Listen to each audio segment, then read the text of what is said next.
This novel was requested by No and Goody81 of More Clan and Joy. Solo farming in the Tower 1. Story. One day, a mysterious tower suddenly appeared in the city. The people decided to call it a dungeon, and while it was full of rugged terrain and dangerous monsters, it was also a land of opportunity, where countless treasures awaited. When Sejun, a young man living an ordinary life, is invited to the dungeon by chance, he is thrilled at the prospect of becoming rich, but he is stranded in a hidden area of the mysterious tower. All he is a few seeds and his body. Now Sejun must farm, collect resources, and figure out his own survival strategy. Genre. Action adventure fantasy slice of life supernatural. Sigh. I'm exhausted. Completely drained. Despite his monthly salary barely reaching 2 million won, Sejun manages to save 1 million won each month by cutting down on living expenses after paying his rent and student loan installments. This has allowed him to accumulate a sum of 12 million won in his savings account. However, even though this is a considerable amount, it falls short of Sejun's goal. Phew. When will I ever be able to buy a ticket? Can I even afford one? Sejun sighed, overwhelmed by his challenging objective. A mysterious 99-story black tower appeared out of nowhere in the heart of Gangnam, Seoul. 10 years ago, the tower boasted geometric patterns and a structure defying the laws of physics. Towers of a similar nature appeared simultaneously in 100 cities across the globe. Although each country conducted an investigation into the tower that emerged within their borders, they reaped little benefit from their findings. The information they uncovered revealed that the tower stood 990 meters tall, constructed from a material so strong that even a nuclear bomb couldn't damage it, and had no visible entrance. In an unexpected turn of events, people started emerging from the tower one by one.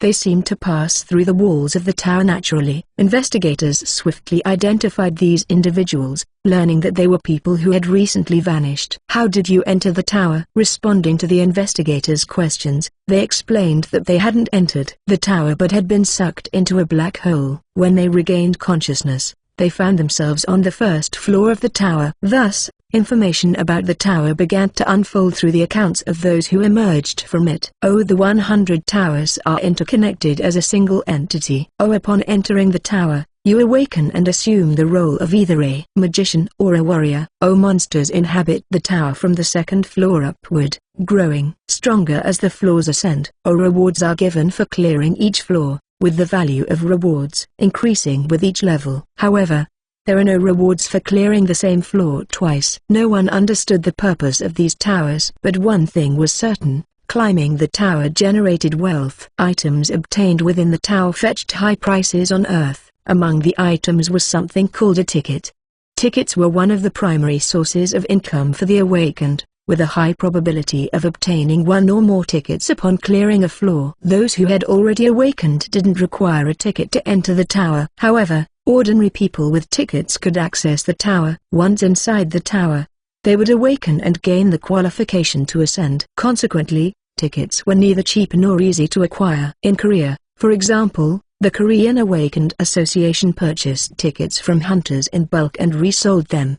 The price was set at 150 million won per ticket. Due to high demand, news surfaced that the price would soar to 200 million won within a week. Hundreds of people had already paid in advance, eagerly awaiting their chance to purchase a ticket. I can't give up. Upon seeing frequent news about people getting rich through tower tickets, Sejun made a bold decision. Grow crops at home. It was a way to tighten his belt even further. He didn't intend to cultivate anything extraordinary. He planned to grow a few low-maintenance plants to save on living expenses. I'll start today. With that, he bought some green onions and a few other items at the supermarket before heading home. Sejun hummed a tune, filled with determination. If I start growing fruits and vegetables at home, I can save a lot on food expenses and enjoy an abundance of produce. This is how I'll save money to buy a ticket and enter the tower. Then, I'll earn loads of money in the tower for Serang and me. Sejun daydreamed about Serang, a member of Korea's top girl group Moonlight Fairy. In other words, it was Sejun's own fantasy. While Sejun was lost in his daydream and walking with a goofy grin, a black hole appeared in the empty space in front of him. And then, whoosh, it began to suck in everything around it. What is this? Sejun was greatly startled upon discovering the black hole. which didn't reveal its other side. It's a vanishing. Vanishing was a phenomenon where people were sucked into the tower. All the first awakened ones went through a vanishing. Anyway, it's very fortunate. Harder to come by than winning the lottery. Sejun hurriedly sent messages to his family, worried that they might look for him if he disappeared without a word. When he finished sending the messages, "Why am I still here? Even if I got sucked into a hole, I should have been sucked in a long time ago." Sejun kept staring at the black hole, waiting for it to take him. But there was no sign that the suction force was getting stronger. "Hurry up and take me already, huh? Why is it shrinking?" The hole was even closing. "No, my future." Sarang. Sejun made up his mind. The future was for pioneers. "That's right. I'm going in." Sejun charged into the hole. With that, he disappeared into the pitch-black darkness. "Where am I?" As soon as Sejun exited the hole, he realized something was off. The information he heard about the first floor of the tower was very different from what he saw. On the first floor of the tower, there were supposed to be luxurious chandeliers lighting up the area, white marble floors, a spacious plaza with shops selling equipment and potions, and training centers where warriors and magicians could learn skills. But this place was a cave made of rocks. Not even a single shop or training center in sight. The only similarity with the first floor of the tower was that it was spacious. The only saving grace was that there was no luxurious chandelier lighting, but a single beam of sunlight illuminated the cave through a hole in the ceiling. "Let's find the exit first." Sejun looked around for a way out. The first place he marked as a potential exit was the hole in the cave ceiling. However, climbing the wall to reach the arched hole in the ceiling seemed impossible unless he was Spider-Man. "Let's look for another place." Sejun placed his bag on a rock and began to explore the cave. A moment later, "Why is this place so vast?" The cave was much more extensive than he had thought. The far end of the cave was so dark that he could hardly see anything since the sunlight couldn't reach it. "I have to conserve power." But Sejun reluctantly turned on his smartphone's flashlight on a low setting and continued exploring the cave. 3 hours later, the cave exploration was over. The cave was completely blocked off in all directions. He checked every gap between the rocks and weak points, but there was no place that seemed like a possible exit. "There's no exit. Did I end up stranded?" Sejun mumbled as if he had lost his mind, and trudged back to the place where the sun was shining through the hole in the cave ceiling. What should I do? He had to admit it. It was impossible for him to get out of here alone. "Hello? Is anyone there?" Sejun shouted desperately towards the hole in the cave ceiling. "But, hi, I'm here, Tilda." Sejun's desperate shout couldn't escape the hole and only circled inside the cave. "Hello? Is there someone here?" Sejun screamed until his throat was about to burst. But not a single person, let alone anything, passed by near the hole. "Damn it! Can anyone hear me?" Exclamation mark. Thump. Sejun couldn't hold back his anger and kicked the ground for no reason. And so, a day had passed. Day 2 of being lost. May 11th, 6 a.m. Beep beep beep. The alarm he had set for work rang. Ugh. Sejun got up with difficulty from the uncomfortable sleeping place and turned off the alarm on his smartphone.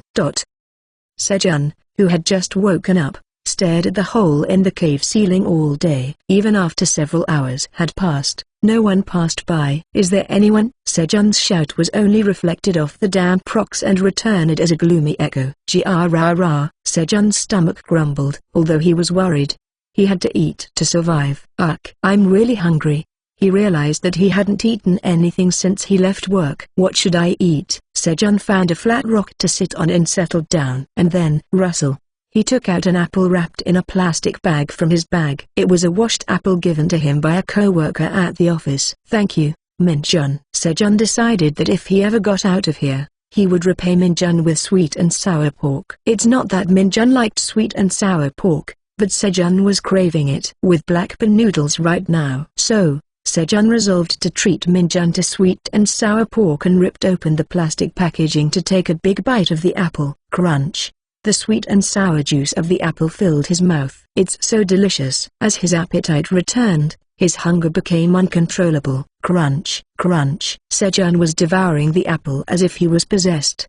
He stared at the remaining apple core and seeds with a forlorn expression. The amount was insufficient. Thump, thump. Sejun dug a shallow hole with his foot and buried the apple seeds and core together. Then, he started to take out the items from his bag. A laptop, 500 milliliters of water left from the office, green onions, cherry tomatoes, and sweet potatoes he had bought to grow at home. 1, 2, 3. Sejun began to count the cherry tomatoes in the plastic container. He wanted to accurately understand the amount of food he had. 27 cherry tomatoes, 10 green onion stalks, and 7 sweet potatoes. For now, he planted all the green onions, 3 cherry tomatoes, and 2 sweet potatoes, and left the rest as food. Cherry tomatoes have many seeds inside, so even just 3 of them can yield a lot of plants. As for sweet potatoes, they were the only available food that could provide carbohydrates, but he couldn't plant many of them. First,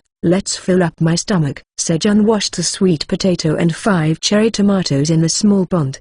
It was fortunate that there was a small pond in the corner of the cave. At least he could find water. It would have been nice if there were fish too.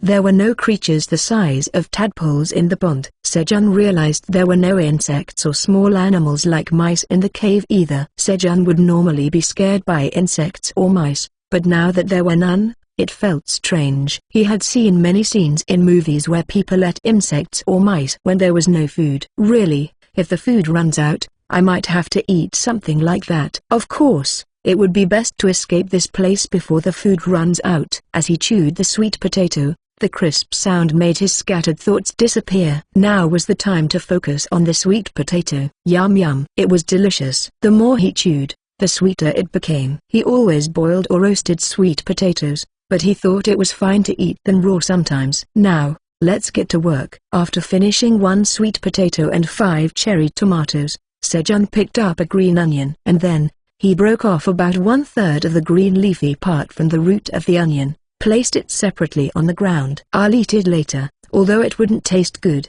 He might have to eat it to survive. Sejun buried the white part of the onion root in the soft soil where the sunlight entered. Then he planted 2 sweet potatoes on the left side and cherry tomatoes on the right side. He simply buried the sweet potatoes in the ground and planted the seeds that came out of the crushed cherry tomatoes.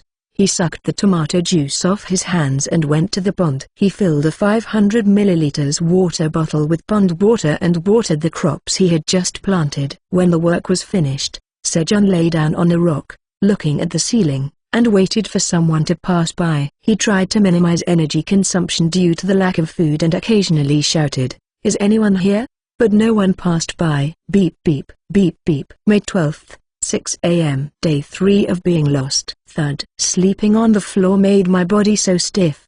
The good thing about this place is that there is no night. So, if you sleep where the sun is just right, you can sleep comfortably at a pleasant temperature. Splash, splash. Sejun washed his face briefly at the pond. And then, splash, swish, swash. He washed the sweet potatoes and cherry tomatoes he would eat today. It feels strange to wash them with the water I use to wash my face. Sejun put aside his discomfort and bit into a sweet potato. Crunch. The more I chew, the sweeter it becomes. Did I ever have the luxury of chewing on something sweet like this without having to go to work? He sat down on a dry patch of dirt where the sun was shining, laid out his bag, and chewed on a sweet potato slowly. There was complete silence, except for the sound of chewing. His heartbeat started to slow down, and his mind also calmed down. He was lost, and his food would run out in a few days. He might starve to death. Strange. Sejun tilted his head. He was amazed by his own feelings. But it was better than being anxious. Every time Manager Go called out, "Sejun, can you come over here for a minute?" my heart would race. But, how peaceful it is now. Sejun leisurely enjoyed the sweet potato, relishing the peace that he couldn't feel easily before. Shall we move on to the next menu? After finishing the sweet potato, Sejun put a cherry tomato in his mouth and chewed. Pop. The skin of the cherry tomato couldn't withstand the pressure of Sejun's teeth and burst. Sourness filled his mouth as the juice of the cherry tomato exploded. It's delicious. It was so delicious that he doubted whether it was the same cherry tomato he usually ate. Perhaps his taste buds had become extremely sensitive due to hunger. Sejun focused solely on the taste of the cherry tomato and chewed slowly. However, chewing on the cherry tomato for a long time didn't make it taste better, so the 5 cherry tomatoes quickly disappeared into Sejun's mouth. After finishing his meal, Sejun began his daily routine, staring at the hole in the ceiling.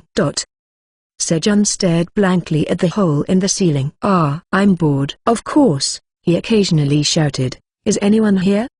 but even that was done while looking at the ceiling. After staring at the ceiling for several hours, it was so tiring that he felt like he was going crazy. Is there anything to do? Sejun started looking for something to do. Let's water the crops first. Sejun filled a water bottle and watered the onions, cherry tomatoes, and sweet potatoes. Jol jol jol. Grow fast. Grow huge. Daddy is hungry. He went back and forth to the pond 3 times, thoroughly soaking the ground where the crops were planted. Then, grug. His stomach informed him of the fuel shortage. Just moving a little made him hungry again. Sejun poured the remaining water from the water bottle into his mouth. Gulp, gulp. He felt his stomach fill up a bit. Sejun returned to his spot and stared at the hole in the ceiling. After several hours. Sejun stared blankly at the ceiling when beep beep beep beep. The alarm went off. May 12th, 10 p.m. There is no sunset here. So, he set the alarm to match his bedtime. It's time to sleep. Sejun got up and prepared for bed. There wasn't much to do in terms of preparation. Tap tap. He leveled the dirt floor where he would lie down and covered his head with his bag so he couldn't see the sun. That was the end of his bedtime preparations. Surprisingly, sleep came easily. In the middle of the night, by Sejun's standards. Gra-ra-ra-ra, gra-ra-ra-ra, gra. Sejun woke up from sleep due to the ground shaking vibrations. What's going on? Just then, gra-ra-ra, he felt another strong vibration. It was close. Sejun hurriedly removed the bag from his face and got up. And then he witnessed the bizarre scene. What is this? The light coming down from the cave ceiling had turned blue, and screech. Caw. He heard strange, threatening noises. At that moment, roar, a huge black dragon appeared in the sky and roared. The sight of it flying high alone, cutting through the blue light, was astonishingly beautiful. The black dragon roared and disappeared gracefully. The other monsters became silent, perhaps frightened by the dragon's roar. However, Sejun's mind was noisier than ever. Monsters.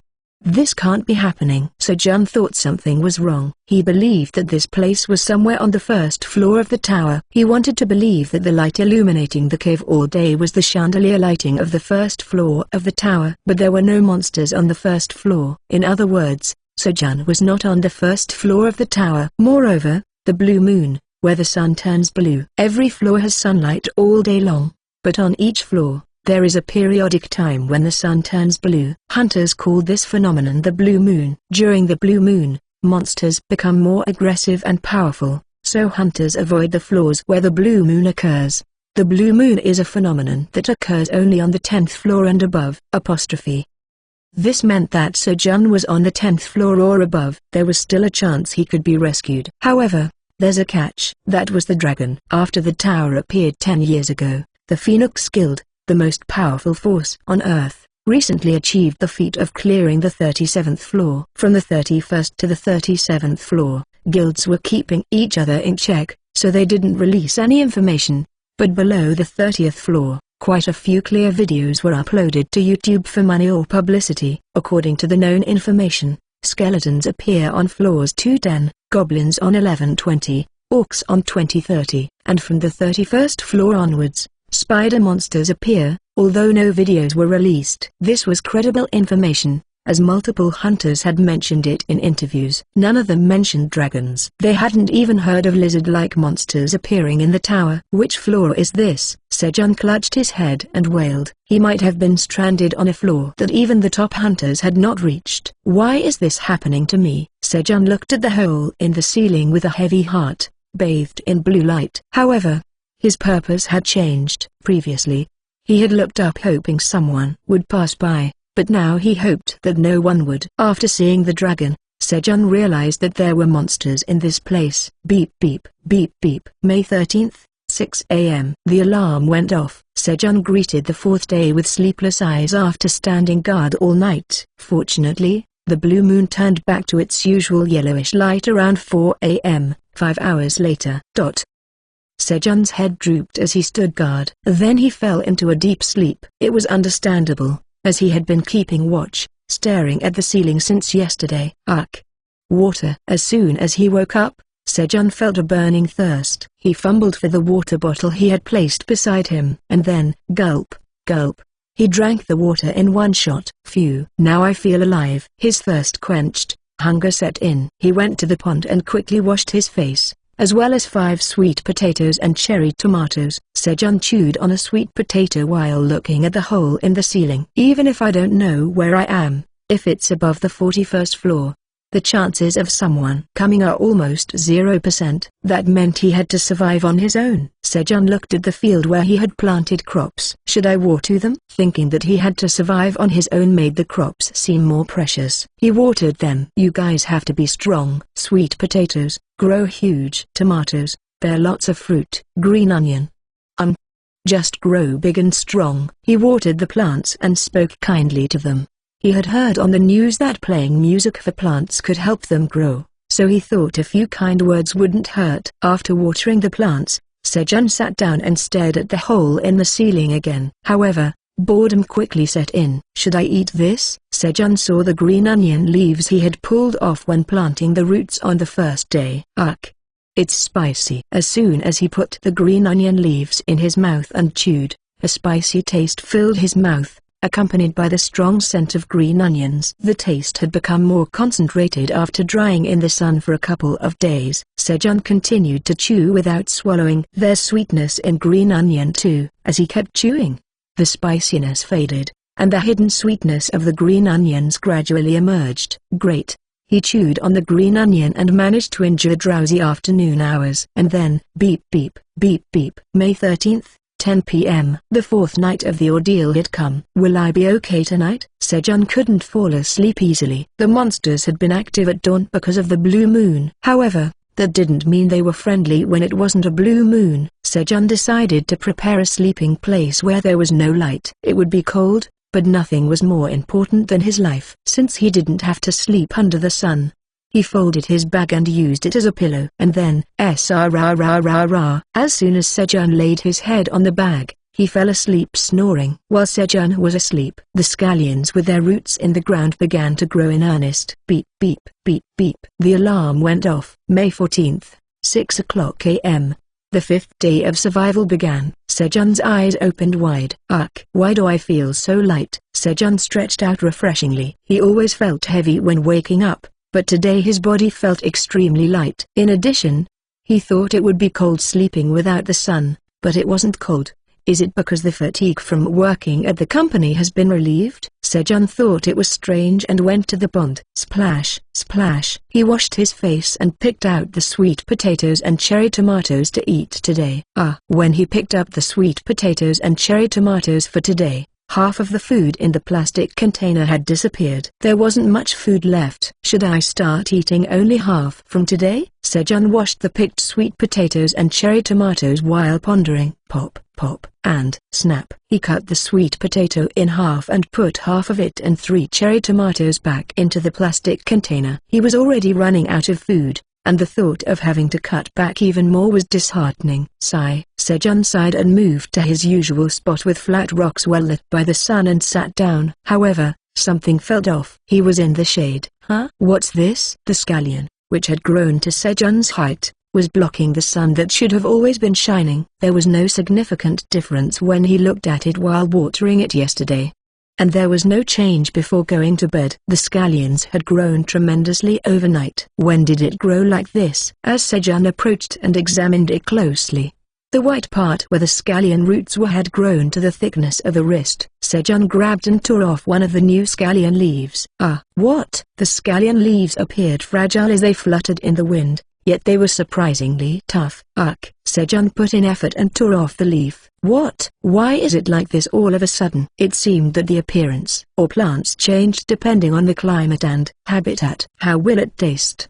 He hoped that the taste would change as much as the appearance had. Sejun put the scallion leaf in his mouth and chewed. Crunch. The scallion leaf was cut off with a pleasant sound, easier than expected. The texture was good as well. As soon as he chewed the scallion, a spicy taste spread throughout his mouth. His body warmed up from the spiciness. His pores opened and sweat poured out like rain. Swallowing his saliva, Sejun wiped the flowing sweat and continued to chew the scallion. However, the expected sweetness didn't come. I thought the sweetness would be stronger because the spiciness became stronger. It seemed that the taste had become entirely spicy. Gulp. When he swallowed the scallion, The spiciness disappeared cleanly. Fortunately, it didn't upset his stomach. I can eat the scallions when I crave something spicy. Crunch. Sejun continued to eat the scallions, which only had a spicy taste. For now, he had to satisfy his hunger. So, Sejun seemed to have eaten about a foot of scallions while dripping with sweat. Somehow, the more he sweated, the lighter his body felt. Crunch. Crunch. Sejun, who filled his stomach with scallions, mercilessly broke the scallions that provided shade in his spot. It was not because he was venting his anger, since there was no sweetness at all. Well, let's not say it's absolute. I was a little hopeful. He laid the broken scallions in a place well exposed to sunlight.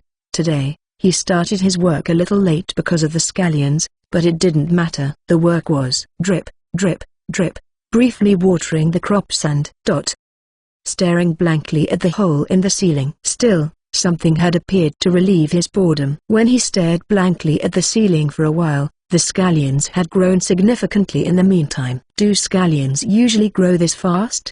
He even checked the time on his smartphone to see if it was just his imagination. The scallions grew about 10 centimeters per hour. An astonishing growth rate. Sejun, who had no farming experience, thought this was impossible. Is it because they were grown in the tower? There was nothing else to suspect.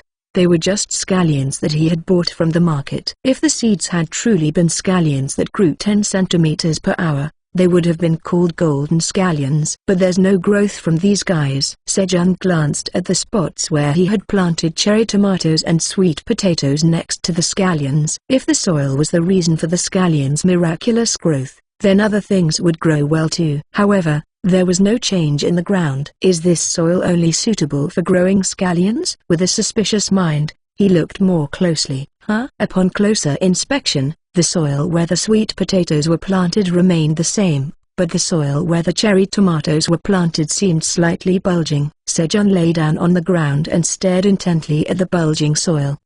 There it was. A green stem with a shiny yellow head emerged shyly between the soil, revealing its appearance. 1, 2, 3.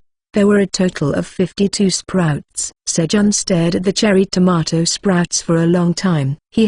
So cute. He felt a sense of pride just by looking at the plants he had grown himself and seeing them grow so well. It made him feel accomplished. Beep beep beep beep. May 15th, 6 a.m. Sejun welcomed the 6th day's morning. Yesterday, he spent the whole day just looking at the cherry tomato sprouts. They didn't grow as fast as the scallions, but watching them grow little by little over time made him feel full even without eating. Sejun got up lightly from his seat. Lately, his body was getting lighter day by day. At first, he thought it was because the fatigue from overwork had been relieved, but recently, he began to think that it might not be the case. Let's see. Have our sprouts grown a lot? As soon as he got up, Sejun went to see the cherry tomato sprouts without washing his face or eating. He was very curious about how much they had grown while he was sleeping. The ends of the sprouts, their greenish-yellow heads, were slightly split. However, a dark shadow blocked the sprouts. The scallions had grown back to Sejun's height,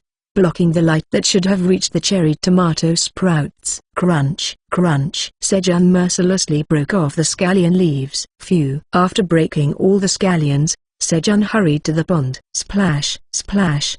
He quickly finished washing his face and, gulp, gulp, gulp, filled a water bottle and plastic container with water to water the soil around the cherry tomato sprouts, as well as the scallions and sweet potato field. I don't hate you, you know. He especially gave the scallions plenty of water. When he finished watering, gurgle, his stomach demanded payment, as if there could be no unpaid labor. Time to eat breakfast. Sejun put a scallion he had just broken into his mouth. Crunch, crunch. After eating only scallion leaves yesterday instead of sweet potatoes and cherry tomatoes, he thought he could satisfy his hunger well enough. His stomach didn't feel empty, nor did he feel drained of energy. Somehow, it felt like carbohydrates were being absorbed, and, most importantly, there was plenty of it. Growing about 180 centimeters per day, there was actually so much that it was difficult to handle. For now, I need to dry them well and store them. Looking at the current situation,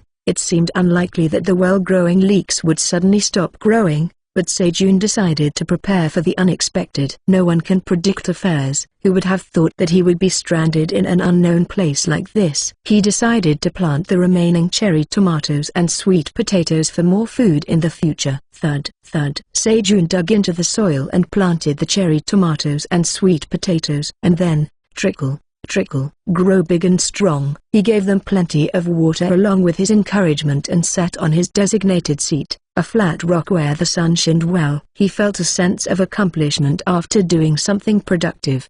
The sky is nice. The blue sky was clear and beautiful. The human heart was fickle.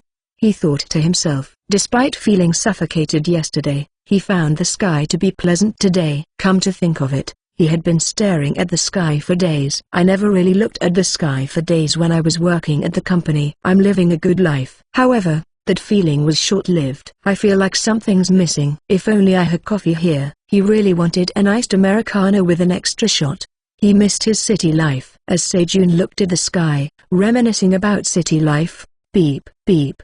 He received a notification that his smartphone battery had dropped below 20%. He had set the screen to low power mode and only looked at it when needed, but he couldn't completely prevent battery consumption. Let's charge it with this for now. Sejun opened his laptop and pressed the power button. A smartphone that consumed less power than a laptop and informed him of the time to wake up and sleep was more useful. Blink.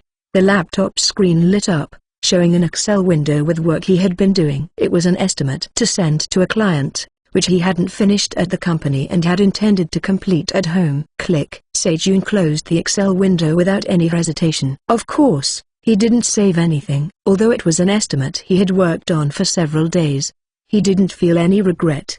Besides, it was already too late. Someone else will do it instead. He felt a little sorry for the person who would take over, but it wasn't a situation where he could do anything about it. Sejun connected his smartphone and laptop and charged his phone. He also turned on low power mode for the laptop to reduce battery consumption. And while his smartphone was charging, he looked at the cherry tomato sprouts. No matter how many times he looked, it made him feel good. As he was watching the cherry tomato sprouts for a while, drip, drip, drip, water dropped from above. What? Is it raining? Sejun knew that wasn't the case. Even as he spoke, apart from a few flaws, the tower always had clear weather. Could it be a monster? He got goosebumps imagining a monster looking down at him and drooling. Sejun hastily looked up. But, in the hole in the ceiling, there was a small white rabbit, drooling as it looked down through the hole. Is that a monster too? Sejun was wondering if the rabbit he saw in front of him was a ferocious monster when suddenly, squeak. As the rabbit's eyes met Sejun's, it let out a cute cry and jumped down from the hole. Boing! Ah, it's dangerous. Sejun instinctively reached out his hand towards the falling rabbit, not knowing if it was a monster or not. However, the rabbit adjusted its falling direction using its long ears, avoiding Sejun's hand, stepped on his shoulder with both feet, and safely landed on the ground. It was quite embarrassing to have his hand outstretched in the air. At that moment, squeak. The rabbit cautiously approached him while walking on two legs and pointed to the scallion with its trembling finger. Seeing it walk on two legs, it was not just an ordinary rabbit. Can you eat this? Squeak. The rabbit answered, nodding its head vigorously. There was a desperate plea in its eyes for approval. Here, snap. Sejun broke off a whole scallion leaf and gave it to the rabbit. Squeak, crunch, crunch. The rabbit started eating the scallion leaf Sejun handed over without hesitation. Snap, snap. While the rabbit was eating the scallion, Sejun broke off more leaves. He decided to break them all. From then on, Sejun planned to cut the scallions once at 6 a.m. and once at 2 p.m. so the cherry tomato seedlings could get some sun. Crunch, crunch. The rabbit was still eagerly eating the scallion. So far, it had eaten a length equivalent to 2 finger joints. Sejun watched the rabbit and then looked back at the cherry tomatoes. The tips of the cherry tomato seedlings were gradually opening. Soon, they would have leaves. How much time had passed? Gurgle. The sound of the rabbit sleeping could be heard next to him. It seemed sleepy now that its stomach was full. Its soft snoring was quite cute. At that moment, squeak. Feeling Sejun's gaze, the rabbit woke up with a start. Shake. The rabbit shook its head to get rid of its sleepiness. And then, Squeak! It jumped with a powerful cry. Flick! The rabbit held a scallion in one hand and easily climbed back up to the hole. Squeak! Before leaving, the rabbit bowed its head to Sejun in gratitude. You just eat and run away. Although it was ungrateful, Sejun waved goodbye. It was a brief encounter, but it was pleasant. While Sejun waved, the rabbit left. Even though it was only for a moment, it felt empty. Sejun left the emptiness behind and looked back at the cherry tomato seedlings. In the meantime, the seedlings had gathered strength and spread their leaves even wider. Grow up, guys. A little later, as if knowing Sejun was waiting, the cherry tomato seedlings began to unfold one by one, revealing 2 bright green leaves each. The sight of the delicate but vibrant leaves emerging was quite wondrous. Beep, beep. May 15th, 10 p.m. The alarm to announce the evening rang. However, he didn't want to sleep tonight. He wanted to keep watching the seedlings grow and then fall asleep. Splat, splat. Sejun woke up to the feeling of something lightly hitting his cheek. Huh? What is it? When he opened his eyes, the rabbit that had run away yesterday was slapping his cheek with its paw to wake him up. What time is it? Sejun checked the time. May 16th, 5 a.m. It was an hour earlier than his usual waking time. But what's with your outfit? The rabbit wore a straw hat with holes for its ears to stick out and held a watering can in its hand. At that moment, squeak! Another rabbit's cry was heard. Huh? Sejun looked towards the sound, and there was another slender rabbit wearing an apron. And then, nod. The rabbit that made eye contact with Sejun politely greeted him. What's going on here? Day 7 of being lost. Sejun woke up a little early, and a rabbit couple had joined the cave. Sejun quickly sensed the pink atmosphere flowing between the two. Are you two a couple? Squeak, squeak. They both nodded at the same time. Damn, being caught between a rabbit couple. He once had no friends with matching free time in college, so he had to eat with a couple. It was awkward, but he couldn't eat alone for a whole semester, so he joined them. One day while eating together, a sudden tension arose between the couple, leading to a heated argument. Sejun felt very uncomfortable while being stuck between them, and then I acquired the skill to eat by myself. After that, he vowed never to eat with a couple again. Squeak, squeak. Feeling Sejun's strange mood, the husband rabbit rubbed its face against Sejun's hand, trying desperately to win his approval to stay. It was a desperate gesture to protect their home, working so hard to protect their family. Sejun's heart softened. He felt ashamed for still being stuck in the past. That's right. They were a couple, and these two are a married couple. Sejun didn't know the profound world of a married couple. Alright, you can stay here. But it's not for free. He didn't expect anything in return. Squeak, squeak. Upon Sejun's approval, the rabbit couple nodded vigorously and ran to a corner of the cave, digging a burrow to create their own dwelling. A burrow? Watching the rabbit dig the burrow, Sejun had a sudden idea. He wondered if they could dig a burrow to get out of here. Stupid me. I only thought about the hole above because it was there. Rabbit, squeak. The husband rabbit, busy digging the ground, peeked out at Sejun's call. Can you dig a tunnel to get out of here? Squeak. The rabbit thought for a moment and shook its head. No. Swish, swish. The rabbit began drawing a picture on the ground. It drew the cave where Sejun was and started digging deep underneath. And then, whoosh! It poured water from the watering can into the dug hole. The bottom of Sejun's cave filled with water. Ah, the bottom is all water. Squeak. The rabbit nodded. Okay, keep doing what you were doing. Squeak. The rabbit went back to digging its burrow. At that moment, beep, beep. The alarm rang. The smartphone battery was at 100%. Considering the discharge rate of the laptop, it seemed like he could recharge it once more. May 16th. 6 a.m. Sejun's daily routine began. First, he checked the tomato seedlings. Good job, guys.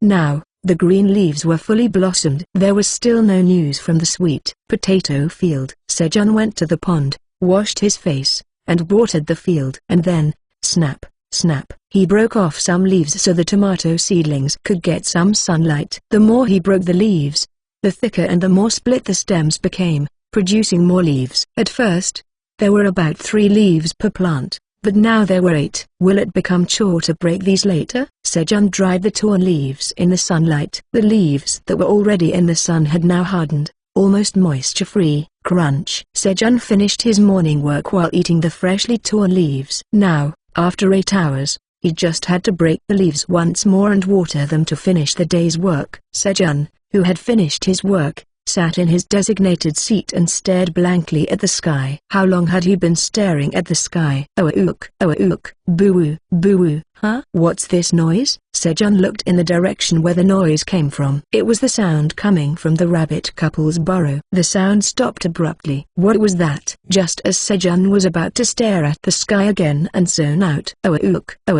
boo-oo, boo-oo. The sound was heard again. Listening carefully, it was the sound of panting. No way.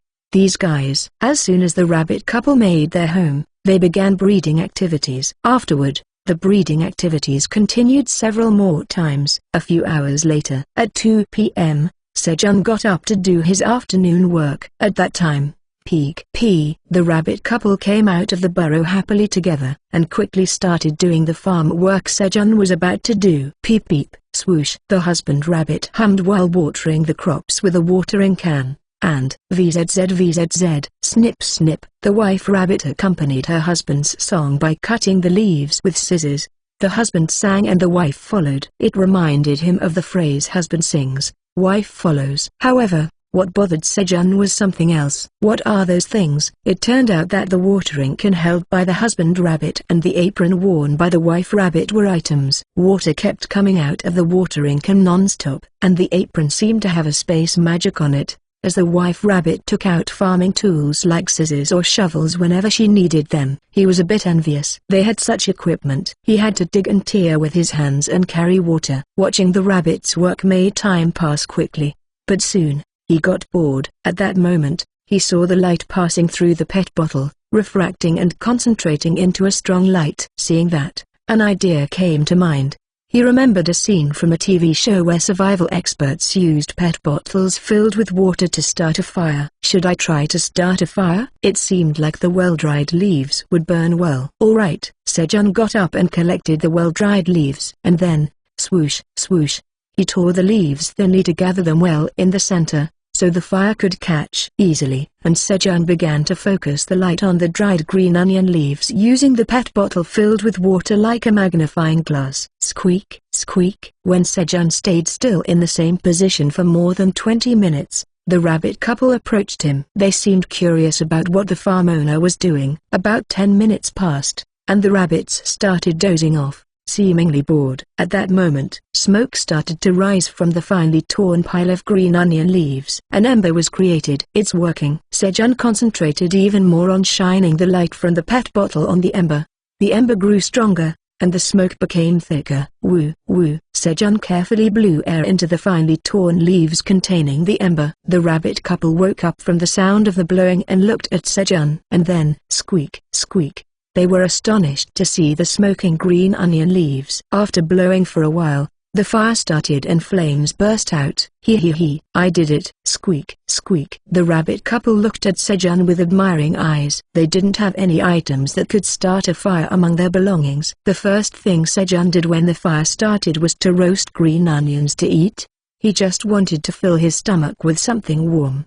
The dried green onions had become too hard to eat, like firewood. So he roasted the ones he had picked today. As the surface of the green onion turned black from the roasting, Sejun lifted it by holding the end. And then, ouch, hot, he placed the blackened green onion on another leaf and peeled off the burnt skin while blowing on his fingers. He lifted the roasted green onion and put the peeled part in his mouth. Puck puck, apostrophe. So sweet. Sejun's eyes widened at the incredible taste. It was like sugar was running wild in his mouth. An intense sweetness exploded. Sejun quickly threw a few more green onions into the flames and began eating the roasted green onions hurriedly. Squeak. Seeing Sejun's reaction, the husband rabbit bravely placed a green onion into the fire, and shortly after, squeak, squeak. The rabbit couple ate the peeled roasted leeks with emotional expressions. All three of them ate with enthusiasm, getting black smudges on their faces. On the 7th day of being trapped in the tower,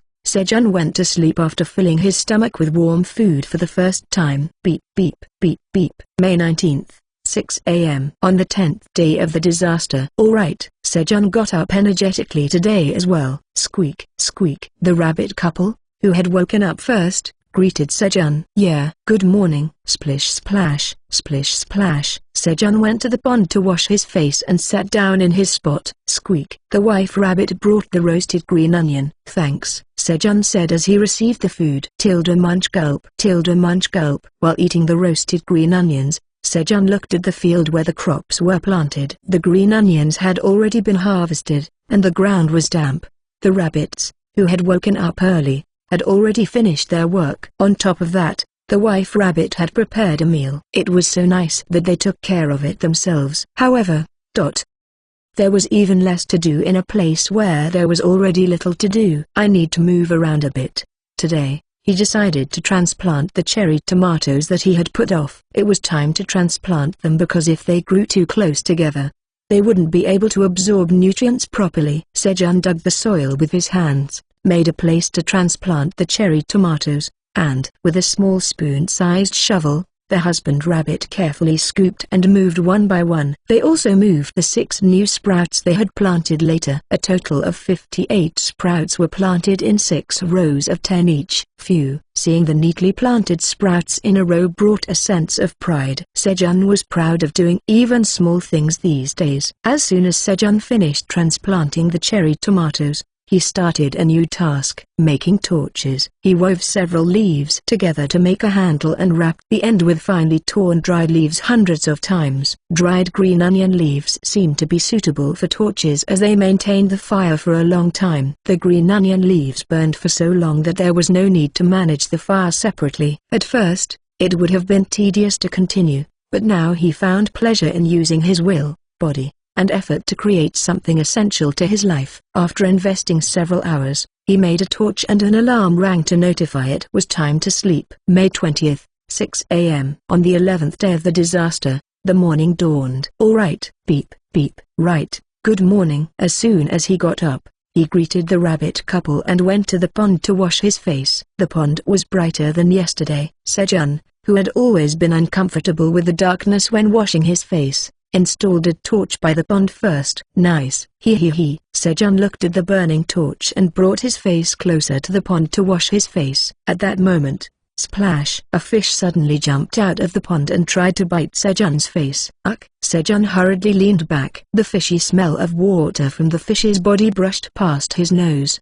He barely dodged it. The fish that fell to the ground wriggled to return to the water. What is this?" Sejun, who was flustered, approached the wriggling fish and took a closer look. It had golden stripes on a black background on its body and sharp teeth. He could have had his nose cut off if he was just a little bit late. Sejun pushed the fish to the opposite side of the pond so it couldn't escape. He then examined the pond. Oh, inside the pond, several fish of the same species that had just attacked Sejun were swimming. Why are they here? While Sejun was thinking about the reason, the fish wriggled to escape back to the pond. "I don't have time for this." Sejun hurriedly caught the fish that had fallen to the ground. On the 11th day of being trapped in the tower, they finally had the chance to eat fish. Sejun's hand tightly gripped the fish, which struggled and opened its mouth wide to attack Sejun, then clamped down hard. Snap, snap. Sharp teeth clashed, making a sharp sound. Each time, Sejun held on tighter, fearing that if he lost his grip, he might lose a finger. Sejun held the fish tightly and ran to the spot below the hole in the ceiling where the fire was. Meanwhile, the fish, which had been fiercely resisting, began to breathe faster, and its body went limp. Upon reaching the fire, Sejun carefully laid down a single green onion leaf on the ground. He carefully placed the fish on the leaf and covered it with another green onion leaf. And then, swoosh! He tore the green onion leaves to the thickness of a finger to use them as strings, wrapped the fish in 2 pieces of the torn leaves in a cross shape, and tied them together. "I hope this tastes amazing." Sejun carefully placed the fish wrapped in green onion leaves in the center of the fire pit. And then, he waited. He watched for a long time. Sniff sniff. Ah, it smells great. The rich, oily scent melted into the rising steam and began to fill the cave. He remembered his childhood. When his mother was preparing a meal, the smell of food would spread from the kitchen and take over the entire house. When he came home after school and the smell filled the house, his mood would lift if it was one of his favorite side dishes. Back then, even the waiting time before eating was happy. Gurgle! A noise interrupted Sejun's thoughts. He was hungry. but he held back. He was determined to fill his empty stomach with something delicious. Gurgle. Hold on just a bit longer. I'll put something really delicious in you. Sejun consoled his stomach and patiently waited. He waited for it to be completely cooked. And when the scent became deeper and richer, I can't wait any longer. I can't stand it. Sejun used the dried, hardened green onion leaves to remove the grilled fish wrapped in palm leaves from the fire. He carefully untied the knot that held the green onion leaves together. Whoosh! When he untied the string and removed the green onion leaves, a dense aroma of fish mixed with the scent of green onion leaves spread. Wow! Sejun marveled at the sight of the moist, glistening fish. Gulp! Sejun folded the fish in half, tore off a piece of protruding flesh, and put it in his mouth. It was perfectly cooked. There was no fishy taste, and the chewy texture was felt as soon as he bit into it, with the savory flavor spreading in his mouth the more he chewed. Amazing! Gobble gobble! Sejun devoured the fish in a frenzy. I finished it already? Sejun looked at the fish with only bones left and wore a crestfallen expression. At that moment, beep, beep, a sound of disappointment came from the side. Sejun wasn't the only one disappointed. Sejun looked at the source of the sound, and the rabbit couple was wearing a lost expression as they stared at the fish bones left. No way! No, it couldn't be. Rabbits eating fish. But on second thought, the rabbit couple preferred to roast and eat the leaves like Sejun. Do you guys eat meat too? Sejun asked. Beep, as if to say they also just found out now. The rabbit couple simultaneously turned their heads. They seemed annoyed that Sejun had eaten it all by himself. Sorry, I didn't know you guys eat meat too. Sejun scratched his head and got up to go to the pond. He intended to catch a fish. The number of fish in the pond had increased since the last time he saw them. But where are they coming from? As Sejun examined the pond with a torch, he noticed a small hole about the size of a hand in the corner of the pond. A fish entered through the hole at that moment. They're coming in through that hole. It seemed they were attracted to the light of the torch. Sejun finally figured out where the fish were coming from. Unconsciously, Sejun brought the torch closer to the pond to take a closer look. Splash! A fish jumped towards the torch, opening its mouth. Whoosh! Sejun quickly lifted the torch to avoid the fish. Snap! The fish bit the air. Splash! The fish that failed to hunt returned to the water. What's going on? Sejun cautiously brought the torch close to the water again. Splash! Splash! The fish jumped up to hunt the torch. Whoosh! Sejun lifted the torch to avoid them. Snap! Snap! Splash! Splash! The fish failed to hunt again and returned to the water. Aha! Sejun realized what the fish were reacting to. The fish would jump when they saw the torch moving near the surface, thinking it was prey. Now that he knew how to make the fish jump, catching them was easy. Sejun shook the torch near the pond. Splash! A fish opened its mouth and jumped towards the torch. Here it comes. Sejun focused on the movement of the fish, and when the fish reached its highest point and was about to fall back down, now, thwack! Sejun swung the torch at the rising fish, knocking it out of the pond and onto the ground. The fallen fish writhed to breathe. In the meantime, thwack, thwack, Sejun sent 2 more fish to the ground. Holding the 3 fish that had stopped breathing, he approached the fire pit. Squeak, squeak, squeak. The rabbit couple cheered for Sejun as if they were never upset, sending him admiring gazes. Sejun's shoulders straightened. At that moment, he felt like a hero. Squeak, squeak. The male rabbit brought some green onion leaves and volunteered to help with the cooking. Rustle, rustle. Next to them, the female rabbit tore the green onion leaves into small pieces to make strings. It's done, Sejun spoke as he placed the 3rd fish on the fire. All that was left was to wrap the fish in green onion leaves and tie them up, so the cooking process can be started quickly. And again, they waited happy. On the 11th day of being trapped in the tower, Sejun and the rabbit couple filled their bellies with fish and went to sleep. Beep beep beep, beep beep beep. June 19th, 6 a.m. It was the morning of the 41st day of being trapped in the tower. Let's get moving. Sejun woke up and approached the pond. However, there was now an additional small pond next to the old one,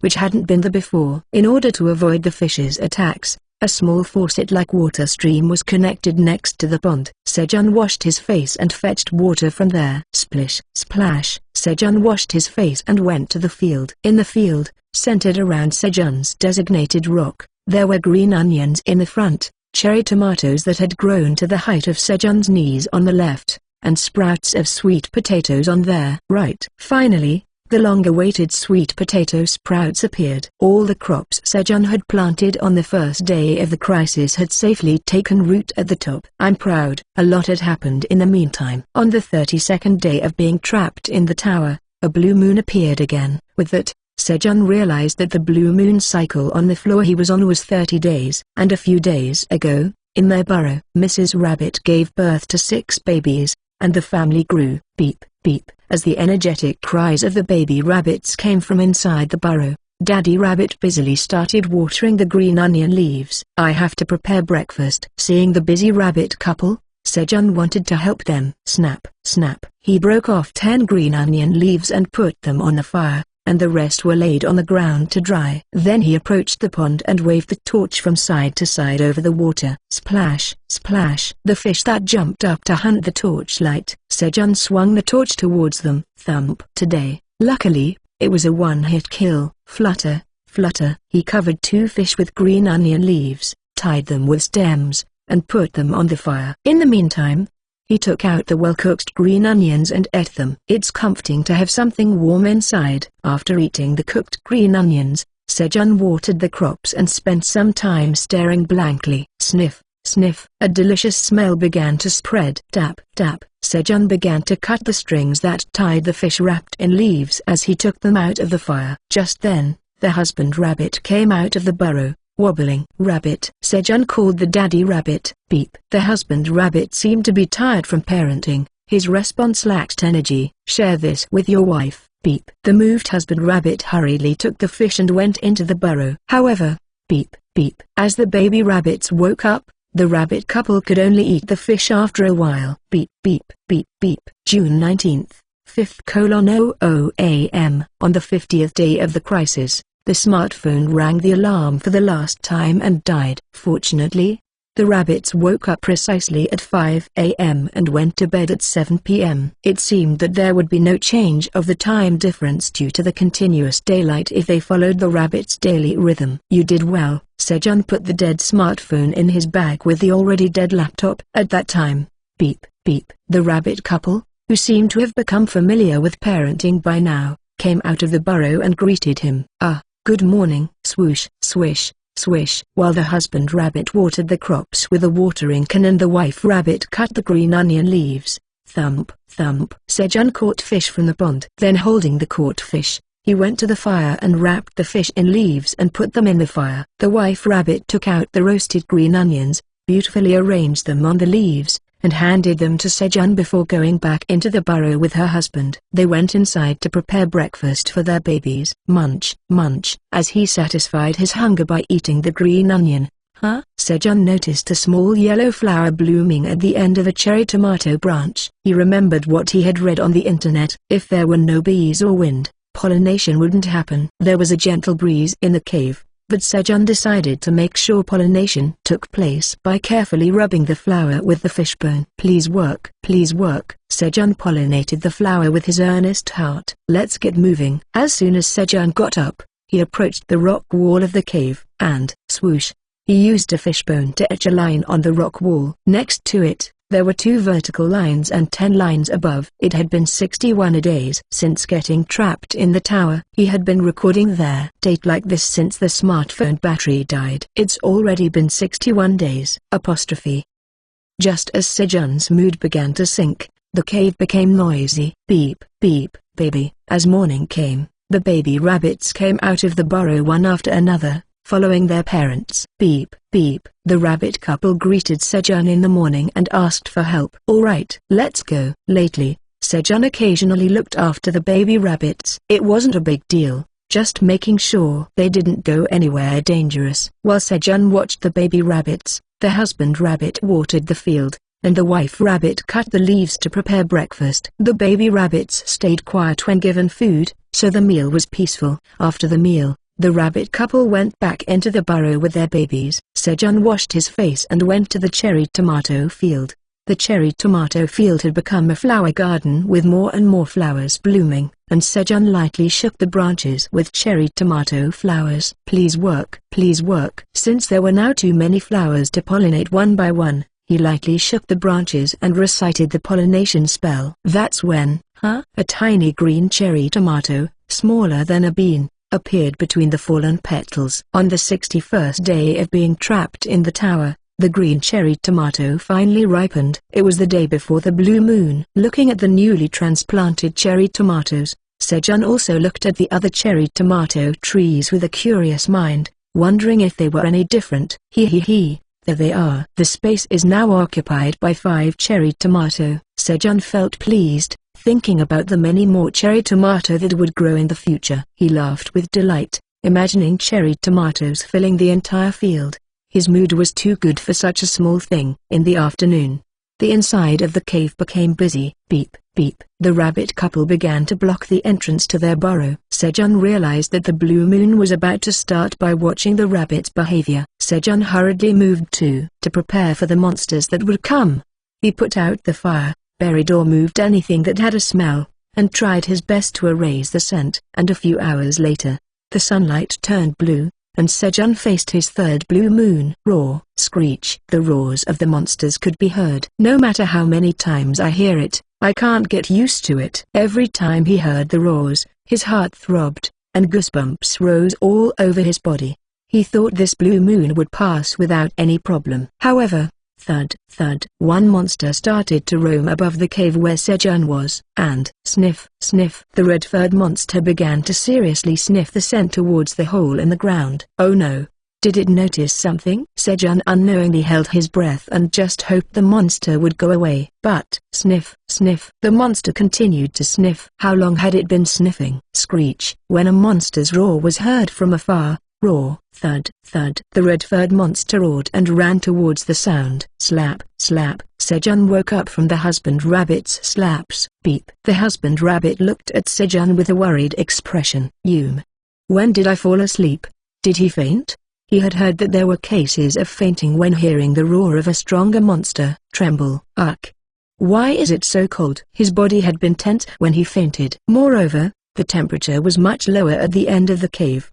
Having slept in such a place, his body couldn't be in good shape. It seemed like he caught a cold. Swoosh. Sejun struggled to approach the wall where he recorded the date and drew a line. And I need a fire. Sejun, shivering, went to the fireplace.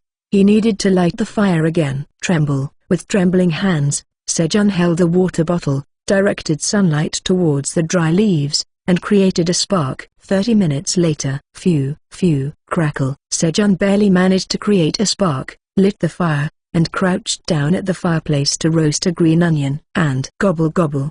He ate the roasted green onion eagerly. All I can do right now is eat well. Sejun went to the pond and caught 5 fish to cook. After eating the green onion and regaining some energy, as Sejun was fighting off his cold by eating, beep. The husband rabbit called Sejun. What? Beep. Where the husband rabbit was pointing, the cherry tomatoes that were smaller than beans just yesterday had grown to the size of golf balls. But why is the color like this?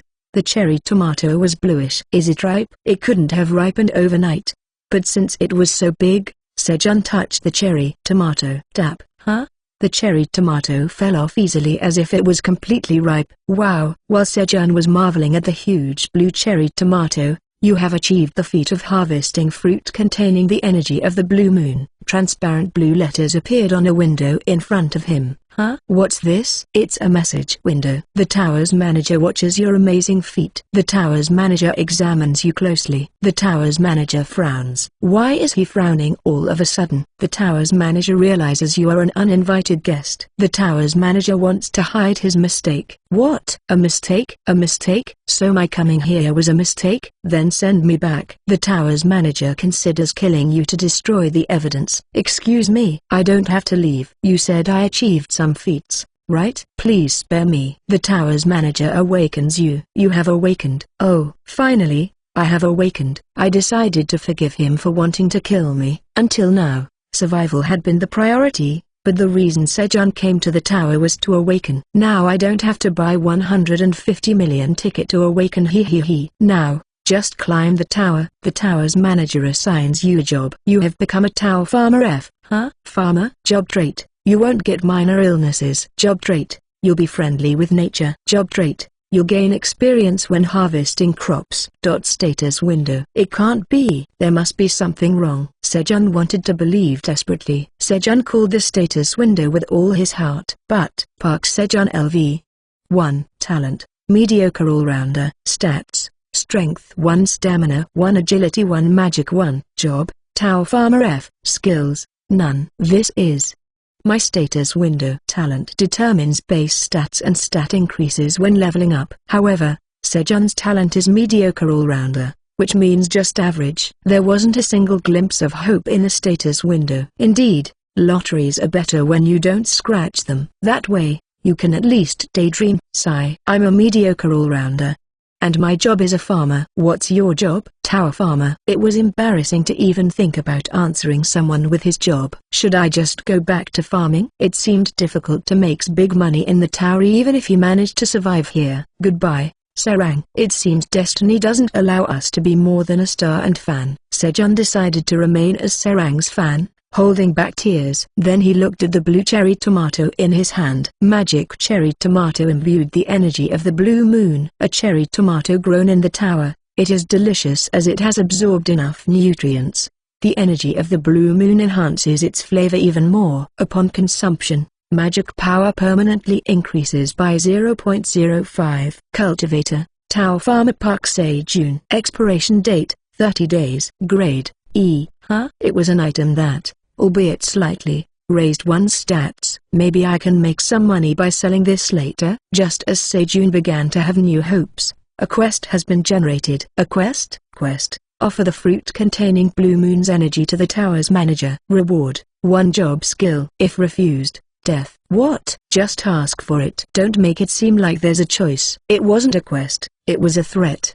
Did you have to take everything? My dreams, my blue cherry tomatoes. It was unfair, but Sejun had only one choice. Here, along with Sejun's words, the blue cherry tomato in his hand disappeared. You have completed the quest. As a reward for completing the quest, you have acquired the job skill, Seed Sowing LV. 1. Are you kidding me? Why do we even need a skill for seed sowing? Sejun grumbled and got angry, but after that, the tower's manager said nothing. Sigh. Sejun sighed and checked the skill he received. Job skill, Seed Sowing LV. 1. Slightly increases the germination rate when seeds are planted. At least, thanks to the job's characteristic of not being bothered by minor illnesses, the body aches had disappeared. On the 61st day of being trapped in the tower, he awakened and obtained the job of tower farmer. As soon as Sejun opened his eyes, he approached the cave wall. Whoosh, with a fishbone, he completed the 15th line on the wall. It had been 75 days since he came to the cave. Splish, splash. Sejun washed his face in the small pond and came to his senses. And then, swish swish. Holding a torch in his left hand, he waved it left and right over the large pond. Splash. The fish that spotted the torch jumped up. As he awakened, he could know the names of the fish. The name written above their heads, Piranha. Thwack. He struck the piranha with a club in his right hand.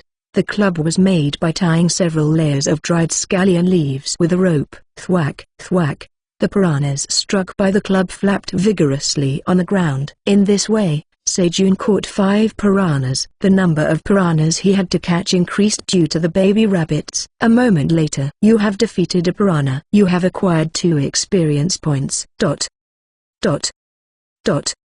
When the piranhas could no longer breathe and died, he gained experience points. Since awakening, Sejun could gain experience points. Thanks to this, he reached level 2 already. However, he did not hunt piranhas recklessly. At this point, survival was much more important than experience points. If the piranha's egg were to run out, both Sejun and the rabbits would be in trouble. So, he caught only as many as he needed. While Sejun was catching piranhas and preparing breakfast, the rabbit couple also started their morning farming. And something had changed. Beep, beep. The baby rabbits started helping with farming, following their parents. Now they were carrying scallion leaves, trying hard to help. Upon awakening, Sejun was able to learn the identity of the rabbits. The names above the rabbits' heads, Farmer White Rabbit. This was the true identity of the rabbits.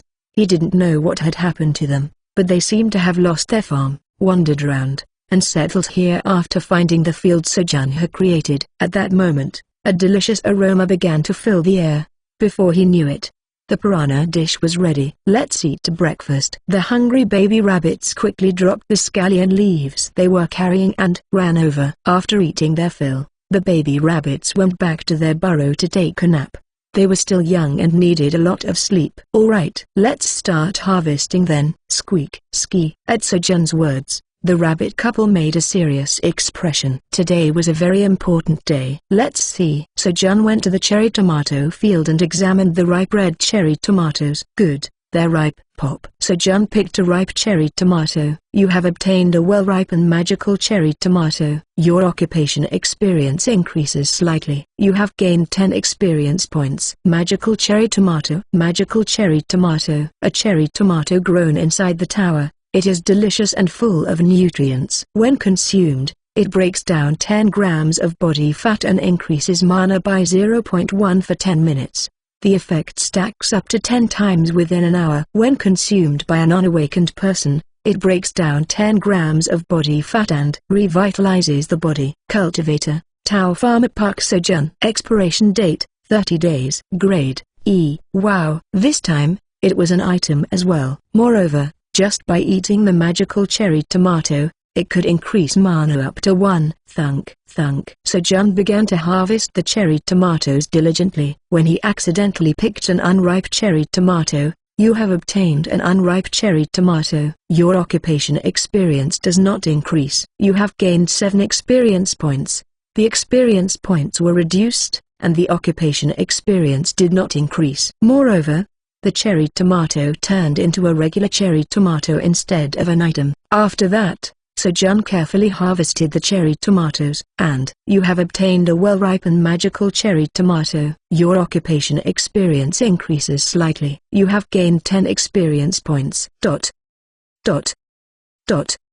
You have leveled up. You have obtained 1 bonus stat. By harvesting 53 magical cherry tomato, Sejun leveled up twice as a bonus. Thanks to that, Sejun reached level 4. Sejun put the harvested cherry tomatoes in his mouth without even washing them. There was no need to wash them, as there was no fine dust or pollution in this place. With a crunch, as he chewed on the ripe, red cherry tomato, splash! The skin of the cherry tomato split, and the juice inside sprayed like a mist in his mouth. It was a perfect harmony of flavors that couldn't be described in words. Bang, bang. The sour and sweet bombs exploded like fireworks at a festival, alternating and confusing his taste buds. Wow! Only an exclamation came from Sejun's mouth. Without a word, Sejun continued to chew on the cherry tomato and savored the taste until it disappeared. You have consumed a magical cherry tomato. You have broken down 10 grams of fat, increasing your magic power by 0.1 for 10 minutes. A message appeared saying that his magic power had increased,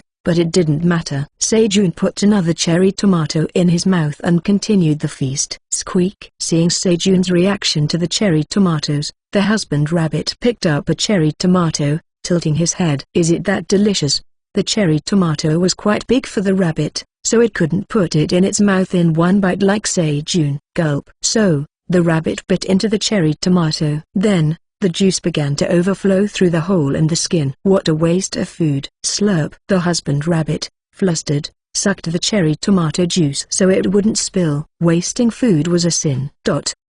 This taste. Slurp, slurp, slurp. The husband rabbit began to suck on the cherry tomato as if he was bewitched. And, squeak, squeak. Seeing their father's actions, the baby rabbits each picked up a cherry tomato and started to suck on them. Slurp, slurp, slurp, slurp, slurp, slurp. For a while, only the slurping sounds could be heard inside the cave.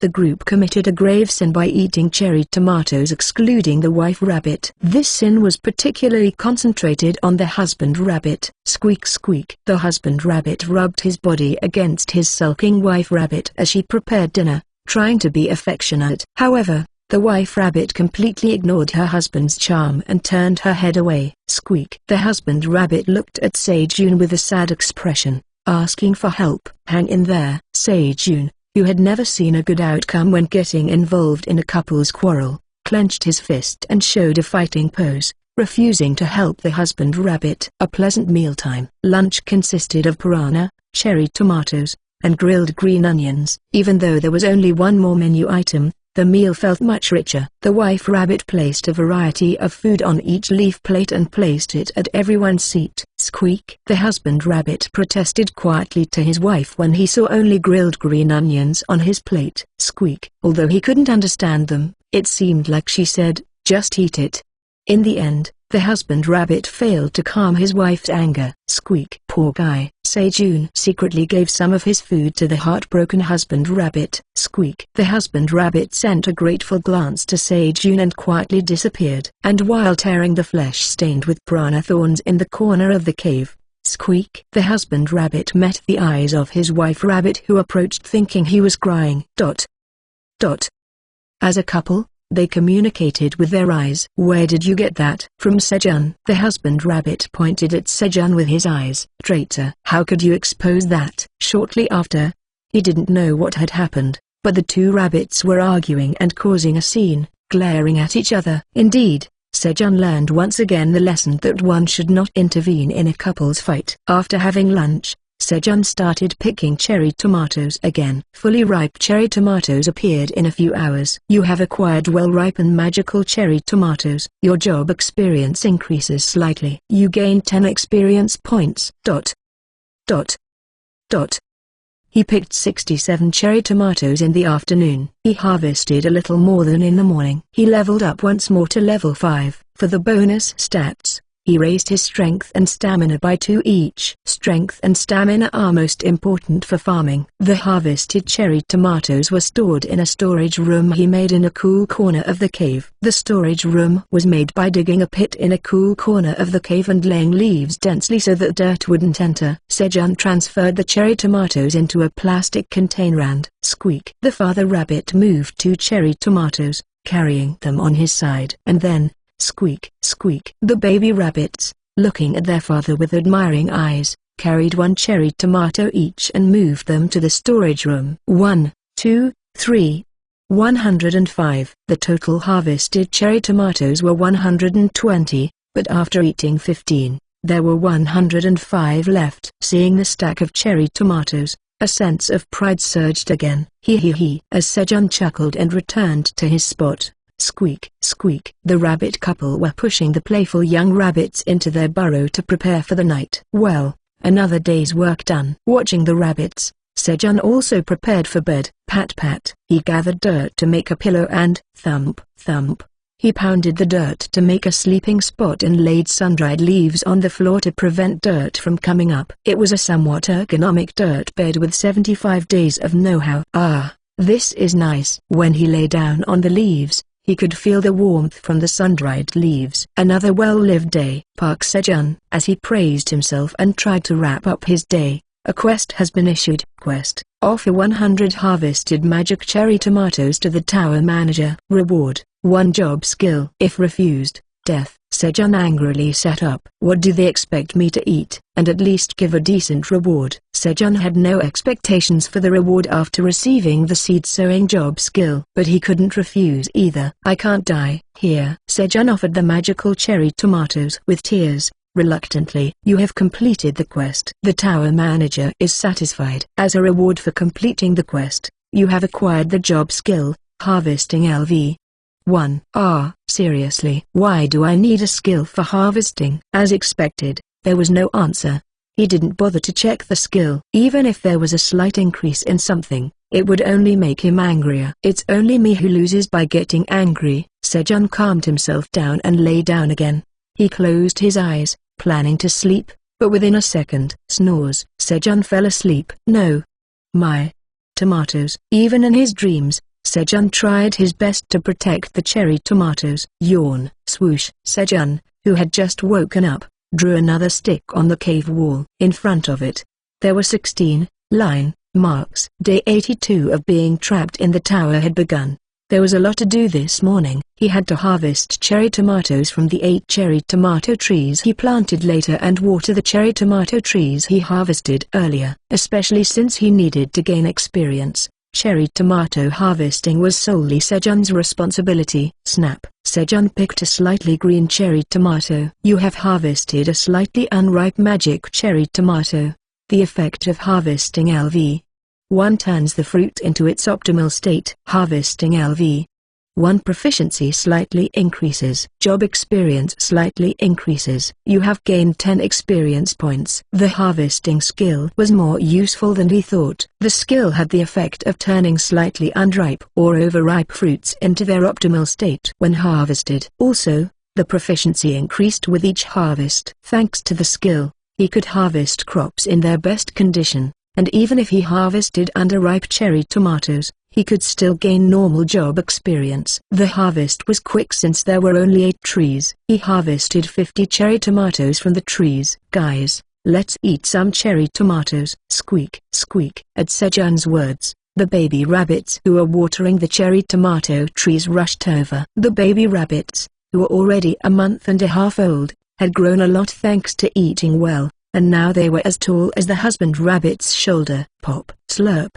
slurp, slurp. The baby rabbits began sucking the juice from the cherry tomatoes. Here you go. Sejun also handed 1 cherry tomato each to the working rabbit couple. Squeak, squeak. The rabbit couple bowed their heads in gratitude. Pop. Sejun also put a cherry tomato in his mouth and bit into it. Crunch. It's so good. As the sweet and sour taste filled his mouth, he couldn't help but exclaim. Then, the tower manager urges you to complete the quest quickly. I don't want to. I'll do it later. Since Sejun started harvesting cherry tomatoes, the quests given by the tower manager became increasingly greedy, with the number of cherry tomatoes requested growing constantly. The rewards were not even good. After giving him the harvesting skill, there had been no rewards. It had been 5 days since he started offering cherry tomatoes. A quest has occurred. Quest: offer 500 harvested magical cherry tomatoes to the tower's manager. Reward: none. Refusal: death. As the tower's manager demanded 500 cherry tomatoes, Sejun's rage gauge reached its maximum. This is crossing the line. 500. He can't endure this every day. I refuse. Sejun finally released the anger he had bottled up in his chest. His chest felt lighter, but his face turned pale, and he quickly thought of a way to survive. As long as I don't reject the quest, I should be fine. I'll offer them later. The tower manager is taken aback. That's how Sejun was rebelling against the tower's manager by postponing the completion of the quest. And the tower's manager is angry that you are eating the magical cherry tomatoes alone. Then I'll offer 5. Occasionally, when the tower's manager was angry, Sejun would offer a few cherry tomatoes.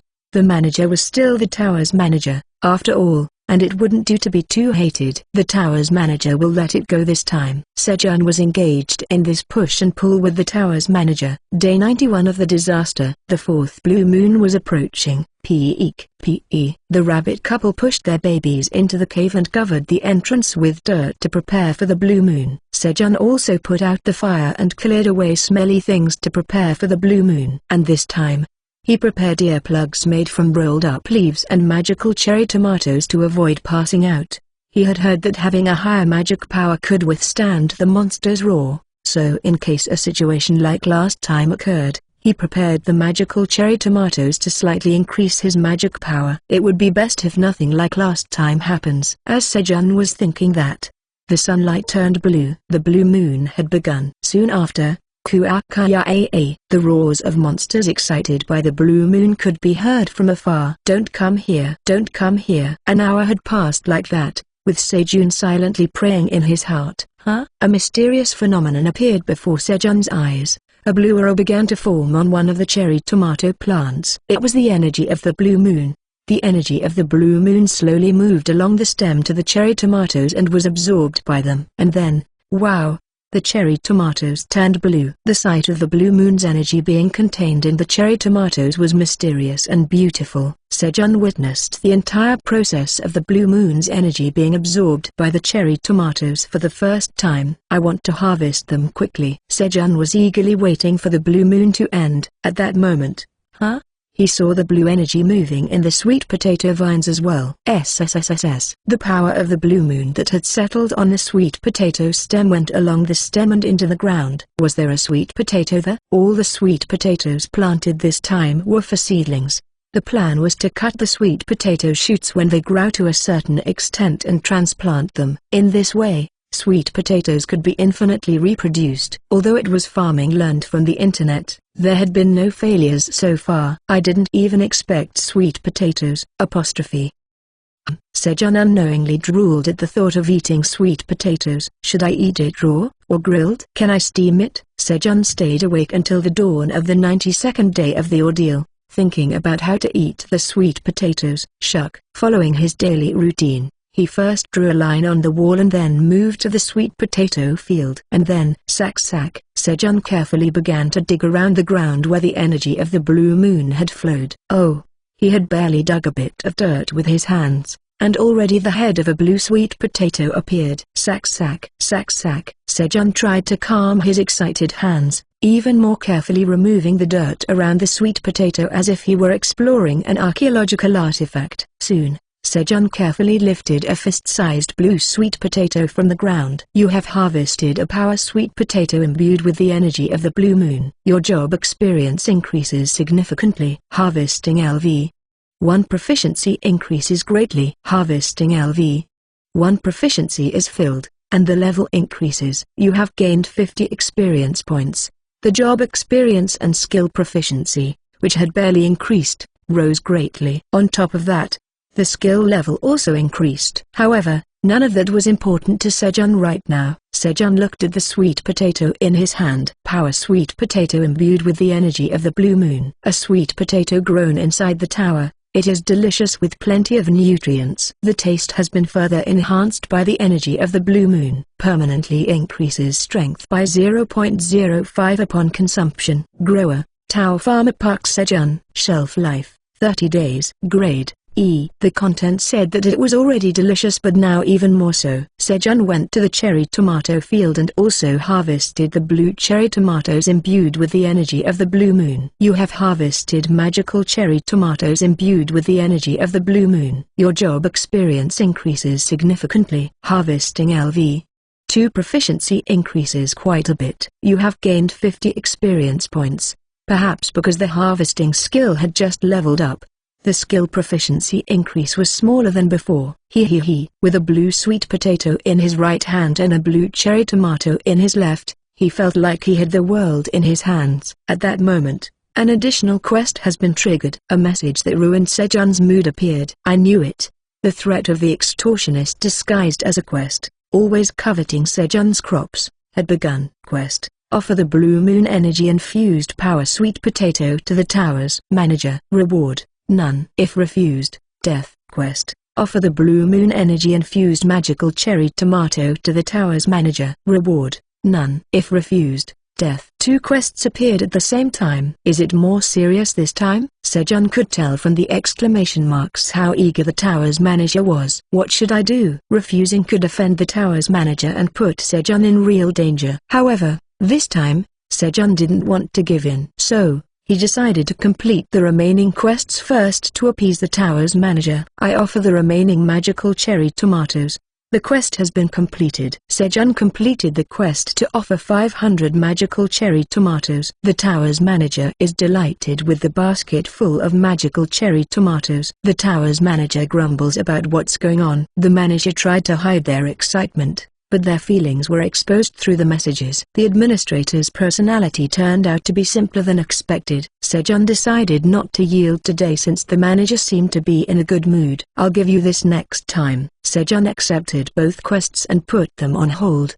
He didn't want to lose these delicious items as he had lost others before. I should eat too. The tower's manager warns that you must give it to them next time. Although Sejun was angry at the manager's attitude, as if they were taking a loan, he decided to endure it for today. He didn't want his happiness to be disturbed by such a thing. But what should I do with these? The sweet potato was big enough to share with the rabbits, but the cherry tomatoes were too small. Then there's only one way. Eat quickly and destroy the evidence. Sejun decided to give the rabbits more magical cherry tomatoes. Sejun put the blue cherry tomato in his mouth. Pop Duke. The skin of the blue moon energy infused cherry tomato was chewy like jelly. And then, kayak. The cherry tomato juice filled Sejun's mouth with a tangy sweetness that bounced around. If the magical cherry tomato was a humble local festival, the Blue Moon energy-infused magic cherry tomato was a glamorous city festival. Gulp. You consumed the Blue Moon energy-infused magical cherry tomato. Magic power permanently increased by 0.05 Even after swallowing, the lingering sweet and sour taste in his mouth made him oblivious to the message. Sejun, who had eaten the blue cherry tomatoes, went to the bonfire. It's a shame that there's no tinfoil. Sejun had a versatile scallion leaf. Duke. He broke the scallion leaf and wrapped the sweet potato in the leaf. And he waited. Expecting to eat roasted sweet potatoes, he hummed a tune naturally. During the waiting time, he could have caught piranhas or harvested cherry tomatoes, but he didn't do any of that today. It was the first day since coming here that he was going to enjoy roasted sweet potatoes. He carefully tended the bonfire to ensure that the sweet potato didn't burn. Indeed, waiting for something delicious is the happiest thing. How much time has passed? Crack, crack. As the sound of the scallion leaf firewood popping pleasantly filled the air, squeak, squeak, squeak, squeak. The rabbit family came out of their burrow. Sniff, sniff. The rabbits came out of the burrow and, with their eyes closed, were naturally drawn to the fire where the sweet potato was being cooked. Just wait a little bit longer, and I'll let you eat something delicious. Squeak. At Sejun's words, the baby rabbits cheered. The rabbit couple also happily waited behind, arms folded. After a while,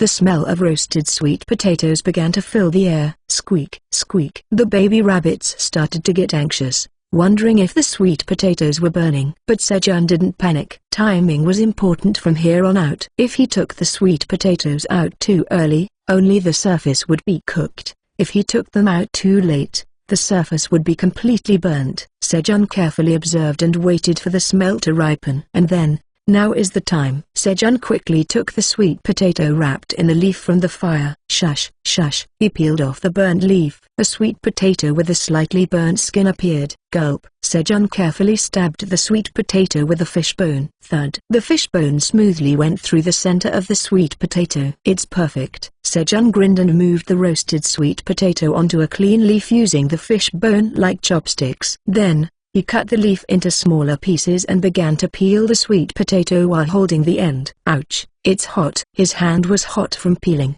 but thinking of the sweet potato he was about to eat, he endured the heat. With each peel, crumbles of sweet potato fell off, sticking to the skin. I'll eat that by myself later. Sejun secretly gathered the sweet potato peels in one place. However, squeak, squeak. The baby rabbits had already smelled the peels and were eagerly licking and eating the sweet potato crumbs stuck to the skin. Smart little ones. The rabbits' behavior was admirable, as they figured things out without being taught. They turned out to be genius rabbits who knew what to do without instruction. While having the peels taken away by the baby rabbits, Sejun finished peeling the sweet potato, leaving only the peeled sweet potato. Steam rose. Looking at the steaming hot yellow flesh of the roasted sweet potato, he couldn't help but smile. Squeak, squeak. The baby rabbits, who had already cleaned their peels, were demanding more sweet potatoes. Alright. Sejun cut the roasted sweet potato into small pieces and placed them on each rabbit's leaf plate. Since they were sharing the sweet potato, they wouldn't gain any power from it. However, I don't care. He wanted to share and eat this first harvested crop with his family, as there were many family members.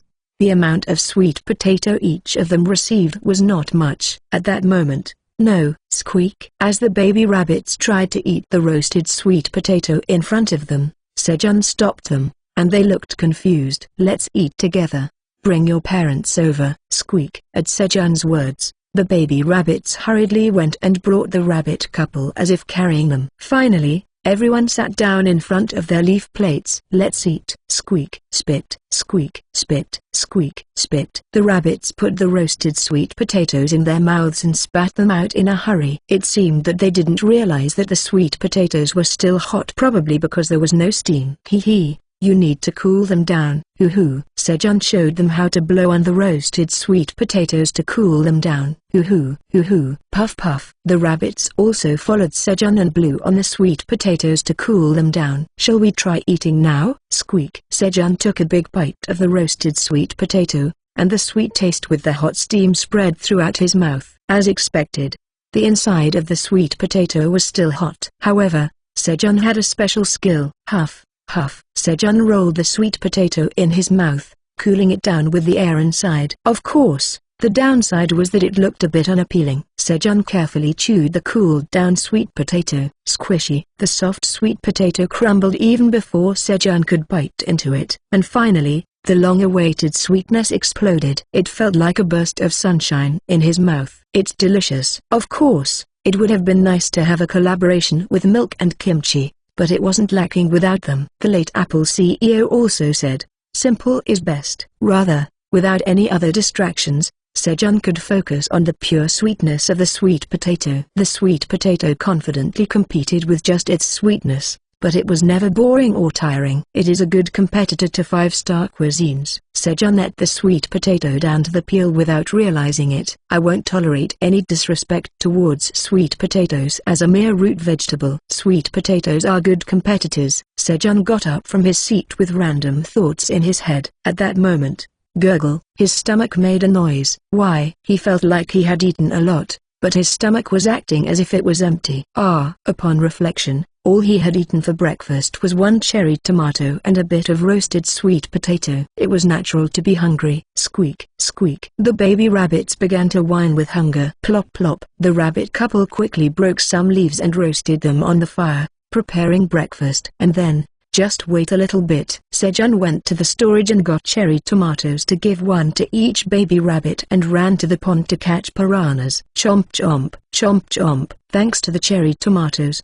the baby rabbits became quiet. Thus, the fourth blue moon passed without any major incidents. Morning of the 95th day of distress. Listen carefully, everyone. Peek, babai, babai. From today, we'll plant sweet potato shoots. Sejun made a significant announcement to the rabbits eating breakfast. Babai. The baby rabbits were greatly disappointed by Sejun's significant announcement. Sweet potato shoots were one of the baby rabbits' favorite snacks lately, and that was also the reason why Sejun had to plant sweet potato shoots quickly. If left alone, the sweet potato shoots would disappear soon. Although sweet potato shoots grow quickly and there's no need to worry, planting them today would mean harvesting the sweet potatoes sooner. Instead, we'll have roasted sweet potatoes tonight. Peek, babai.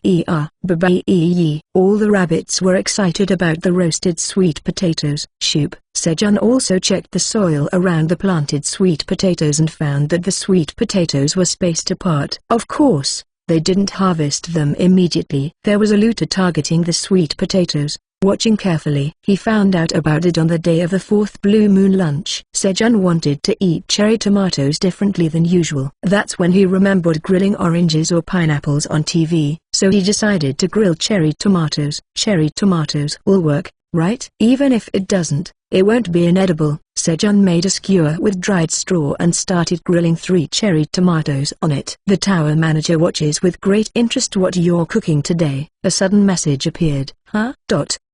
There was no reply after that, but Sejun learned that the tower manager occasionally watched him. And the grilled cherry tomatoes were incredibly delicious, as their sweetness was enhanced by the fire, just as it was on TV. Alright, move. After breakfast, Sejun and the rabbits started moving busily. They had to finish the daily morning tasks of cutting the straw, watering the crops, pollinating the cherry tomato flowers, and harvesting before planting the sweet potato shoots in the afternoon. The rabbits scattered to do their assigned tasks. Swoosh! The male rabbit watered the crops with an endless supply of water from the watering can. Snap, snap! The female rabbit started cutting the straw with scissors. Just leave one straw untouched. I'm going to keep growing it, Sejun told the female rabbit.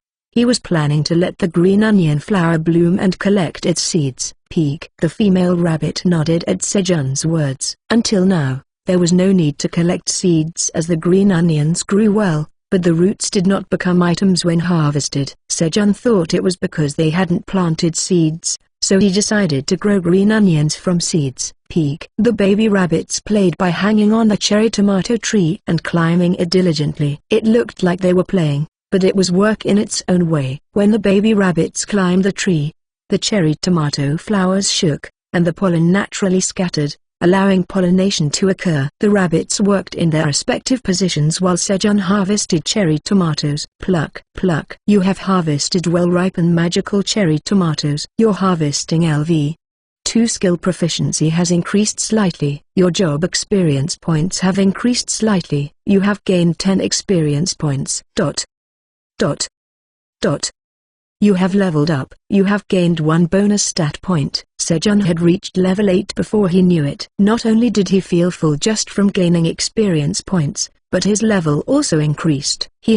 How rewarding. Sejun raised his health with the bonus stat point and put more effort into harvesting cherry tomatoes. Pluck, pluck, pluck. Then, your job experience points have reached the maximum. Your tower farmer, F, rank has increased. You have become a tower farmer, E. As your job rank increases, your job characteristics are strengthened. Oh, farming is indeed rewarding. As he worked, more and more things kept coming to him. Sejun's steps grew lighter as he harvested cherry tomatoes. Alright, let's get started. After finishing their morning tasks and eating a simple lunch, Sejun and the rabbits began planting sweet potato shoots. Everyone to their positions. They divided the work again. Squeak, squeal. The baby rabbits lined up next to the mother rabbit. Snip, snip. As the mother rabbit cut the sweet potato shoots, the baby rabbits carried them to the newly made field. Then, Sejun planted the sweet potato shoots one by one in the long, narrow holes he had dug at regular intervals. Stomp, stomp. He put the sweet potato shoot in the hole and stamped the surrounding soil to finish planting. And, swoosh. The father rabbit watered the plants to complete the process. Even though they had many workers, it took longer than expected to plant the sweet potato shoots because there were so many. They planted 300.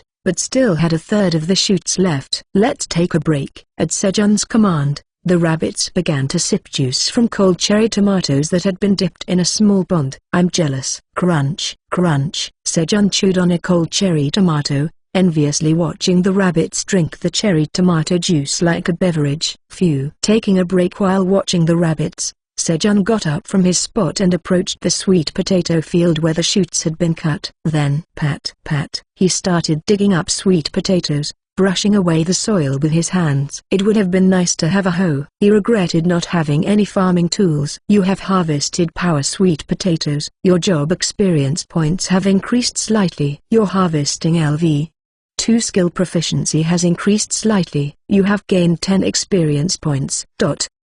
Dot. Dot.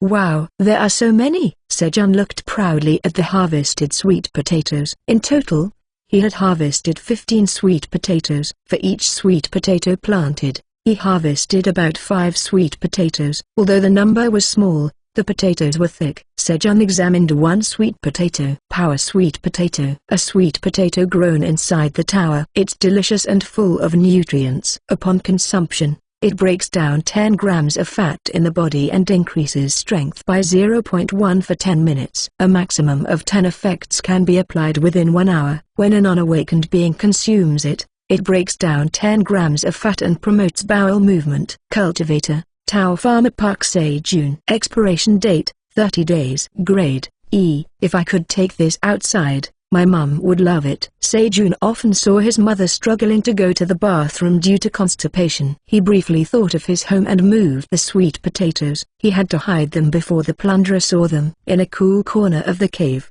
he laid down some straw, placed 8 sweet potatoes in a row, and covered them again with straw. They won't be able to see them like this. He moved the remaining 7 sweet potatoes to the fire and wrapped them in straw, placing them in the fire. By the time the work was finished, the roasted sweet potatoes would be ready. At that moment, thud, something that was stuck to Sejun's clothes fell off. It's a sweet potato sprout. It must have come along while moving the sweet potatoes. Sejun picked up the sweet potato sprout, dug a hole in the field, and carefully planted it in the field. He didn't know how many sweet potatoes this one sprout would produce. Grow big and strong. When he carefully planted it and watered it, you planted a sweet potato sprout. The probability of the sweet potato sprout taking root increases due to the effect of seed sowing LV. 1. Seed sowing LV. 1's proficiency increases slightly. So this is also considered seed sowing? Sejun fell into thought for a moment. To raise the level of seed sowing, He had to plant it himself. Sigh. Then, I have to do it all. After the break, the workload for Sejun became much easier as he did the entire process of planting sweet potato sprouts by himself, and the baby rabbits just brought the sprouts to the holes he had dug. Sniff, sniff. Instead, the baby rabbits were given the task of periodically monitoring whether the roasted sweet potatoes in the fire were burning. When Sejun finished planting all the remaining sweet potato sprouts, beep, beep, the baby rabbits started crying out that there was a burning smell. Is this how it's done? The giant black dragon crouched in front of the fire, looking at the 30 charcoal black cherry tomatoes skewered on the rapier, which looked almost like a skewer. The color was very different from what that human made. Let's just eat it. I won't die. No poison could kill him. The all-powerful being. The dragon hooked the rapier on his teeth and pulled it hard. Slurp. The peel, which had almost turned into charcoal, rolled into the dragon's mouth. Chew, chew. You. Contrary to his expectation, an extremely bitter taste arose. Chewy. The dragon quickly spat out what he was chewing. He couldn't waste his taste buds on something so tasteless. Ugh, it's bitter. What went wrong? That human ate it happily. As the dragon wondered what was different from the human he had observed. As the bitter taste subsided, a rich flavor different from the original cherry tomatoes was felt in his mouth. A new taste appeared. Oh, this is the taste. I need to peel it and eat it. Having gained a great realization, the dragon once again burnt the cherry tomato to a crisp and barely managed to peel off its skin using its claws, whining all the while. It would be more accurate to say that it simply crushed the cherry tomato and drank its juice. Slurp. Delicious. So good. The dragon licked the cherry tomato juice off its claws and exclaimed in delight. Having learned a new way to cook, the dragon proudly sat in front of the large crystal ball and began its hobby. What is this human doing? Originally, the crystal ball was a tool for the tower's manager to check if the tower was running smoothly.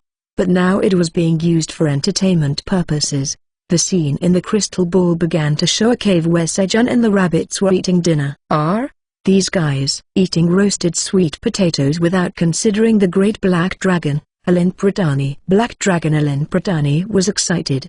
Woo. The rabbits diligently blew on the roasted sweet potatoes to cool them down and delicious meal happily. Wang. Sejun also took a big bite of the cooled roasted sweet potato. As expected, it's even more delicious after working hard. Sejun felt the sweetness filling his mouth as he ate the sweet potato. At that moment, an additional quest has been generated. I wondered why it was so quiet. Quest: offer 1 roasted power sweet potato to the tower's manager. Reward: none. Refusal: death. It seemed that the tower's manager was indeed watching. There's just 1 roasted sweet potato left in front of me now. Again, there was no reward. I guess I'll have to give it. Sejun decided to put the quest on hold. And when he reached out to eat the roasted sweet potato, the tower's manager urges you to offer the roasted sweet potato quickly. The tower's manager says they won't be able to stand it if you don't give them the roasted sweet potato today. The tower's manager's strong obsession was felt. It's going to be hard to pass this time. Sejun decided to give the roasted sweet potato. Is there nothing you can give me as a reward? Instead,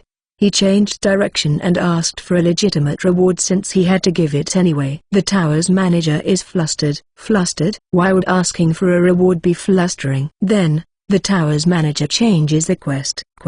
Offer 1 roasted power sweet potato to the tower's manager. Reward: 1 job skill. Refusal: death. Another job skill. Although he wasn't completely satisfied, he decided to be content with having negotiated reward. I will offer you the roasted sweet potato. He didn't have any expectations for the reward. It's probably skills like cutting grass, watering, stuff like that.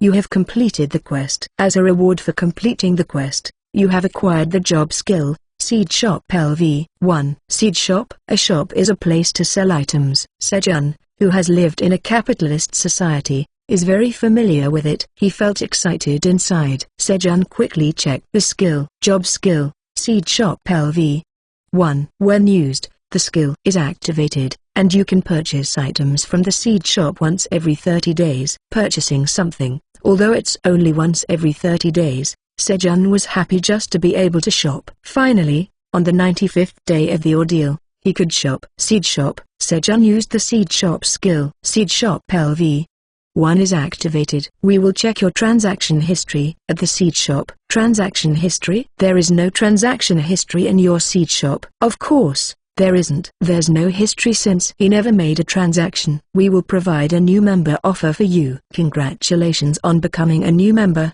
You've received 1 tower coin to make purchases at the seed shop. Oh, tower coin? Tower coin is a currency used inside the tower. The exchange rate for 1 tower coin is about 1,000,000 won, Korean currency. Outside, they're just giving away such tower coins. Sejun's heart pounded. 1 tower coin will be deposited into your seed bank account. It seemed that there was also a seed bank. The seed shop is open. 3 types of seeds are randomly displayed for newcomers. Huh? It was different from a regular shop. 3 types of seeds for sale today will be displayed randomly. At your current level, you can only purchase seeds once. And the seeds that appeared: cabbage seeds 1,000 pieces, 0.1 tower coin. Pepper seeds 1,000 pieces, 0.1 tower coin. Carrot seeds 1,000 pieces, 0.1 tower coin. In terms of market prices, 1,000 seeds would cost roughly 100,000 won. This price is a complete rip-off. However,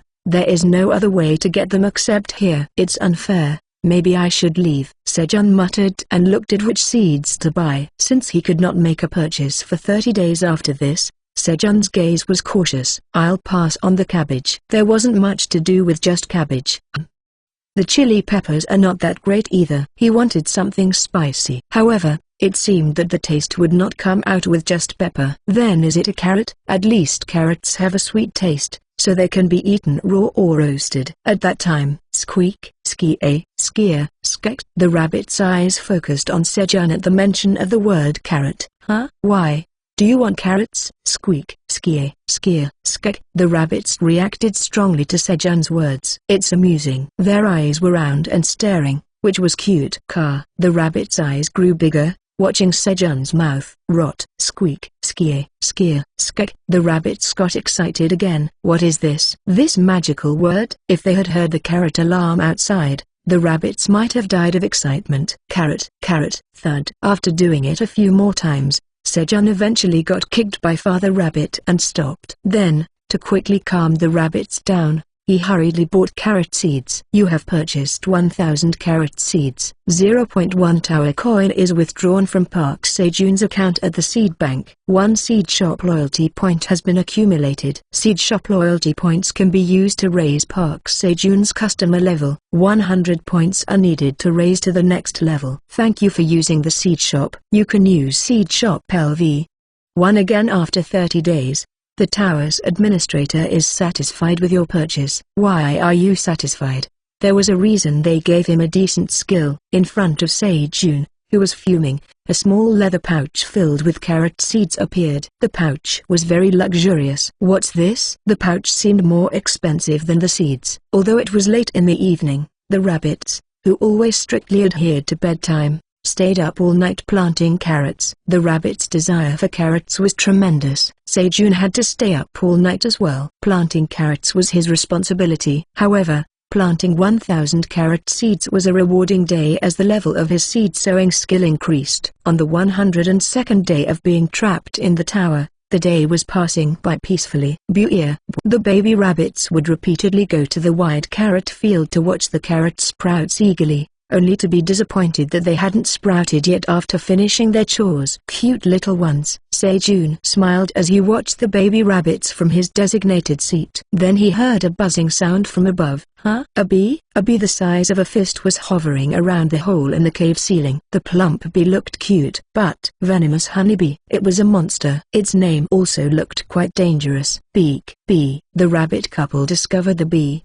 hurriedly brought their babies inside the cave, and blocked the entrance. What about me? Sejun was disappointed that they closed the entrance, trying to save themselves. He knew he couldn't enter the cave, but he was upset. With nowhere to hide unlike the rabbits, Sejun tiptoed carefully and picked up a torch near the pond, trying not to provoke the bee. A moment later, Buzz. The bee, after inspecting its surroundings and finding no threat, entered the hole. It started sucking nectar from the cherry tomato flowers. Phew. Thank goodness. Sejun was relieved that the bee didn't attack him. Please just eat the nectar and leave. Sejun prayed desperately for the bee to just leave. Then, After sucking nectar from hundreds of flowers, the venomous honeybee suddenly flew towards Sejun. Buzz! Why is it coming? Sejun backed away as he saw the approaching bee.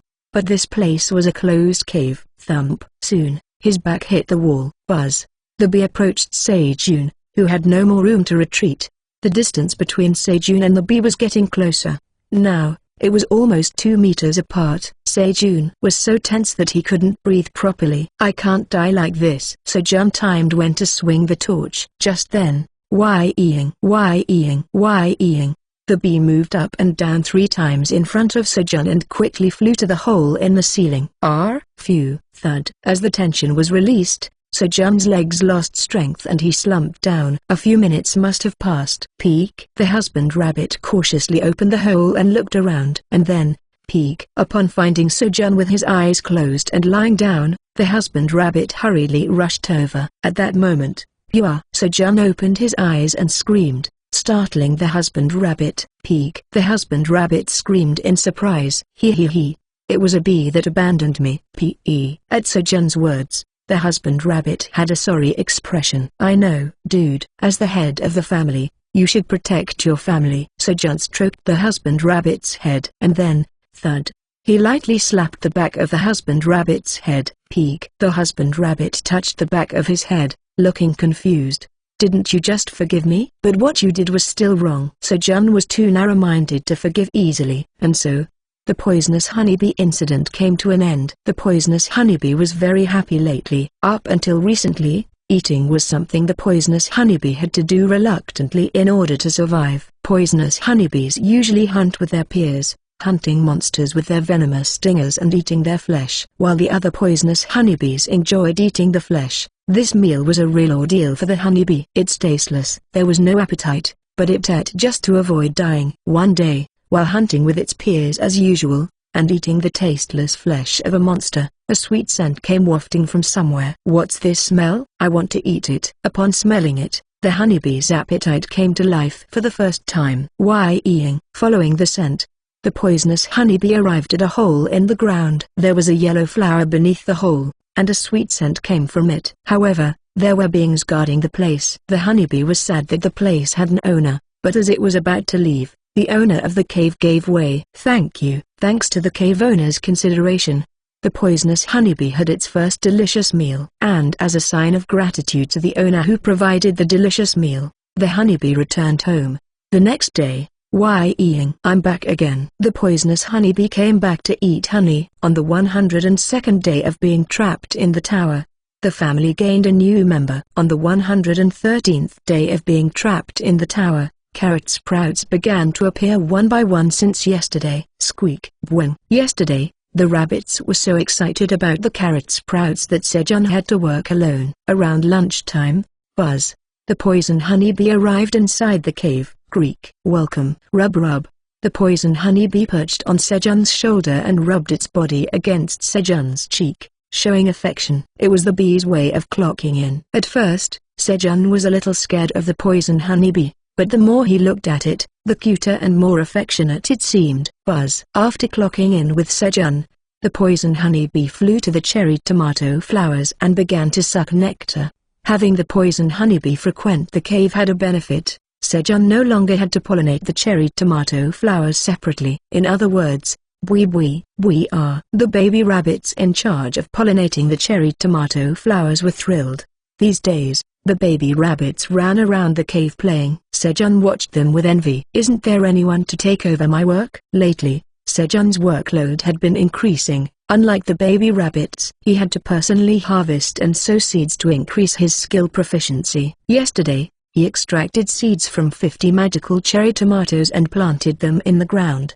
He planted about 1,200 seeds. Although he complained, Sejun's heart was actually filled with pride. The fields were expanding, and there was more and more food. Moreover, they had one more thing to eat. Buzz, the poison honeybee, after sucking nectar from the flowers for a while, landed back on Sejun's shoulder. Here, as Sejun placed an empty water bottle in front of the poison honeybee, gurgle gurgle, it spat out a small amount of honey.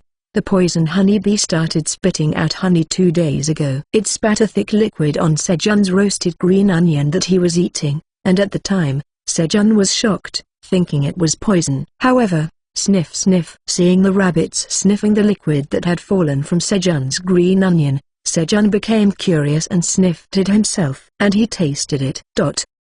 The rich flavor of honey and the sweetness that filled his mouth, Sejun realized that it was honey. That day, a new dish was born, honey green onions. The tower administrator who had been watching immediately ordered the honey green onions as an offering, but the quest was naturally put on hold. However, this time it was not intentional. There really was no honey. Even if their poison honeybee sucked nectar all day, it could only eat and spit out about 10 milliliters of honey. There were too few flowers. That's why he hurriedly planted 1,200 cherry tomatoes yesterday, to get honey.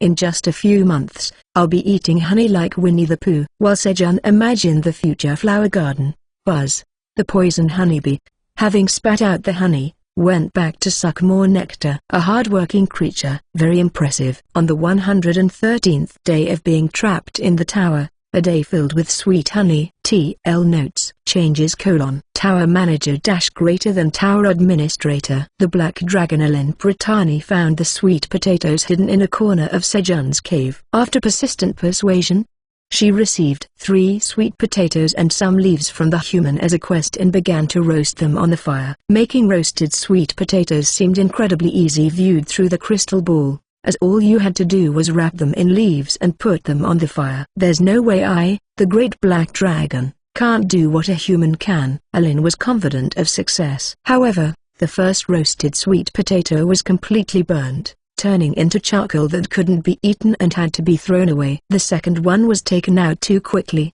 leaving the inside uncooked. Roasting sweet potatoes was a profound dish that tested one's patience. Did it work out well? Ellen, with hopeful eyes, took out the last remaining roasted sweet potato that gave off a sweet, smoky scent. With the know-how from 2 failures, she was certain of success this time. She carefully held the roasted sweet potato with 2 claws and broke it in half. It felt different from when she broke the roasted sweet potato the human had given her. What is this? But as the steaming, yellowish-brown cooked flesh of the roasted sweet potato was revealed, she quickly forgot about it. It worked. It worked. Ellen rejoiced at the sight of the finished roasted sweet potato. Human, did you see that?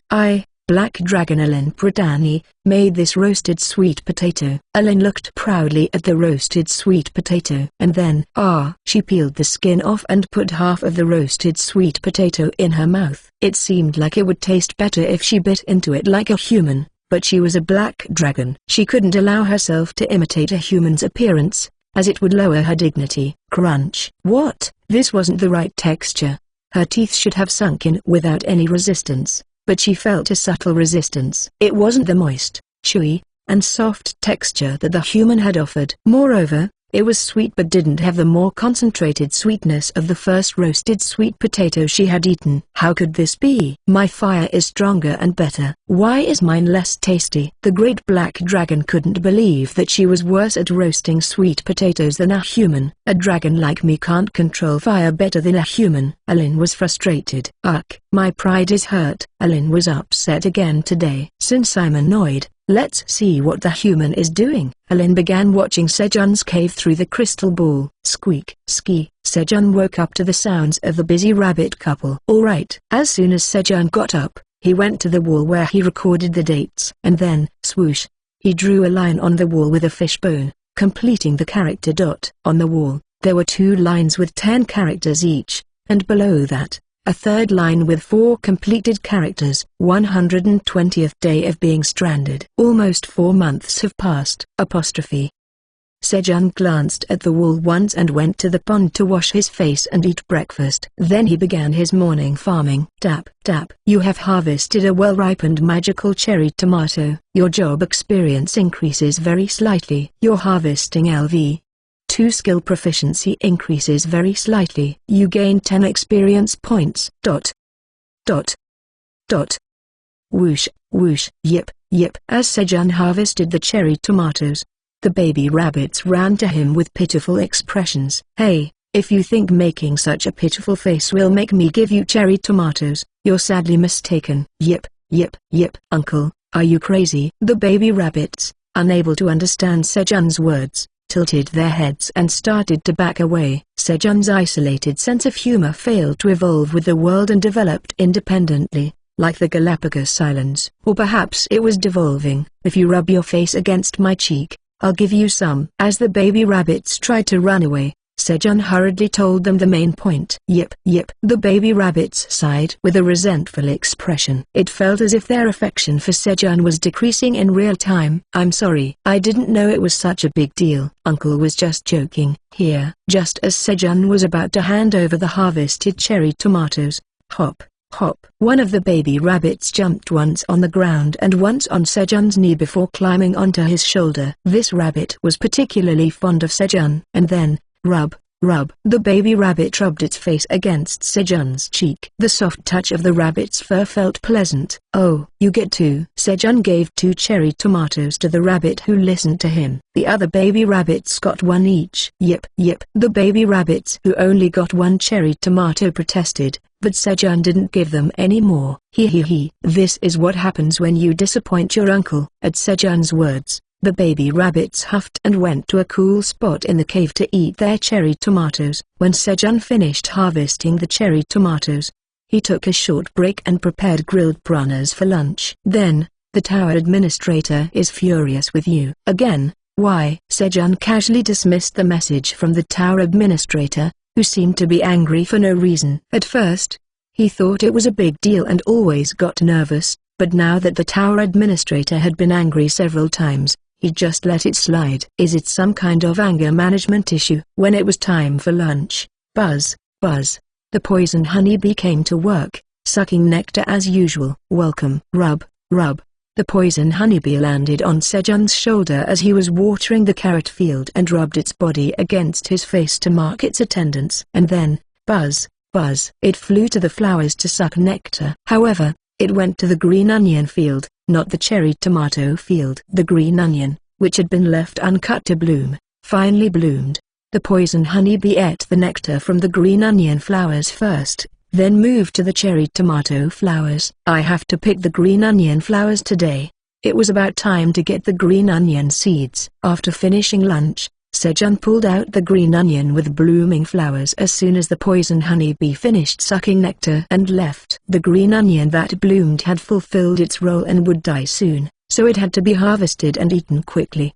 Grilled whole green onion was added to today's lunch menu. Sejun separated the green onion flowers and dried them in the sun. Once the green onion flowers were completely dry, the seeds would easily come out with just a few shakes. Sejun started his afternoon farming after drying the green onion flowers well in the sun. Buzz buzz. As evening approached, the poison honeybee came, spat out honey, and went home, and the afternoon farming also ended smoothly. Blue moon is in 2 days. Sejun, who was walking back and forth to aid digestion after dinner, looked at the wall calendar and said, the 5th blue moon since being trapped in the tower. The 4th blue moon passed peacefully, but like the 3rd blue moon, monsters could appear, so he couldn't let his guard down. I hope it passes safely this time too. Sejun sat down in his designated seat, worried, but seeing the crops growing lushly in the sun, a bright energy swelled in Sejun's heart, pushing away his worries. I'm happy. From the center of the quadrant where Sejun's designated seat was, Quadrant 1 had a green onion field, Quadrant 2 had a cherry tomato field, Quadrant 3 had a carrot field, and Quadrant 4 had a sweet potato field, which all reassured Sejun's heart. So 1 day passed, and it became the 121st day of being trapped. Today was similar to the usual days. However, the poison honeybee did not come for lunch today. It seemed that the poison honeybee was also preparing for the blue moon. As evening approached, Sejun turned off the fire and prepared for the blue moon with the earplugs made from green onion leaves and cherry tomatoes. He found a spot in the corner of the cave and prepared for the blue moon, seeing a different sight than usual. Why haven't you guys gone in yet? The rabbit couple placed their 6 baby rabbits on Sejun's designated seat and tied their legs tightly together with green onion leaves. And then, squeak, squeak. The rabbit couple went back into their burrow, looking at their babies for a while and making a sad crying sound before closing the entrance. What's going on? Why are you guys like this? Buying. As Sejun hurriedly tried to get up and take the baby rabbits, They raised their soft paws with a serious expression and shouted not to come closer. Soon after, the blue moon began. There is one tradition among the white rabbit farmers. On the day the fifth blue moon rises since their birth, they can only become a true adult white rabbit farmer when they receive the light of the blue moon. So today was the most important day for the baby rabbits. The baby rabbits looked up at the sky with anticipation, waiting for the blue moon to rise. And as the sun in the sky turned blue, the energy of the blue moon descended upon the baby rabbits through the hole in the cave, by air, by ear. Though underestimated as rabbits, the monsters were still monsters. Seeing the light of the blue moon, the baby rabbits screamed in excitement. Oh, oh! The baby rabbits' muscles began to swell. The rabbits, once smaller than the palm of a hand, transformed into 30 centimeters sized muscular rabbits. There was even a, means king in Korean, character on their bellies. If rabbits are like that during the blue moon, I didn't even want to imagine the other monsters. Pia, pie. The baby rabbits continued to scream and look at the sky. Fortunately, there were no monsters coming due to the sound of the baby rabbits. The blue moon ended safely once again. Pia, pie. As the blue moon ended, their muscles shrank like deflating balloons, and the baby rabbits returned to their cute appearance. However, their size had changed to be similar to the rabbit couple. They had become adults. Then, a blue light exploded from the bodies of the baby rabbits. Sejun, who had been watching the baby rabbits, witnessed a strange sight. The blue light moved to the tips of the baby rabbits' hands, gathered, and turned into items. So that's why I couldn't use the husband rabbit's watering can. Sejun realized why no water came out of the watering can when he held it.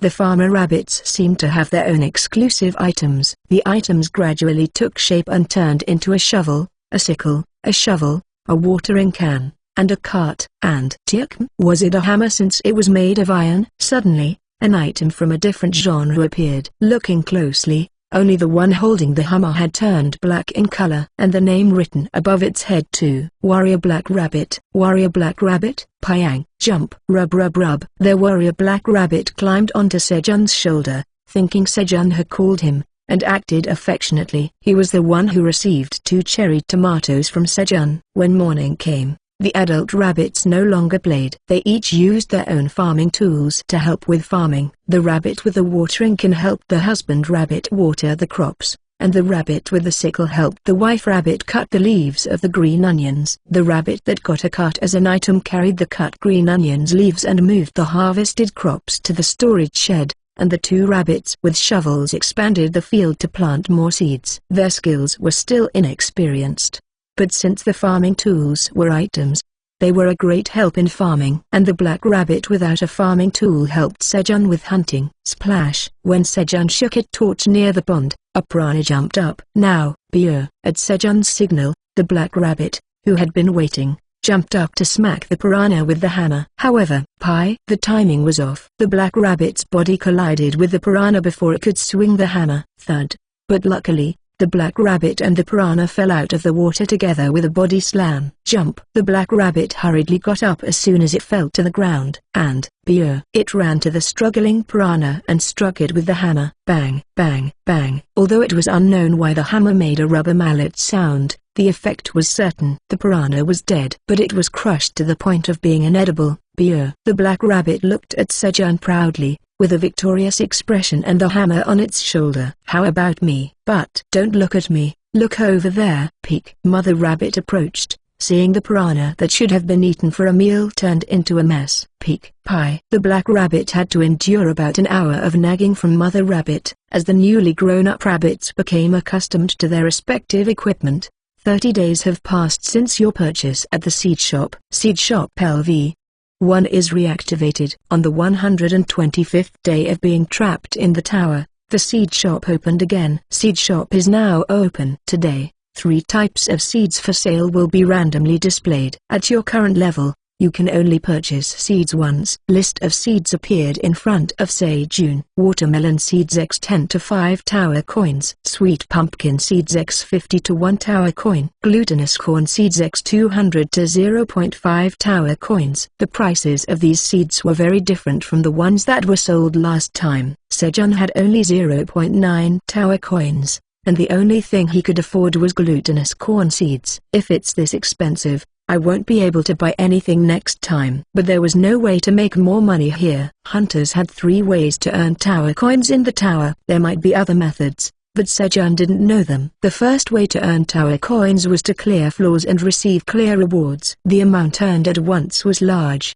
but since each floor's clear reward could only be received once, it didn't account for a significant portion of the actual income earned by hunters. The second method was monster hunting. The corpses of monsters could be sold to wandering merchants or at the first floor shop, earning tower coins. It was the main source of income for hunters since it could continuously generate revenue. The third method was completing quests and receiving rewards. Quest rewards varied greatly, so it was difficult to describe them. Clearing floors was not an option for Sejun since he couldn't even leave the cave, and even if he did, his chances of survival among the vicious monsters were low. As for monster hunting, apart from the piranhas they ate, all the other monsters were family, and there was no place to sell the fish bones from the piranha corpses.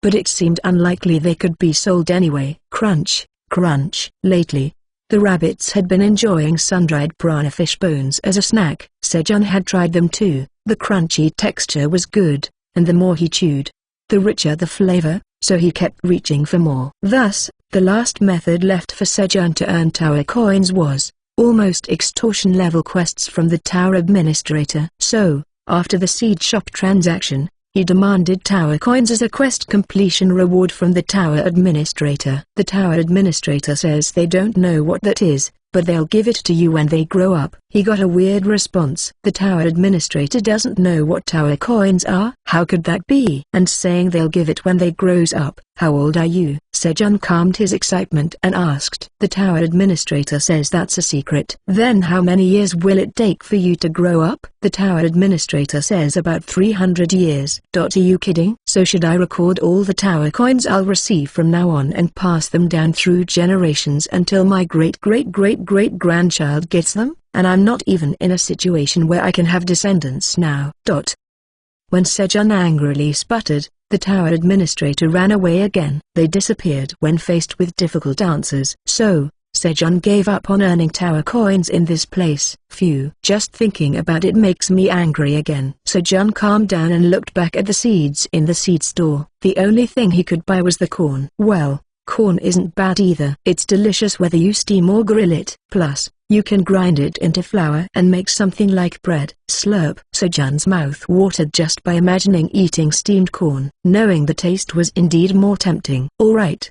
Corn it is then. Sejun purchased the corn. You have purchased 200 corn seeds. 0.5 tower coins are deducted from your seed bank account. You have earned 5 seed store mileage points. Thank you for using the seed store. You can use seed store LV1 again in 30 days. A leather pouch containing 200 corn kernels appeared in Sejun's hand. As expected, the pouch was the most luxurious. As Sejun opened the high-quality leather pouch and poured it into his hand, rustle. The plump corn kernels flowed out. Beep, beep, squeak. The rabbits, seeing the shiny corn kernels, rushed to the field. They started digging up the field where they had planted the onion seeds in the morning. It was their silent pressure for Sejun to plant quickly. The tower administrator is excited. The tower administrator urges you to plant quickly. I'll plant without you telling me. They didn't give any rewards, but still demanded a lot. Despite being annoying, the tower administrator was still the only one Sejun could have a proper conversation with. Sejun went to the field made by the rabbits and started planting the corn seeds. You have planted corn seeds.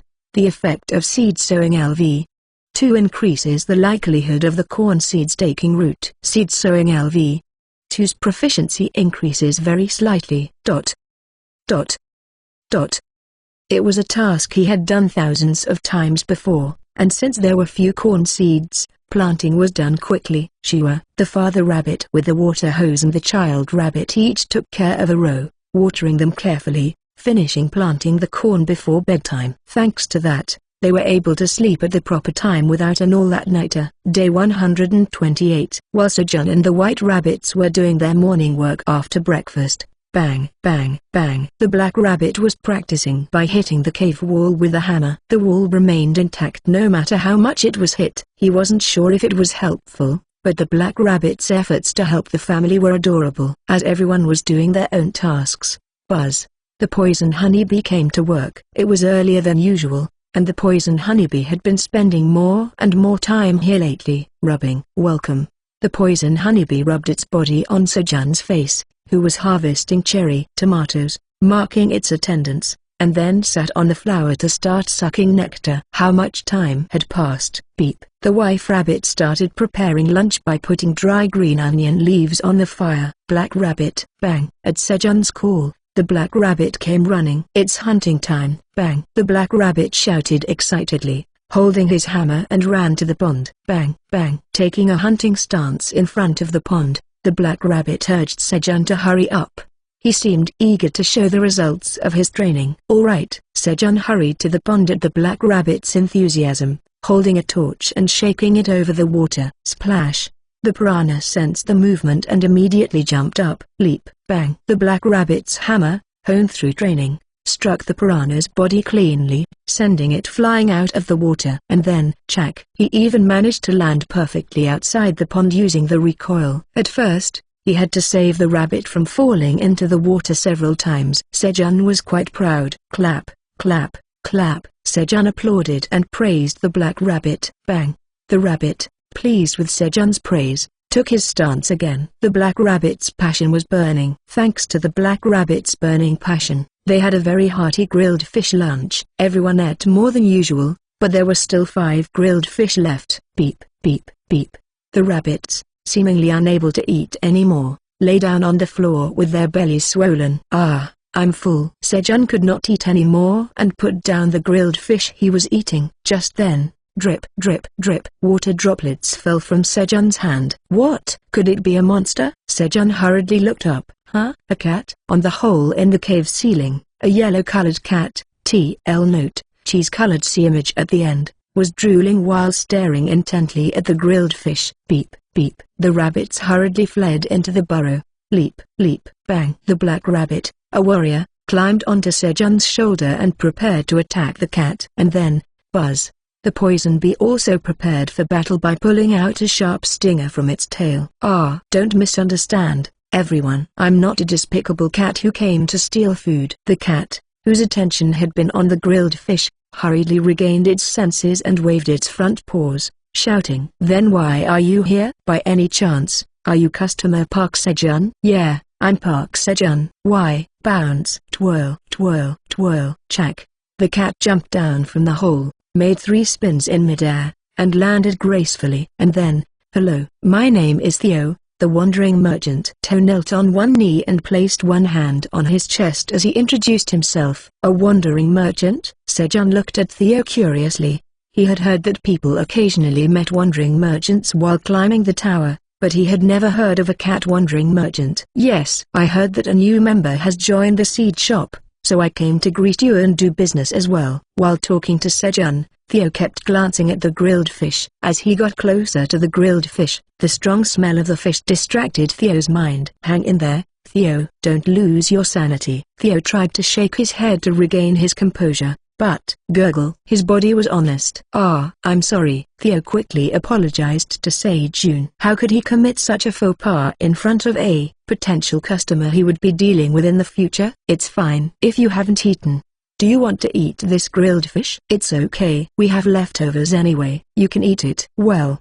then, should I just eat one? Theo cautiously picked up one grilled fish and put it in his mouth. Slurp. As soon as he put it in his mouth, the grilled fish seemed to melt away. It's so delicious. After exclaiming that, he had no memory of what happened next. When he came to his senses, Theo was eagerly licking the fish bones. Fish bones were scattered all around him. He had eaten all 5 grilled fish. The rabbits and the bee looked at Theo pitifully, and Sejun was smiling brightly. Now, shall we start trading? Let's start by calculating the cost of the grilled fish. Sejun had a feeling when Theo started talking about trading. This guy is gullible, huh? Theo was confused by Sejun's words. Wasn't it for free? Where is anything free in this world? You said you came to trade, right? I got tricked. Theo belatedly realized his mistake. So Theo agreed to pay 0.5 tower coins to Sejun for the 5 grilled fish, and the trading began. He had to take money from the customer, but instead, He gave money. A business starting with a loss. I'll definitely sell. Theo resolved himself and laid out his goods from his bag. Da. How about these fresh items that came from other floors? Sejun looked at the items Theo proudly displayed. Tumbler, 5 tower coins. Mini fan, 3 tower coins. Portable hand warmer, 5 tower coins. Are these items from outside the tower? Oh, you recognized it right away. This tumbler has preservation magic on it. If you put something hot or cold in it, the temperature will be maintained. It's an amazing item. And this mini fan has wind magic enchanted, so whenever you need it, just switch it on like this. Apostrophe. Sejun carefully watched Theo's enthusiastic product explanations. Is he tricking me knowingly, or does he really not know? If he was tricking him knowingly, it was truly incredible acting. But there was not a shred of falsehood in Theo's eyes when he said that the tumbler had preservation magic, the mini fan had wind magic, and the portable hand warmer had warming magic. No matter how I look at him, he's an unfamiliar face.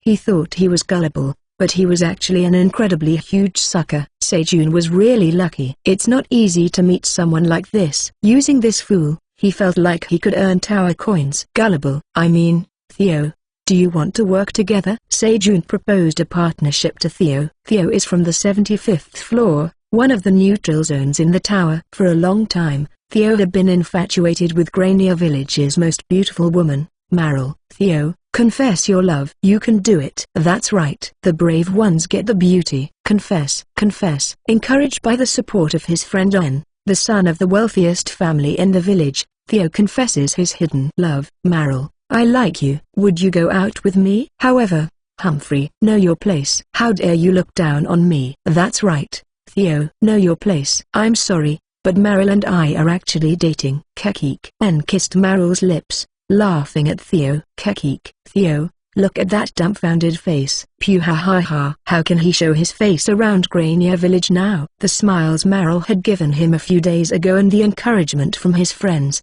or rather, those who pretended to be his friends, were all part of a play to fool naive Theo. Humiliated in front of many people in the village square, where he had been urged to confess by showing his bravery, Theo could no longer hold his head high in the village. Shocked, Theo stayed home for a few days and decided to become a wandering merchant to seek revenge by becoming rich. I'll get rich and take revenge. With the 50 tower coins he had saved up from working hard all his life, he bought the necessary qualifications and equipment to become a wandering merchant, and was about to buy goods from the market with the remaining 5 tower coins when, Theo, I have a really good deal for you. Goblin wandering merchant Scarum, who had given Theo various advice about wandering merchants, approached him secretly. What is it? Theo did not doubt Scarum, who had kindly given him advice. So, Scarum showed Theo the tumbler, mini fan, and portable hand warmer. These are items from outside the tower. Items from outside the tower? That's right. If you take these to the upper floors, you can sell them for a high price. Those who live on the upper floors collect these items as a hobby. Really? I'll buy them. This is a map with the location of a new member of the seed shop. Since they're new members,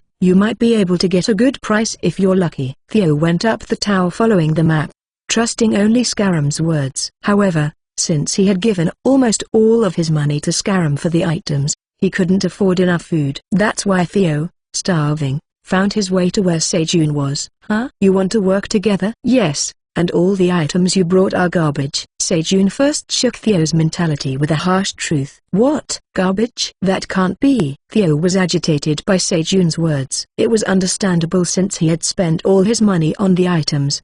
Trusting Scarum, there's no magic on them at all. This tumbler blocks contact with the outside and prevents heat transfer, and the mini fan and portable hand warmer will stop working after a few hours when the battery runs out. Look, Sejun explained and turned on the mini fan, placing it on the floor. No way. How do you know, Sejun? Scarum said there was magic on them. I'm from outside the tower. What? That explained everything. It seems that the Scarum guy deceived you. But how could he?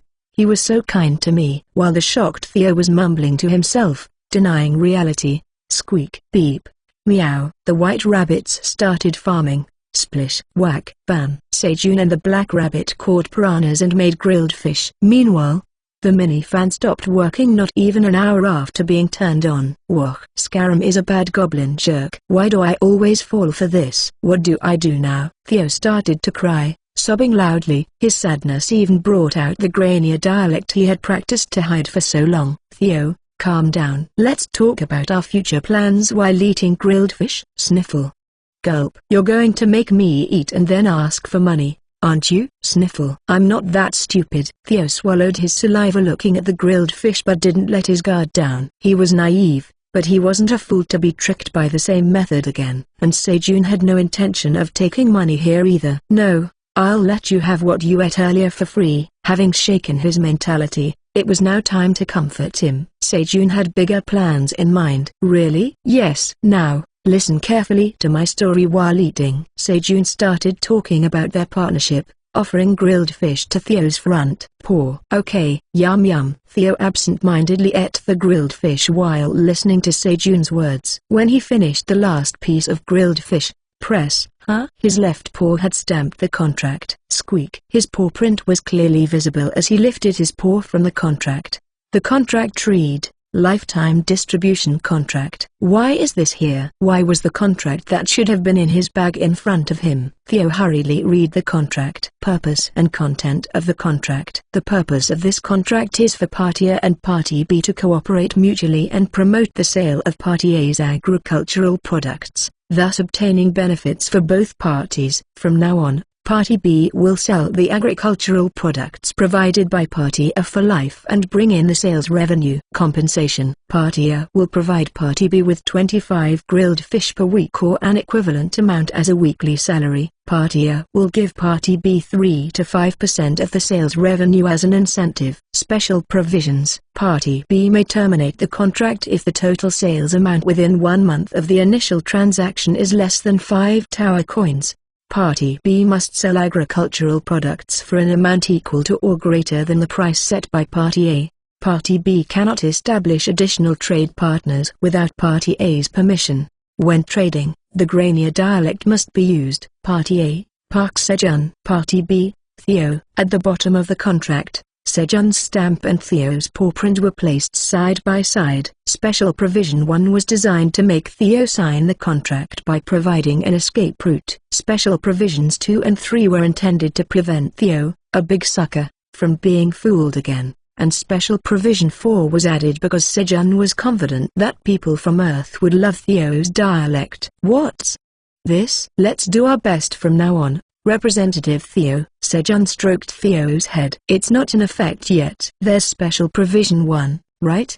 But Theo pushed Sejun's hand away and spoke coldly. Alright, but we're still trading, right? Representative Theo. HMPH. Well, that's true, Theo answered, glancing at Sejun's hand. Sejun stroked Theo's head again. Shortly after, Theo, seemingly tired, fell asleep under Sejun's touch. Sleep well, Representative Theo. Sejun laid the sleeping Theo on the floor and got up. Everything is going according to plan. In this way, Sejun secured a means of earning tower coins. You are home. It smells so good. No, it smells really good. Theo corrected his unconscious dialect and rubbed his eyes as he woke up. Did you wake up? Sejun asked while grilling fish and green onions for breakfast. Stacked next to him were numerous grilled fish. Sejun and the Black Rabbit had worked hard to catch piranhas since morning. Yes. How long did I sleep? You slept from lunch yesterday to now. Today is day 129 of being stranded, and Theo woke up in the morning, planning to sleep for the entire day. But what's that? Theo asked about the stacks of grilled fish, sniffing the scent. It's this week's salary. The grilled fish will cool down. Pack it up quickly. Yes, thank you. Theo briefly thought, why am I getting a salary when we're partners? But quickly began packing the grilled fish into his bag, tempted by the stimulating aroma. The space bag is an essential item for wandering merchants who need to travel through multiple levels, as it is enchanted with preservation, space expansion, and weight reduction magic. This allows them to store a large number of items in their original state for extended periods. Let's eat breakfast. Squeak, squawk. At Sejun's shout, the rabbits rushed over and began eating breakfast. After the noisy morning meal ended, Mr. Park Sejun, Theo called Sejun. Just call me Sejun. Yes, Sejun. What are you planning to sell? Cherry tomatoes. What? Pluck. This. Sejun picked a ripe cherry tomato from the tree and showed it to Theo. This? Theo looked at the cherry tomato with disdain. Take a look. Sejun handed the cherry tomato to Theo. Huh? Magical cherry tomatoes? This is an item? Yeah. Not bad, right? How much are you going to sell it for? For 10 minutes. Increase magic power by 0.1 and dissolve 10 grams of fat. Theo thought that,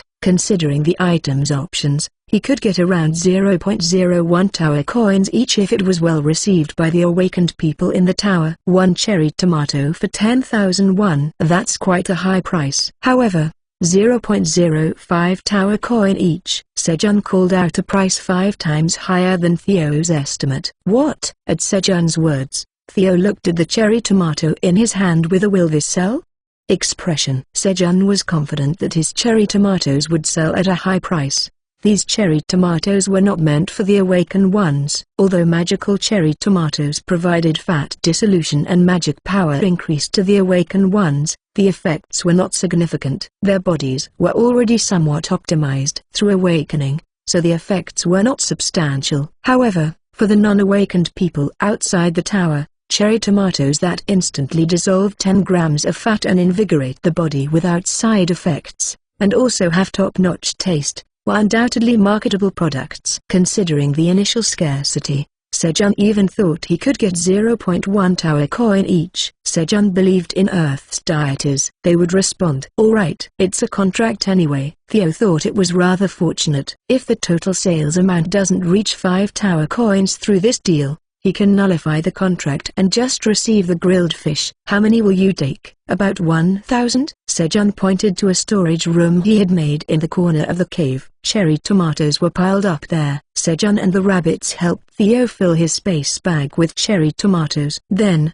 I'll be on my way. Theo left the cave with his space bag. 5 days later, on the 38th floor of the tower, inside a dark cave, 10 elite hunters of the Phoenix Guild were struggling to clear the 38th floor, but the possibility of clearing it was still remote. While they were exploring the cave, Screech, spider monsters approached. 15 spiders. Diamond formation. At the leader's command, the hunters quickly formed a formation. Screech. As soon as the formation was made, the spider monsters began their attack. Don't get surrounded. Keep an eye on the rear. Yes. As elite hunters of the top guild on Earth, they had no weak points. A short while later, the battle ended. Phew. Good job. Collect the spider corpses and rest here for a while. Yes. As the hunters were about to sit down and rest after collecting the spider monster corpses, humans, come see the good stuff here. Meow. A cat called out to them. Huh? A wandering merchant. Oh my. It's a cat. A cat wandering merchant? Let's see what it's selling. The hunters approached Theo with interest. Huh? Cherry tomatoes? The approaching hunters were disappointed to see the cherry tomatoes piled up on Theo's mat. They had expected weapons or mysterious potions from a wandering merchant, so it was understandable that they were disappointed with the cherry tomatoes, which they could eat outside. Foolish humans, I knew you'd think that way. Meow. These are not the cherry tomatoes you know. Sejun had learned that Theo was good at following instructions when he sold items like tumblers, so he had given very detailed instructions. Different? That's right. Meow. Check the options once. Meow. As instructed by Sejun, Theo emphasized that the cherry tomatoes were items. Options? These were items? The hunters began to check the options of the cherry tomatoes. Magical cherry tomatoes, 0.1 increase in magic power for 10 minutes. It's too low. As expected, the male hunters' reactions were not so good. Their levels ranged from 45 to 48. At their level, with equipment options included, a 0.1 magic power boost was insignificant. However, just by eating this, it breaks down 10 grams of fat. Is this really possible?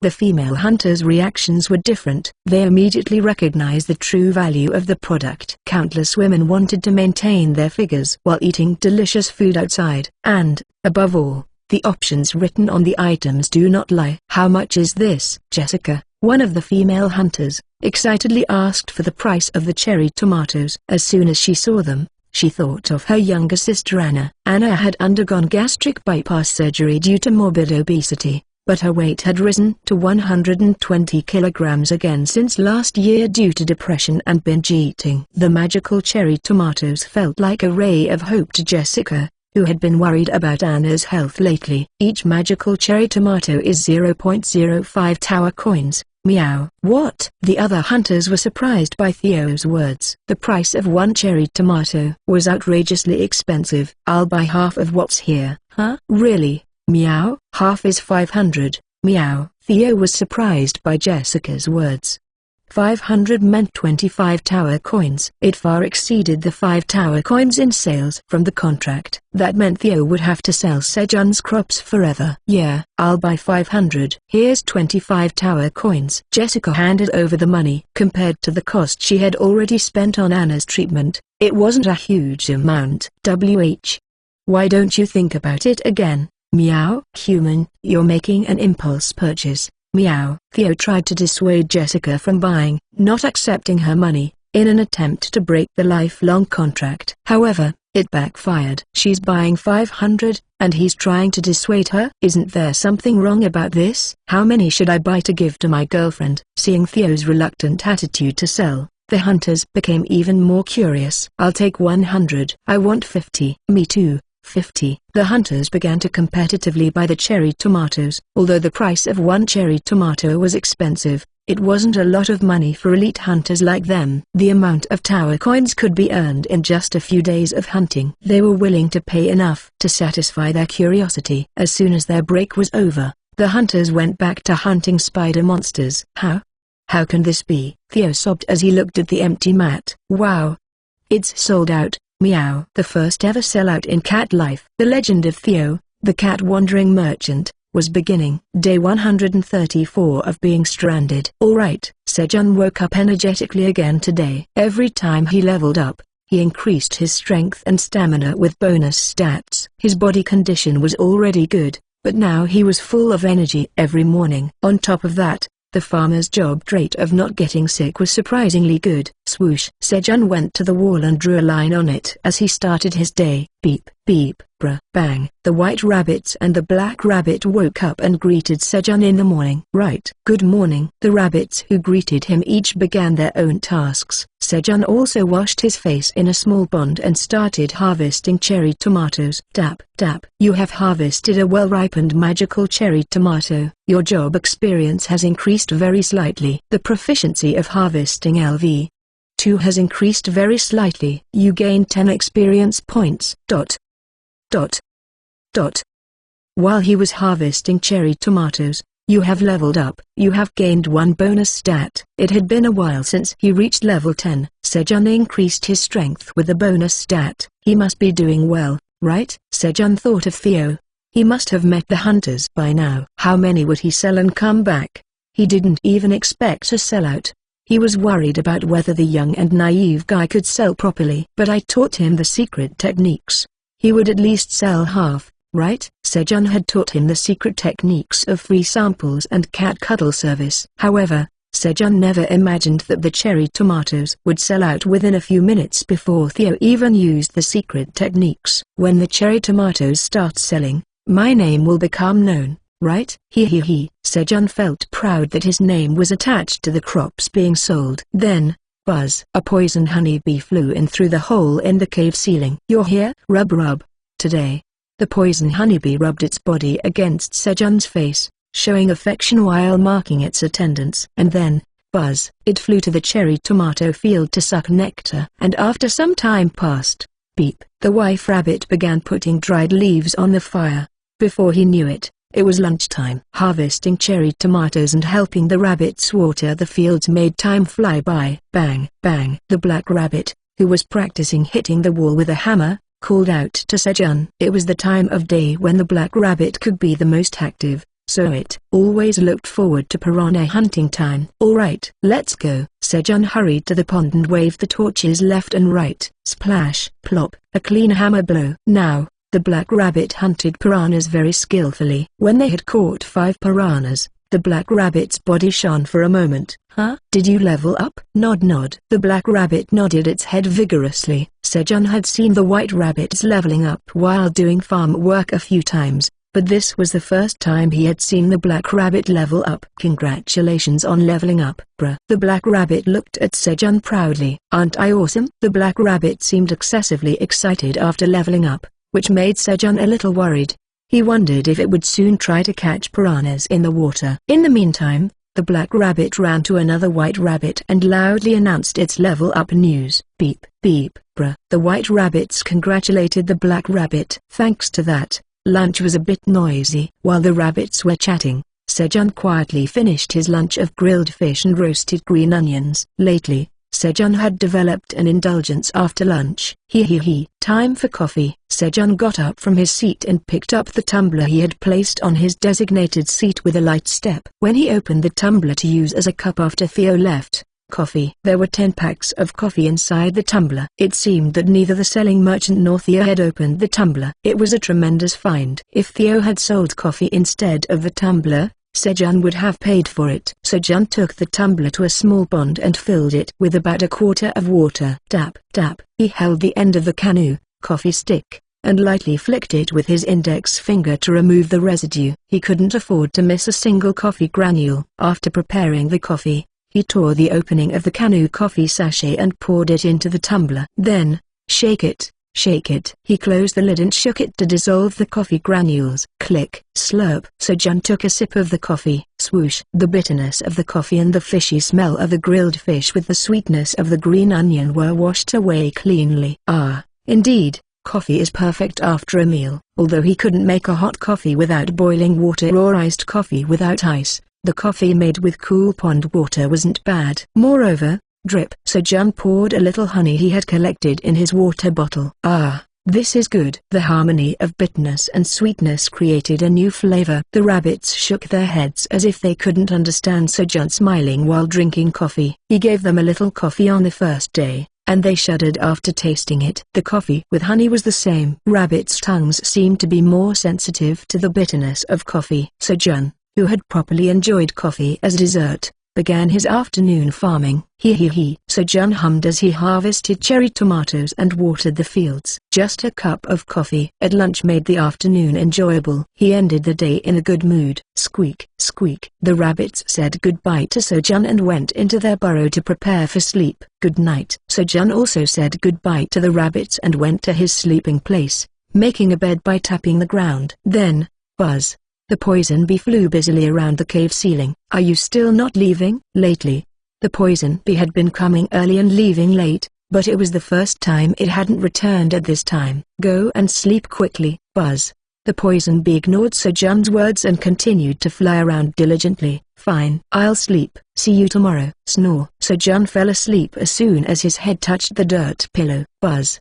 The poison bee busily created something on the cave ceiling. "Why isn't he coming?" Scarum, the goblin traveling merchant who had scammed Theo, waited for Theo to return. He was sure that Theo wouldn't have been able to sell the item and would return disappointed. "And I'll comfort the disappointed guy, telling him there's a bigger opportunity, and lend him money." From then on, the guy would become his slave, working for him for a lifetime to pay off the ever-growing interest, let alone the principal. It's been a long time since I last caught a real sucker. Scarum grinned maliciously. As he waited for Theo, Scarum went to the bulletin board displaying the sales rankings of traveling merchants. Checking his ranking once a day and feeling proud was one of the joys in his life. Traveling merchant sales rankings.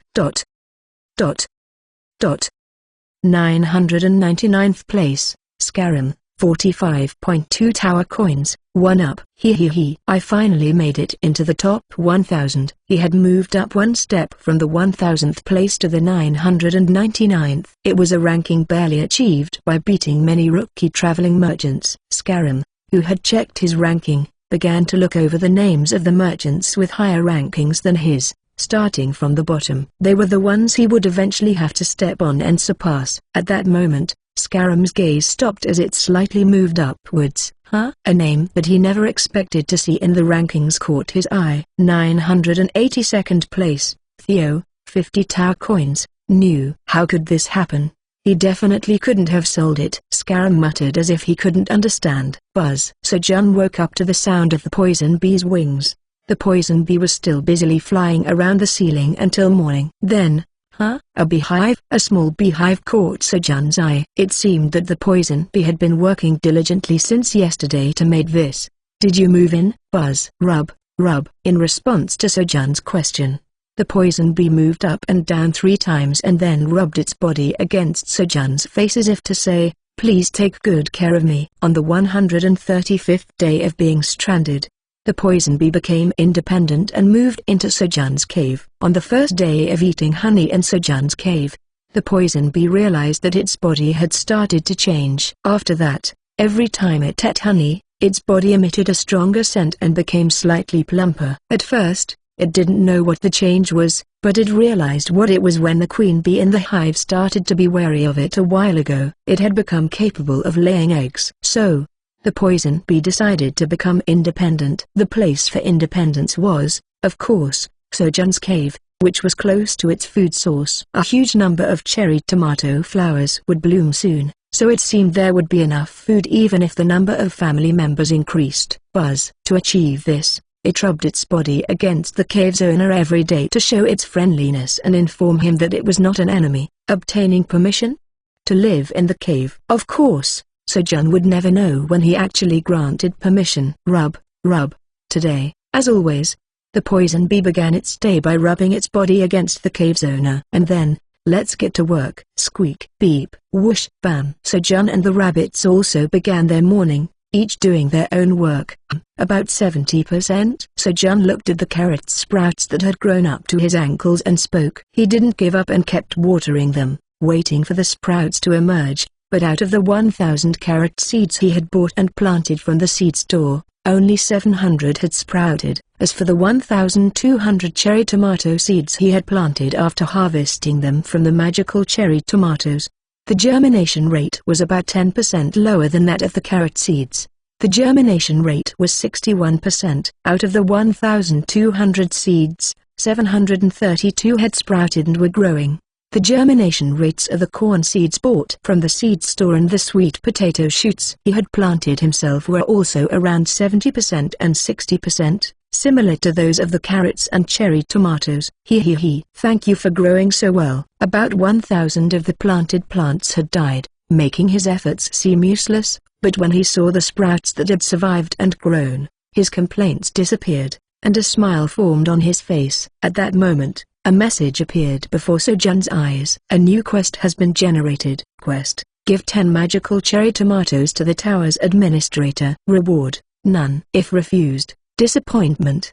The tower's administrator didn't excessively demand anything from Sejun, who had continuously postponed quests and watched Sejun and Theo's transactions, and the threats to offer it or die had disappeared as well. Instead, it showed disappointment like this. It seemed so pitiful and endearing that Sejun couldn't help but give in again. Take it. 10 cherry tomatoes disappeared from Sejun's storage. You have completed the quest. The tower's administrator is grateful for your kindness. Now it even felt gratitude. Sejun felt pleased that the other party was grateful. Sejun, who had been smiling contentedly, quickly erased his smile. I just looked like a pushover. I have to be careful. Sejun gathered his thoughts and focused on farming again. However, looking at the fresh green waves in the field, a contented smile was soon drawn on his face. Although he didn't realize it, he wasn't a pushover but he had a kinder heart. Day 143 of being stranded. I'm back. Meow. Theo announced his return as he jumped down from the hole in the ceiling. His voice was full of energy since he had sold out. However, you? What's going on? Sejun's voice raised in surprise at Theo's earlier than expected return. Sejun meant to scold Theo for coming back without selling everything, but Theo took it differently. I'm sorry, Meow. Even if I sell out next time, I won't play on other floors and will come straight back. Meow. Theo immediately admitted his mistake. What? You went to play? For how many days? I played for 4 days. Meow. I'm sorry. Meow. As Sejun's tone softened, Theo, who had been observant, quickly grabbed Sejun's leg and asked for forgiveness. But Sejun's serious expression didn't ease. He was doing some calculations in his head after hearing Theo's words. Theo had said that it would take about 10 days to travel back and forth to the 30th floor, where the hunters were. But he had time to play for 4 days even after selling out. Considering Theo returned 14 days after leaving, It meant that he sold out as soon as he went down. "Explain it in detail, or else I'll show you how scary I can be," Sejun threatened Theo, who was already trying hard to read Sejun's mood. "Alright, meow." Theo, who had shrunken, began to explain. "That's what happened, meow. The humans just bought everything." After a few words, meow. Theo still had the presence of mind to leave out the fact that he had tried to stop the purchase. "Really? Without using your secret technique?" "That's right, meow." Sejun realized that the response to the cherry tomatoes was hotter than he thought after hearing Theo's words. "Here are 50 tower coins, meow." "You did well, Theo." The employee. "Here's your incentive." Sejun handed Theo 2 tower coins, which was 4% of the sales amount. "Aren't I the representative, Theo?" "Meow." "You just got demoted." "Where is a representative who goes to play for 4 days?" "Work hard from now on, and I'll make you a representative again. And when you become a representative, I'll raise the incentive to 5%. "Understood, meow." "I'll work hard to become the representative, meow." Theo responded enthusiastically to Sejun's words. "But what's with your speech?" "I just decided to live like this, meow." Theo had lost his sense of inferiority about his dialect after realizing that it was well received by humans. He. "My name will be known now." "What do you mean, meow?" "The cherry tomatoes have the option to show the grower, right? So people will know that I made those cherry tomatoes." Theo couldn't sit still at Sejun's words. "There are various systems for wandering merchants, and one of them is a feature that forcibly hides the origin of the goods, such as the manufacturer or grower. For inexperienced wandering merchants with low sales, you can't even tell them verbally. It gets blocked. The only way to really let them know is to take them to the place." The policy was to prevent wealthy wandering merchants from stealing the supplies of novice wandering merchants. In other words, Sejun's name as the grower wouldn't be shown on the cherry tomatoes Theo was selling. And the only way to lift this restriction is by achieving 1,000 tower coins in sales and becoming a mid-level wandering merchant. This is big trouble, meow. Theo thought that if he revealed this fact to Sejun here, he would somehow be demoted another level in the company and his incentive would be reduced to 3%. But he couldn't keep it a secret because his conscience wouldn't let him. So there was only one solution to get out of this situation. "Give me the cherry tomatoes, meow." "I'll leave right away, meow." "Already?" "Rest for a few days. You need to get your weekly pay, too." "No, meow." "I'll take it later, meow." "I want to make money quickly, meow." Theo hurriedly packed the cherry tomatoes into his bag and left. The kid's got money fever. Sejun misunderstood Theo's intentions without knowing his thoughts. As Sejun hoped for his cherry tomatoes to gain popularity, the hunters who purchased the magical cherry tomatoes were beginning to experience their effects. Dad, we have to buy more of these next time." "Got it? We must. These are so great." Kim Dong-sik, the leader of the Phoenix Guild, bought 20 magic cherry tomatoes to satisfy his curiosity and for his daughter, who starved herself daily for her diet. His daughter stopped being grumpy due to dieting after eating the cherry tomatoes, and peace returned to their home. Initially, she ate 3 a day, but now she only eats 1 in the morning to save them. The option of breaking down 10 grams of fat and giving vitality to the body comes with it. This vitality effect lasts for a long time, and with less food, the body feels energized and not tired, making her move more and consume additional calories, helping her diet. "I shouldn't have held back then."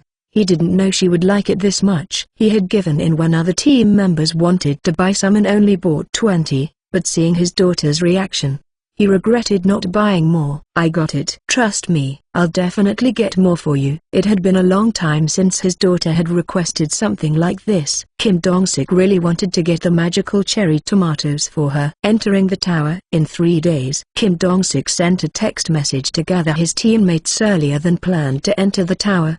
He expected his teammates to be discontent, but he planned to wait around the area where they met the wandering merchant on the 38th floor while hunting spider monsters since he didn't know when the cat wandering merchant would appear again. "I should request a fixed deal when I meet the wandering merchant this time." Then, Doom.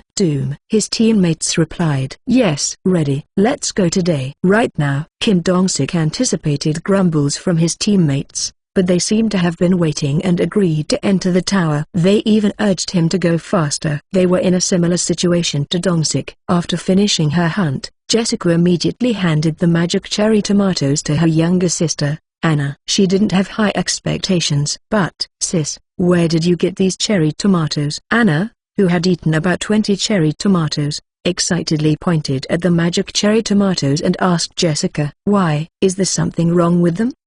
They're amazing. I'm not depressed anymore. I feel so energized. I just want to move." "What?" Jessica looked at Anna in disbelief. It used to take hours of nagging and pleading for Anna to move for just 10 minutes. Now, she wanted to move on her own. "Sis, I want to go for a walk." "All right, let's go." That day, Jessica and Anna walked around the neighborhood for 3 hours before returning home. After a few days, Anna's weight quickly dropped to 80 kilograms. Now, without being told, Anna ate a diet meal and magical cherry tomatoes for breakfast, lunch, and dinner, and went around the neighborhood 3 times a day on her own. At first, she needed to eat 20 cherry tomatoes to feel energized, but as her body got lighter, the number decreased to 13. In just a month or two, Anna seemed to be able to return to a normal life. But they were running out of magic cherry tomatoes. "I need to go back to the tower and meet the wandering merchant." Then, entering the tower, in 3 days, she received a text from the leader to enter the tower. "Let's go today." "Right now," Jessica hurriedly replied and started preparing her equipment. "I managed to get out, but what should I do?" Meow. Theo, going down the lower floors of the tower, was lost in thought. "When will I achieve a sales amount of 1,000 tower coins?" Meow. This time, he filled his bag with magical cherry tomatoes, carrying 1,500 of them. However, even if he sold 1,500 at a time, he had to come and go more than 10 times. "I need to make money as quickly as possible." Meow. He needed a way to quickly achieve 1,000 tower coins in sales and become a mid-tier merchant. He didn't want to be demoted again if Sejun found out that the grower's name had been hidden due to his merchant status. "I want to become a representative quickly." Meow. Having had it once, he wanted it even more after losing it. So, Theo carried the bag full of magical cherry tomatoes, trudging along to the 38th floor where he had traded with humans a few days ago. He thought of stopping by the place where he had traded for the first time, and if no one was there, he would go down to the lower floors. At that moment, "Hey, the wandering merchant is here." "Why are you so late?" "We've been waiting." The humans he had traded with a few days ago came running towards him. "Human, were you waiting for me?" Meow. Theo looked at the humans curiously and asked. "Yes, we waited for 3 days." "Is that so?" Meow. Seeing the humans waiting for him, the idea came to his mind. "Do you have magical cherry tomatoes?" "Hee, I do, but the price has gone up." Meow. Theo's bargaining skills had improved, driven by his desire to regain his representative position. "The price has gone up?" "That's right." Meow. "How much?" 0.07 tower coins." Meow. Theo cautiously spoke while watching the humans' reactions. His timid nature couldn't be helped. Theo's cautious demeanor appeared endearing to the hunters due to the cat-like filter, and they easily accepted the increased price of the magical cherry tomatoes. It makes sense to raise the price. He didn't seem too happy when he sold them cheap last time. Look at that clueless expression. He must be losing money. That must be a reasonable price. Theo's naive appearance and racial characteristics actually gained him the hunter's favor and trust. "All right, I'll buy 200. Kim Dong-sik handed over 14 tower coins. His original plan was to buy only 100, but when he entered the tower, his wife came up to him and quietly asked him to buy some for her as well. "Honey, daughter, trust me." Kim Dong-sik had 200 tower coins now. It was enough money to buy 1,000 magical cherry tomatoes. Since the magical cherry tomatoes had a 30-day shelf life, Kim Dong-sik would have bought them all for his wife and daughter if there were no expiration dates. Of course, other hunters were no different in their thoughts. "Oh, I want 500. I want 200. I want 400 too." As Kim Dong-sik took the lead, Jessica and the other hunters quickly put out their money and began to announce the quantities they wanted to buy. And then, sold out. Meow. "All 1,500 magical cherry tomatoes I brought today are sold." Meow. The last hunter who called for 400 could only buy 250. "When will you come next time?" At Kim Dong-sik's question, all eyes turned to Theo. They wanted to trade again next time, Especially those hunters who couldn't trade this time were even more focused. They had to buy next time since they couldn't buy this time. Will you be waiting here next time, Meow? Yes. Then it will be about 10 days from now, Meow. There was no time to rest if he wanted to become a mid-tier wandering merchant before being caught by Sejun. Alright, see you in 10 days. As soon as the leader, Kim Dong-sik, finished speaking, some female hunters approached. Kitty, can we take a picture together? My name is not Kitty, it's Theo, Meow. Oh, your name is Theo. Theo, can we take a picture together? If you do, I'll give you this. The female hunters held out a wet pouch. What's that, Meow? It's called Churu Superscript 1. You peel it like this and lick it. Is that so, Meow? It smells nice, Meow. And so, Theo took photos with the female hunters and received Churu in return. Day 149 of being stranded. He. Today, as usual, Sejun ate breakfast, hummed a tune, and harvested the cherry tomatoes. You have harvested ripe magical cherry tomatoes. Your job experience increases very slightly. Your proficiency in harvesting LV2 increases very slightly. You have gained 10 experience points. Swoosh. The sound of white rabbits watering the crops and bang, thud. The sound of the black rabbit hitting the wall pushed away the silence in the cave along with Sejun's humming. Then, peep peep, a strange sound began to echo. Huh? Squeak, bang. Not only Sejun, but the other rabbits also looked puzzled at the unfamiliar sound, looking towards where it was coming from. The beehive of the poisonous honeybees that had been staying indoors for days, causing concern. 10 bees, the size of a thumb, were flying around the beehive. Baby poisonous honeybee. So, they were raising babies. Sejun finally understood why the poisonous honeybees hadn't left their hive. A moment later, buzz. The poisonous honeybee also came out of the hive. Its size hadn't changed much, but its body became more colorful, and its abdomen grew plump. And Queen Poisonous Honeybee. Its name had changed. Buzz. Peep peep. As the Queen Poisonous Honeybee flew to Sejun's side, the baby poisonous honeybees followed her as if to escort her. However, the baby poisonous honeybees' purpose was to protect their queen. Snap. When they saw Sejun, they drew their stingers. Squeak, bang. When Sejun and the rabbits were taken aback by the baby poisonous honeybees' actions. Buzz, buzz. The queen poisonous honeybee stopped and started scolding the baby poisonous honeybees with strong wing beats. Fortunately, after the queen's discipline, the baby poisonous honeybees understood that Sejun wasn't an enemy and put away their stingers. And then, rub. The queen poisonous honeybee rubbed her body against Sejun to show affection, and as she started to suck honey, peep peep, rub. The baby poisonous honeybees also followed the queen poisonous honeybee, rubbing their bodies against Sejun to show affection, and then sucking honey from the cherry tomato flowers like the queen. In this way, Sejun's cave family grew.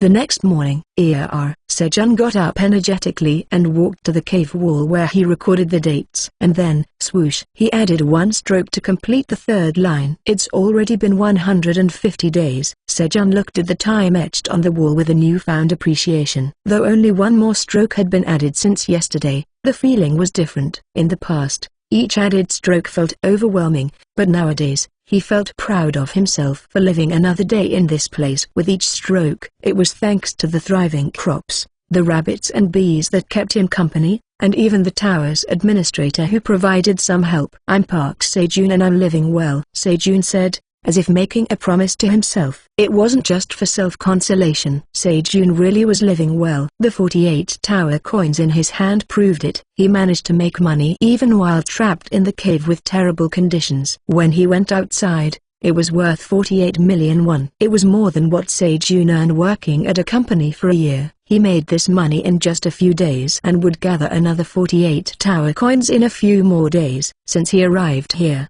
his situation had been improving day by day. Someday I will break through from here eventually. Just as Sejun was strengthening his resolve, buzzing sounds. The diligent baby poison honeybees woke up and approached Sejun. Did you sleep well? The baby poison honeybees rubbed their plump bodies against him, as if answering to him. Those who couldn't rub Sejun's face rubbed themselves against his hand. "You cute little things." The baby poison honeybees had grown to about the thickness of 3 fingers in just one day. It was curious how they could grow so big just by eating honey. Buzzing sounds. The baby poison honeybees stamped their attendants with Sejun and went off to suck honey. The queen poison honeybee had gone back into the hive after confirming that the babies were sucking honey well yesterday. It seemed like she was laying eggs again. A little later, squeak, beep, bang. The rabbits came out of the burrow and gave Sejun a lively morning greeting. "Right, hello." The day started energetically again. Today, Sejun had one more task in addition to harvesting cherry tomatoes in the afternoon. It was teaching the black rabbit how to swim. The black rabbit, who had been able to hunt piranhas on his own a few days ago, leveled up again yesterday and became so cocky that he walked into the pond on his own and almost drowned. The black rabbit was unaware that he was like a fish out of water. If Sejun had been a little later in noticing how quiet it was and going to the pond, the black rabbit would have been torn apart by the piranhas. That's why Sejun decided to teach the black rabbit how to swim. So after lunch, the black rabbit stood in front of a small pond with leaf earplugs Sejun had made to prepare for the blue moon. "Are you ready?" Bang! The black rabbit answered energetically. "All right,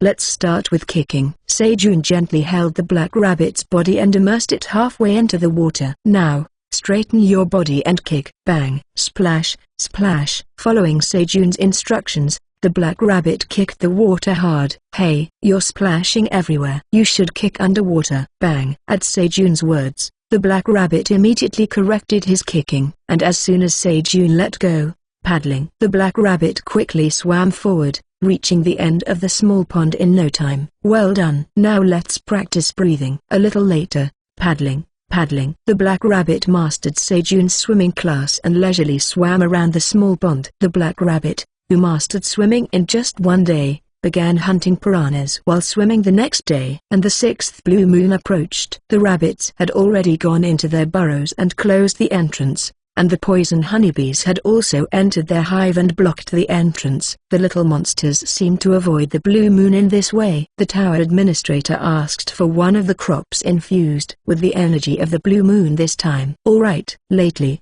there were no threats, and the tone wasn't as rude as before. So Sejun gladly agreed. And on the 152nd day of being stranded, as the date changed, the blue moon began, and a blue light descended through the hole in the cave ceiling. In anticipation of the monster's roar, Sejun, who had prepared earplugs and cherry tomatoes, held his breath and watched the corner of the cave for any changes in the crops. How much time had passed? SSSSS. A blue light began to form on 5 cherry tomato trees. 5 magical cherry tomatoes containing the energy of the blue moon were being completed. Wow! Sejun stared in awe at the mysterious and beautiful sight. And around the time the energy of the blue moon began to be contained in the cherry tomatoes, SSSSS. A blue light formed on one carrot stem. Huh? There's still a lot of time left before the carrots should be harvested. A few days ago, when Sejun had dug up one carrot, it was still only the size of a finger. "I'll have to dig it up later." Sejun waited for the blue moon to end and eventually fell asleep with a sullen expression. Slap, slap. Sejun woke up to the slap of his rabbit husband after a long time.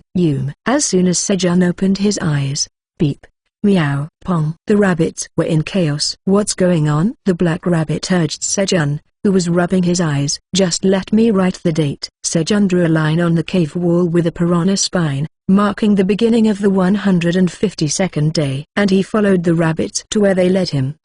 There was a carrot, shyly showing its blue top on the ground. Beep, meow, pong. The rabbits drooled and urged Sejun to quickly dig up the carrot. They seemed to want to taste it right away. "All right." Swoosh. Sejun grabbed the carrot stem and pulled it upward, easily extracting the blue carrot. The carrot was about as thick as a tumbler. Beep, meow, pong. The rabbits were excited about the giant carrot size. "You have harvested the blue moon's energy-infused agility carrot. Your job experience increases significantly. Your proficiency in harvesting LV2 increases significantly. You have gained 70 experience points." Agility carrot. Sejun checked the carrot he was holding. Blue moon's energy-infused agility carrot. A carrot grown inside the tower. It is delicious due to its full nutritional intake. The taste is even better with the energy of the blue moon. When consumed, Agility permanently increases by 0.05. Grower, Tao Farmer Park Sejun. Expiration date,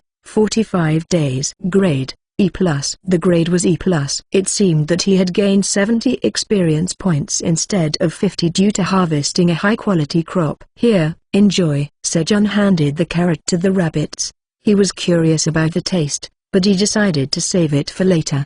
The rabbits, who had helped with the farming, deserved it. Gulp, beep, beep, pong. The rabbits tasted the carrot and let out a happy scream. Tok, tok. Meanwhile, Sejun harvested the magical cherry tomatoes infused with the blue moon's energy. 5 blue cherry tomatoes. Here, take this. Sejun handed 1 blue cherry tomato to the tower administrator. You have completed the quest. It seemed that the previous quest had been completed. The tower administrator is grateful. Be grateful and give me another skill later. The tower administrator thinks they might be able to give you one soon. What can they give me soon? Sejun, puzzled, put one of the harvested blue cherry tomatoes in his mouth and bit into it. Pop. Gah. It bursts. It's bursting.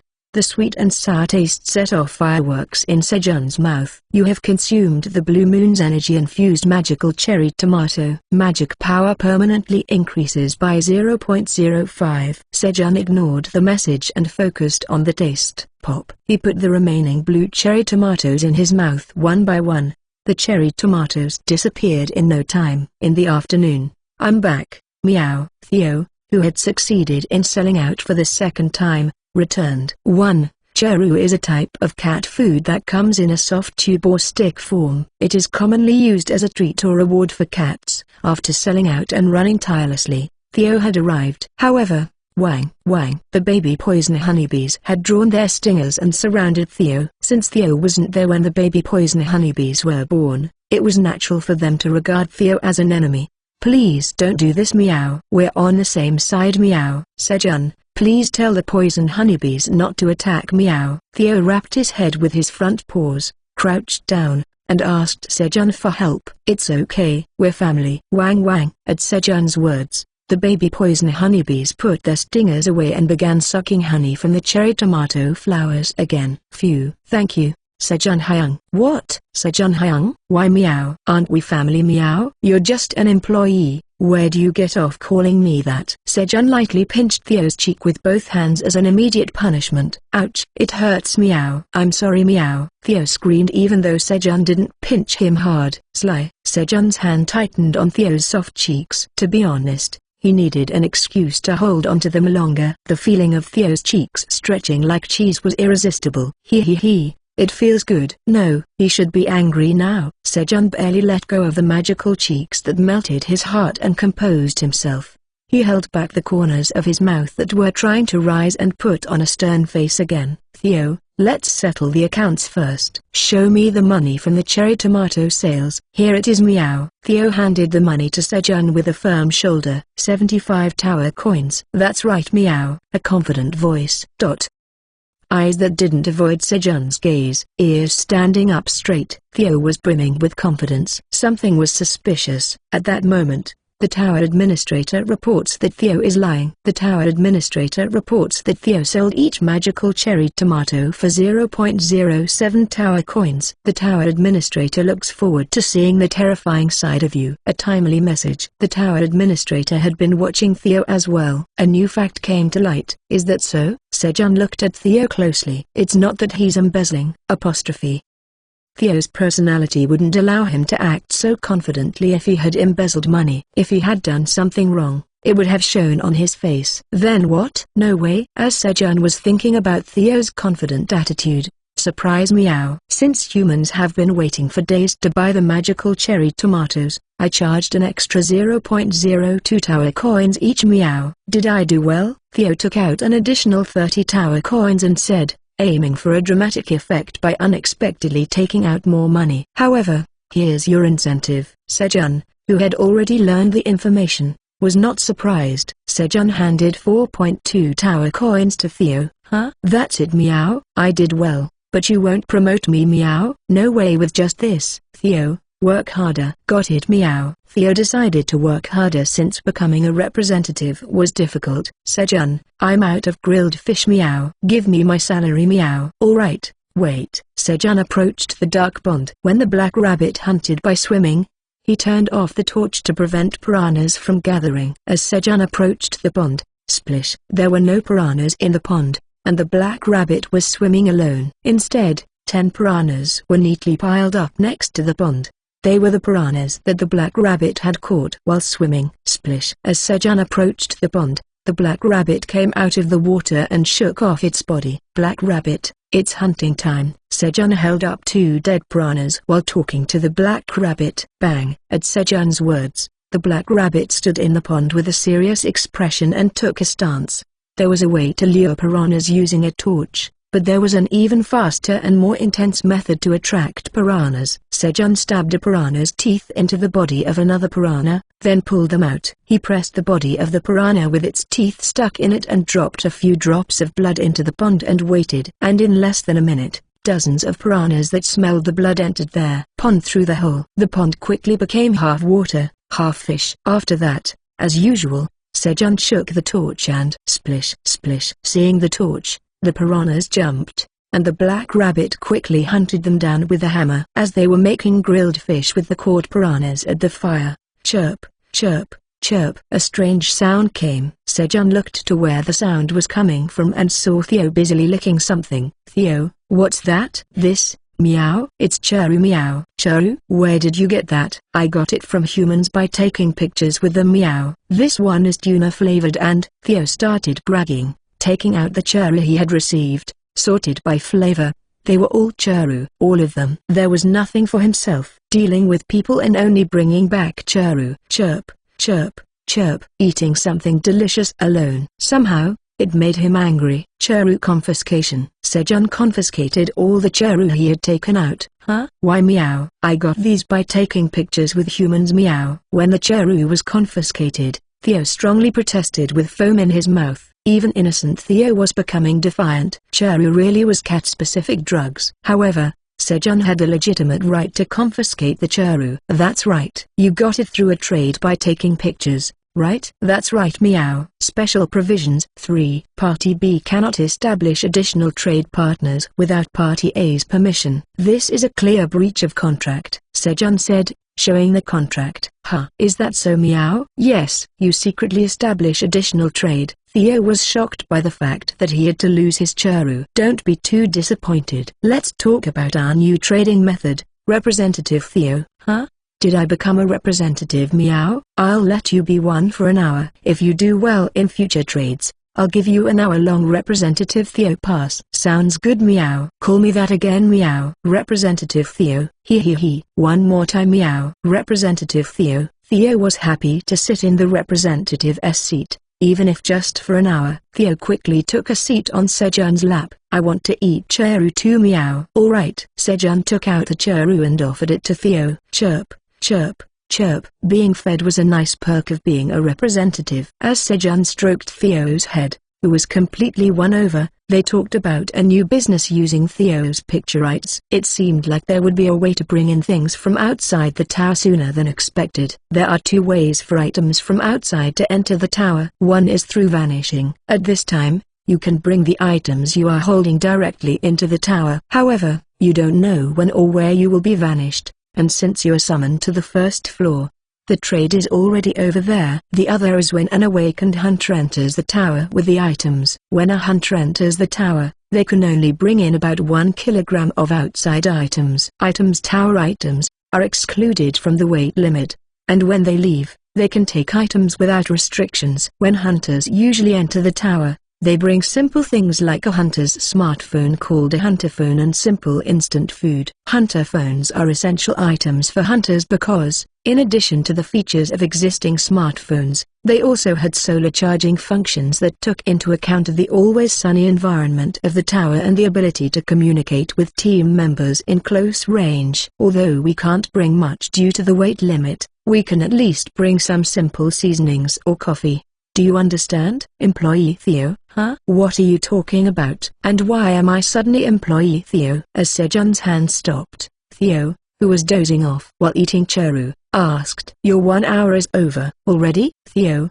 disappointed, took the remaining Cheru and left Sejun's lap. Theo had misunderstood sitting on Sejun's lap and being petted as a privilege of being a representative. Next time, bring something useful, and you'll be representative Theo again. Got it, meow. At that moment, Theo, how can you go up to the 38th floor without fighting monsters? Sometimes. He was curious but tried not to care. He didn't want to care about the outside. There was no way out anyway, so he had been trying to ignore it. But when he thought he could get things from outside, his curiosity about the outside popped out unconsciously. It's because I have a wandering merchant's license, meow. A wandering merchant's license? That's right, meow. Theo raised both hands to his waist and spoke proudly. A wandering merchant's license requires an expensive annual fee to be paid to the Wandering Merchant Association to maintain qualification. And as the grade increases, so does the annual fee. On the other hand, the benefits received also increase. Merchants who pay the fee are protected by the Wandering Merchant Association and can use various convenience facilities. That's why they are not attacked by monsters. So, Theo, can you bring hunters here? That's impossible, meow. Monsters only don't attack wandering merchants, meow. Besides, hunters cannot use merchant routes, meow. Merchant routes? That's right, meow. It's a shortcut that merchants take, meow. A wandering merchant's license is required for merchant routes, meow. A shortcut? That's right, meow. It's impossible to get here from the 38th floor in just 5 days without using the merchant route, meow. What floor is this? Sejun asked, then realized he shouldn't have asked. It's the 99th floor, meow. Theo answered with a bright voice. What? In the end, he found out what he least wanted to know. Here is the 99th floor, meow. Didn't you know, meow? Theo kindly repeated his answer and even confirmed it, just in case Sejun had misheard. Theo went down to the 38th floor in just 5 days, which relieved Sejun. He thought that if Theo, who couldn't use waypoints like hunters, could travel back and forth in just 10 days, this place wouldn't be far from the 38th floor. So he asked without much thought. And it completely hit the sore spot. His enthusiasm for the new business deal had disappeared. While Sejun was spacing out for a moment, Sejun, my weekly salary is burning. Theo, who was quietly licking the remaining Cheru, urgently called Sejun when he smelled the burning fish. Oh, Sejun came to his senses at Theo's cry. I can't lose focus. Nothing has changed. It's just knowing which floor this place is on. Sejun comforted himself and took out the grilled fish from the fire. He got a slight burn on his hand while doing so, but he didn't even know it hurt. And he thought of another breakthrough. Theo, is it possible for me to become a wandering merchant? If Theo's words were true, it meant that one could safely descend the tower just by becoming a wandering merchant. However, Sejun cannot become one. Only beings born in the tower can become wandering merchants. Another blocked breakthrough. Damn it, Sejun screamed in anger at the impossible reality. Hiccup. Why are Hiccup. You doing this? Startled by Sejun's scream, Theo hiccuped. The rabbits and the venom bees were no different. The rabbits raised their ears and looked at Sejun with wide eyes, while the venom bees flew around busily flapping their wings. Even the queen bee peeked her head out of the hive to see what was going on. Phew. Sorry for screaming. Sejun apologized to his cave family. Still, screaming helped calm his heart a bit, and Sejun made up his mind. I'll eat well and live well here. Sejun made up his mind. He would make this place his home. With that determination, Sejun grilled the remaining piranhas for Theo. Crackle, crackle. Watching the blazing fire, he thought, what do I need to live well? He didn't think of using the tower coins that appeared since he believed he would eventually leave this place. He thought that hunters would come to rescue him if he just waited a little longer. So, he didn't increase anything except for the crops and cave family. However, now that he decided to settle down here, he thought he needed to fix the inconveniences he had experienced one by one and explore the surroundings of the cave. Theo, are there any monsters near the cave? There aren't any nearby. As Sejun's mood brightened, Theo answered cheerfully, but there are some farther away. What kind of monsters are they? Crimson giant bears. Crimson giant bears? For some reason, he thought of the red-furred monster that tried to attack the cave during the third blue moon. It's a really scary creature. It glares at me every time I pass by, Theo said, shivering. Going out of the cave was still dangerous, but the situation will change in about a month. Sejun looked at the 732 rapidly growing cherry tomato trees and felt a sense of pride. Soon, thousands of flowers would bloom on the cherry tomato trees. As more flowers bloom, the queen poison bee will lay more eggs, and the number of poison bees will increase dramatically. If that happens, if he can the increased number of poison bees patrol around the cave, he might be able to create a safe zone where monsters couldn't approach. And if I have the poison bees lift me using a rope made of green onion leaves. Sejun thought of a ways to leave the cave. Fortunately, the magical cherry tomatoes had broken down the fat, so he didn't have any belly fat. Theo, this time. Sejun gave Theo a few instructions before he left for another trade. Got it. Just trust me. Theo took on the big mission and went down the tower again. On the 153rd day of being stranded, the morning came again after Theo left yesterday. Yawn. Sejun yawned as he woke up from his sleep, which was unusual for him. He hadn't slept well due to his troubled mind. Squeak, chirp, sheep, beep. The rabbits came out of the burrow in a line, greeting him in the morning. Yeah. Good morning. Buzz buzz. The poison bees also came out of their hive and started their morning routine. The sound of their wings was more energetic than yesterday. Their size was now almost indistinguishable from adult poison bees. They've grown up. The poisonous honeybee truly lived up to the saying that they grew and developed rapidly each day. Sejun had breakfast with the rabbits and started his daily routine. Tap, tap. As Sejun was harvesting cherry tomatoes as usual, you've harvested a ripe magical cherry tomato. Your job experience increases very slightly. Harvesting LV2 proficiency increases very slightly. You've gained 12 experience points. Is this one a plus grade 2? Sejun looked at the cherry tomato with different experience points. He had already harvested 5 plus grade cherry tomatoes today. Magical cherry tomato. A cherry tomato grown inside the tower, providing ample nutrients and delicious taste. Upon consumption, it breaks down 10 grams of fat in your body, increasing your magic power by 0.1 for 10 minutes.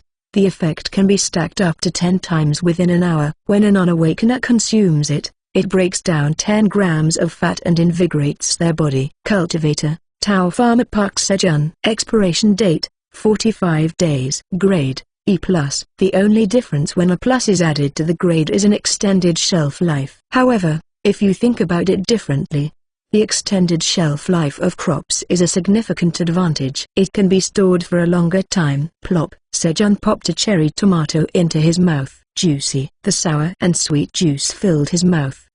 Good. It wasn't the tasteless flavor he used to experience from store-bought cherry tomatoes. Now realizing the delicious taste of self-grown and harvested cherry tomatoes after 27 years, he couldn't help but feel regretful. Beep. Seeing Sejun eating something by himself, the black rabbit rushed over and pointed at itself with its paw. Me too. Alright, let's take a break for a moment. Sejun shared cherry tomatoes with the rabbits as they all took a short break, enjoying the fresh and delicious taste together. This peaceful life with his cave family made Sejun feel more content than ever, strengthening his resolve to protect and nurture this place. Sejun shared cherry tomatoes with the rabbits during their break. Slurp, slurp, slurp. The rabbits began to suck on the cherry tomatoes one by one. I want to drink it too. Sejun enviously watched the rabbits. Aha! Sejun suddenly had an idea and stood up. He grabbed a tumbler and started to squeeze cherry tomatoes into it. Squeeze, squeeze. After squeezing about 50 cherry tomatoes, he got a mouthful of juice. Gulp. He could fully enjoy the rich juice of cherry tomatoes in his mouth. Yum. Sejun squeezed another 50 cherry tomatoes into the tumbler. Then,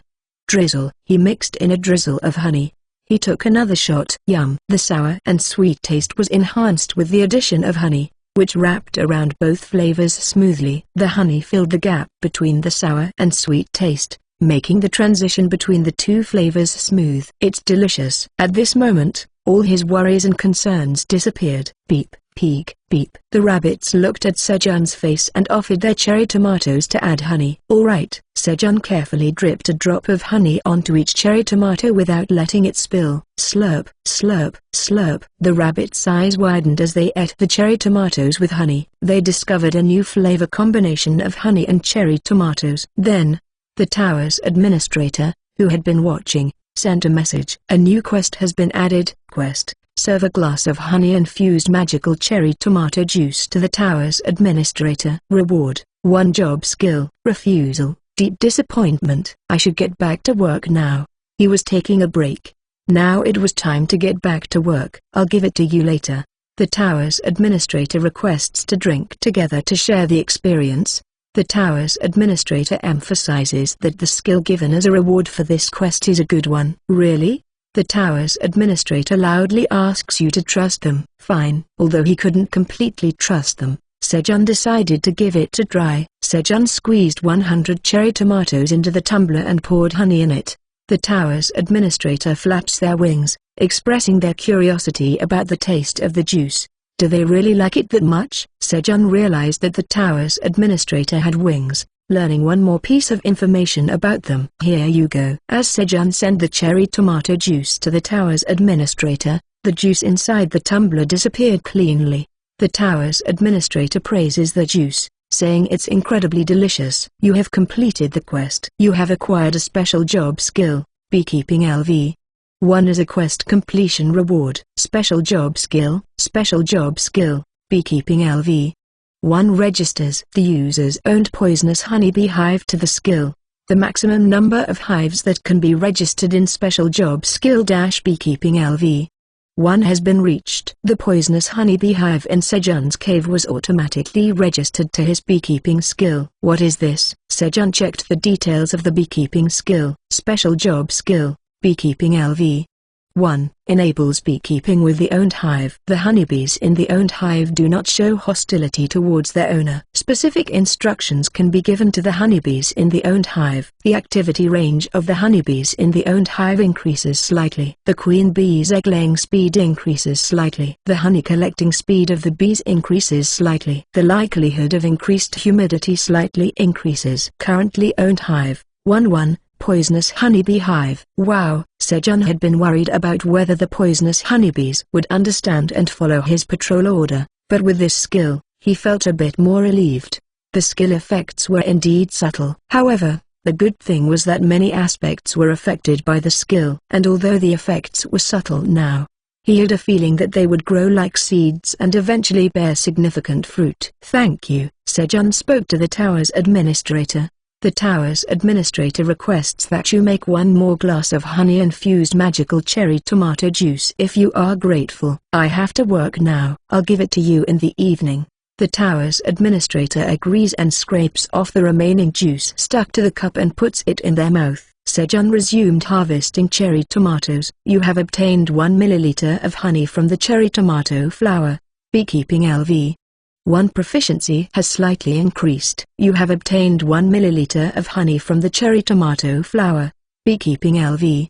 1 proficiency has slightly increased. A message appeared every time the honeybees put honey into the water bottle that Sejun had stabilized with soil so it wouldn't fall over. You're doing well. Sejun looked at the message with a proud expression. At that moment, buzz buzz, 5 new baby honeybees appeared from the beehive.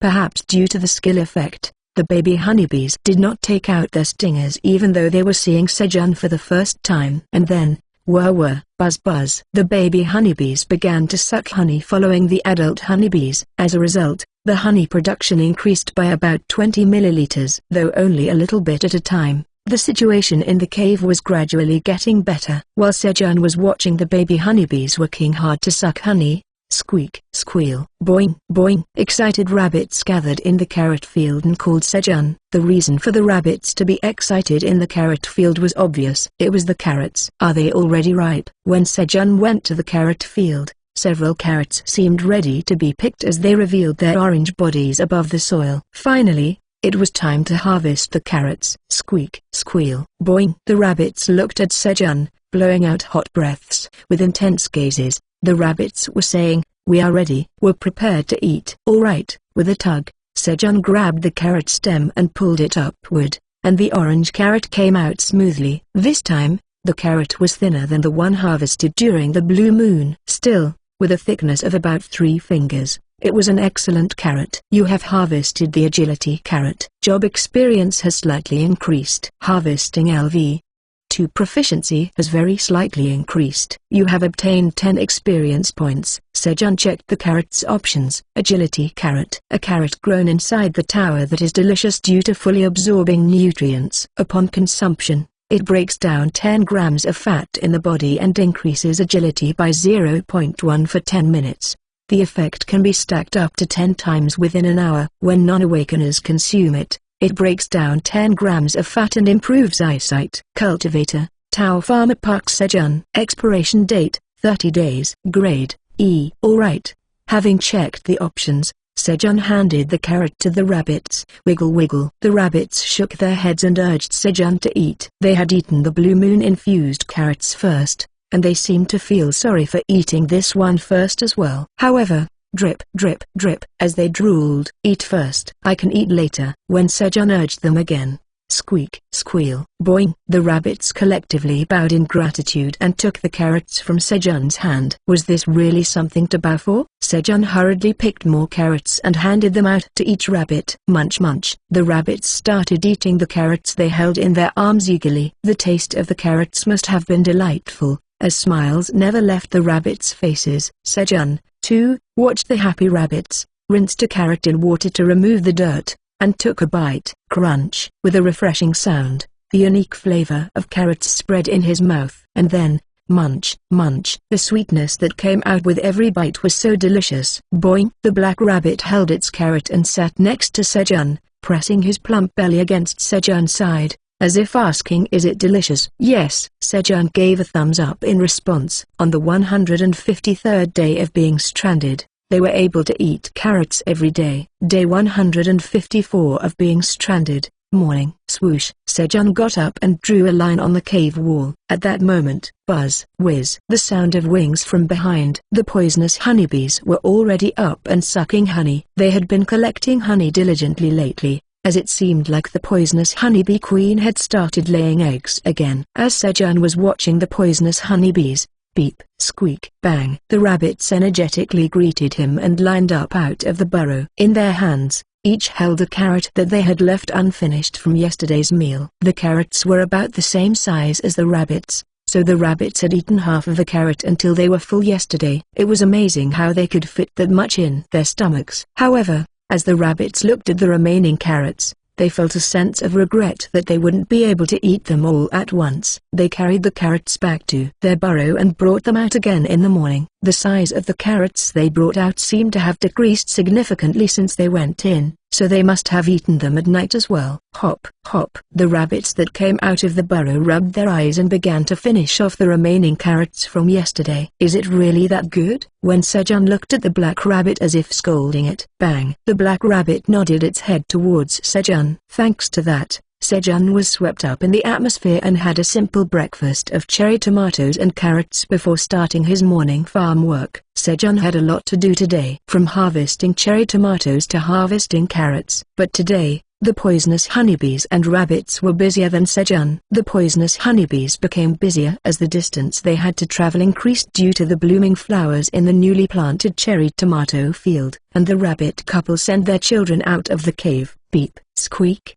The children were made independent. The 6 rabbits who were kicked out of the house started to make their own burrows. Why do you have to be independent? Could it be? Are they up to that again? Sejun prayed it wasn't so. Since the grade of cherry tomatoes drops quickly if the harvest time is missed, Sejun quickly harvested the cherry tomatoes first. Then, after finishing the cherry tomato harvest, Sejun went to the carrot field and began harvesting carrots. Swoosh. As expected, the carrots came out easily. You have harvested a well-ripened agility carrot. Job experience increases slightly. Harvesting LV 2 proficiency increases slightly. You have gained 12 experience points. Luckily, it was an E+ grade carrot from the beginning. Swoosh, swoosh. Sejun began to harvest carrots in earnest. Bang, bang. As Sejun diligently pulled the carrots and stacked them beside him, the black rabbit carried a carrot on each shoulder under the pretext of strength training and moved them to the storage. The carrot storage had been prepared yesterday by digging a neat square pit next to the cherry tomato storage and laying down some dried green onion leaves. Sigh. The black rabbit went back and forth about 10 times, and its speed suddenly slowed down as it seemed to be running out of energy. Thud, thud, rolling. The black rabbit tried to sneakily kick the carrot with its feet to move it to the storage, but was caught by the mother rabbit and scolded. He. I knew you would do that. Sejun watched the black rabbit getting scolded and laughed. You have acquired 1 milliliter of cherry tomato flowers honey. Beekeeping LV. 1 proficiency has increased slightly. You have acquired 1 milliliter of cherry tomato flowers honey. Beekeeping LV. 1 proficiency has increased slightly. The poisonous honeybees filled the water bottle with honey. And then, you have acquired 1 milliliter of cherry tomato flowers honey. Beekeeping LV. 1 proficiency has increased slightly. Beekeeping LV. 1 proficiency has been filled, and the level has increased. Sejun's beekeeping skill level had increased. He looked at the upgraded beekeeping skill. There wasn't much change in the options. It changed from a slight increase to a small increase. To be honest, it was ambiguous how much it changed with the word a little. However, one thing had definitely changed. The number of beehives he could own changed from 1 to 1/2, increasing by 1. It's not yet, but when the poisonous honeybees later branch out, he would be able to own 2 beehives. Good job. Sejun praised the poisonous honeybees, who had worked hard to collect honey, by patting their plump tails. Wobble wobble. In the meantime, the black rabbit, who had been scolded by its mother and returned depressed, noticed Sejun patting the poisonous honeybees' tails. Blink, blink. The black rabbit also stuck out its buttocks to Sejun, as if saying, if it's a plump buttocks, I'm not losing either. Alright. Sejun patted the black rabbit's buttocks, and they had a brief healing time together, eating carrots. And then, where are you going? After the break, Sejun caught the black rabbit, who was sneakily trying to escape to the pond, and made it carry carrots again. As Sejun was getting fired up for carrot harvesting again, you have harvested a well-ripened agility carrot. Job experience has increased slightly. Harvesting LV. 2 proficiency has increased slightly. You have gained 10 experience points. You have leveled up. You have acquired 1 bonus stat point. Sejun's level had increased to level 10. He raised his health with the bonus stat point. As his health increased, his body felt a little lighter. A quest has been generated. What's going on? Don't you see I'm busy? Sejun complained to the tower administrator without checking the message content. The tower's administrator feels unfairly accused that it's not him. Huh? It's not you? Sejun checked the quest message more carefully. Job quest: expand the farm by more than 50 square meters. Reward: level 11, 10 tower coins, 1 additional job trait. Come to think of it, it seemed familiar. The job quest at level 10. He needed to pass that quest to gain a new job trait and move on to the next level. Other hunters' quests usually involved hunting down a few monsters, but his quest was different since he was a farmer. Expanding the farm should be easy. It wasn't difficult for Sejun, who had already expanded the farm several times. It just meant more work. The tower's administrator says he's disappointed. Sorry, I'll make cherry tomato juice for you later. Sejun appeased the tower's administrator. Then he hurriedly finished harvesting the carrots and started making a new field. As the rabbits dug with their shovels, Sejun planted cherry tomatoes. He ended up planting too many cherry tomatoes, but since cherry tomatoes were the only thing he could plant at the moment, he had no choice. He barely finished planting the cherry tomatoes just before bedtime. He planted 1,000 cherry tomato seeds. Since he was doing it, he went a little overboard, and the scale increased slightly. The quest has been completed. You have reached level 11 as a quest completion reward. You have acquired 1 bonus stat. You have acquired 10 tower coins as a quest completion reward. You have acquired 1 job trait as a quest completion reward. With this job trait, you can gain experience points every time you create a 1 Pyong field or paddy field. TL 1 Pyong equals 3.3 square meters, or search on Google for your localized measurement unit. So far, he had only gained experience points when harvesting crops, but now he could gain experience points by creating fields or paddies. Nice, isn't it? Sejun was satisfied with his newly acquired job trait. That night, as Sejun predicted, the rabbit couple prepared for their mating ritual. However, an unexpected disturbance appeared while the rabbit couple was creating a passionate atmosphere for the ritual. Gia-ra-ra, grunt, gia-ra-ra, grunt, squeak, thud. Hearing the strange noises echoing in the cave late at night, the rabbits thought a monster had invaded and rushed out of the burrow. And then, phew, realizing that the noise was Sejun snoring due to his exhausting labor, they had to return to the burrow. Inadvertently, Sejun had interrupted the rabbit couple's mating ritual. Day 155 of being stranded. Today was an important day when the seed store opened again. As soon as Sejun woke up, he drew a line on the wall and went to the pond to wash his face. Squeak, whine, wail. The rabbits came out with tired faces, as if they hadn't slept well. What's wrong? What did you do without sleeping? Squeak, whine, wail. At Sejun's words, the rabbits became furious, especially the rabbit couple, who were burning with anger because it was his fault. Ha. Sorry. Sejun appeased the angry rabbits by offering carrots, which calmed their anger. Then he started his morning farming. Hum. As Sejun hummed and focused on harvesting cherry tomatoes for a while. The seed shop is now open. 3 types of seeds available for purchase today will be shown randomly. You can only purchase seeds once every 30 days at your current level. The seeds available for purchase today appeared: seed potatoes 100 to 5 tower coins, strawberry seeds 100 to 0.5 tower coins, lettuce seeds 1000 to 0.1 tower coins. I'll pass on the lettuce since there's no meat. The remaining options were seed potatoes and strawberries. Since he had a lot of money, he didn't consider the price. It's hard to decide. Sejun imagined scenes of eating potatoes and strawberries while trying to decide which to buy. When you wrap the potato in foil, roast it, and peel it while blowing on it, the fluffy texture and subtle saltiness of the steaming hot potato flesh.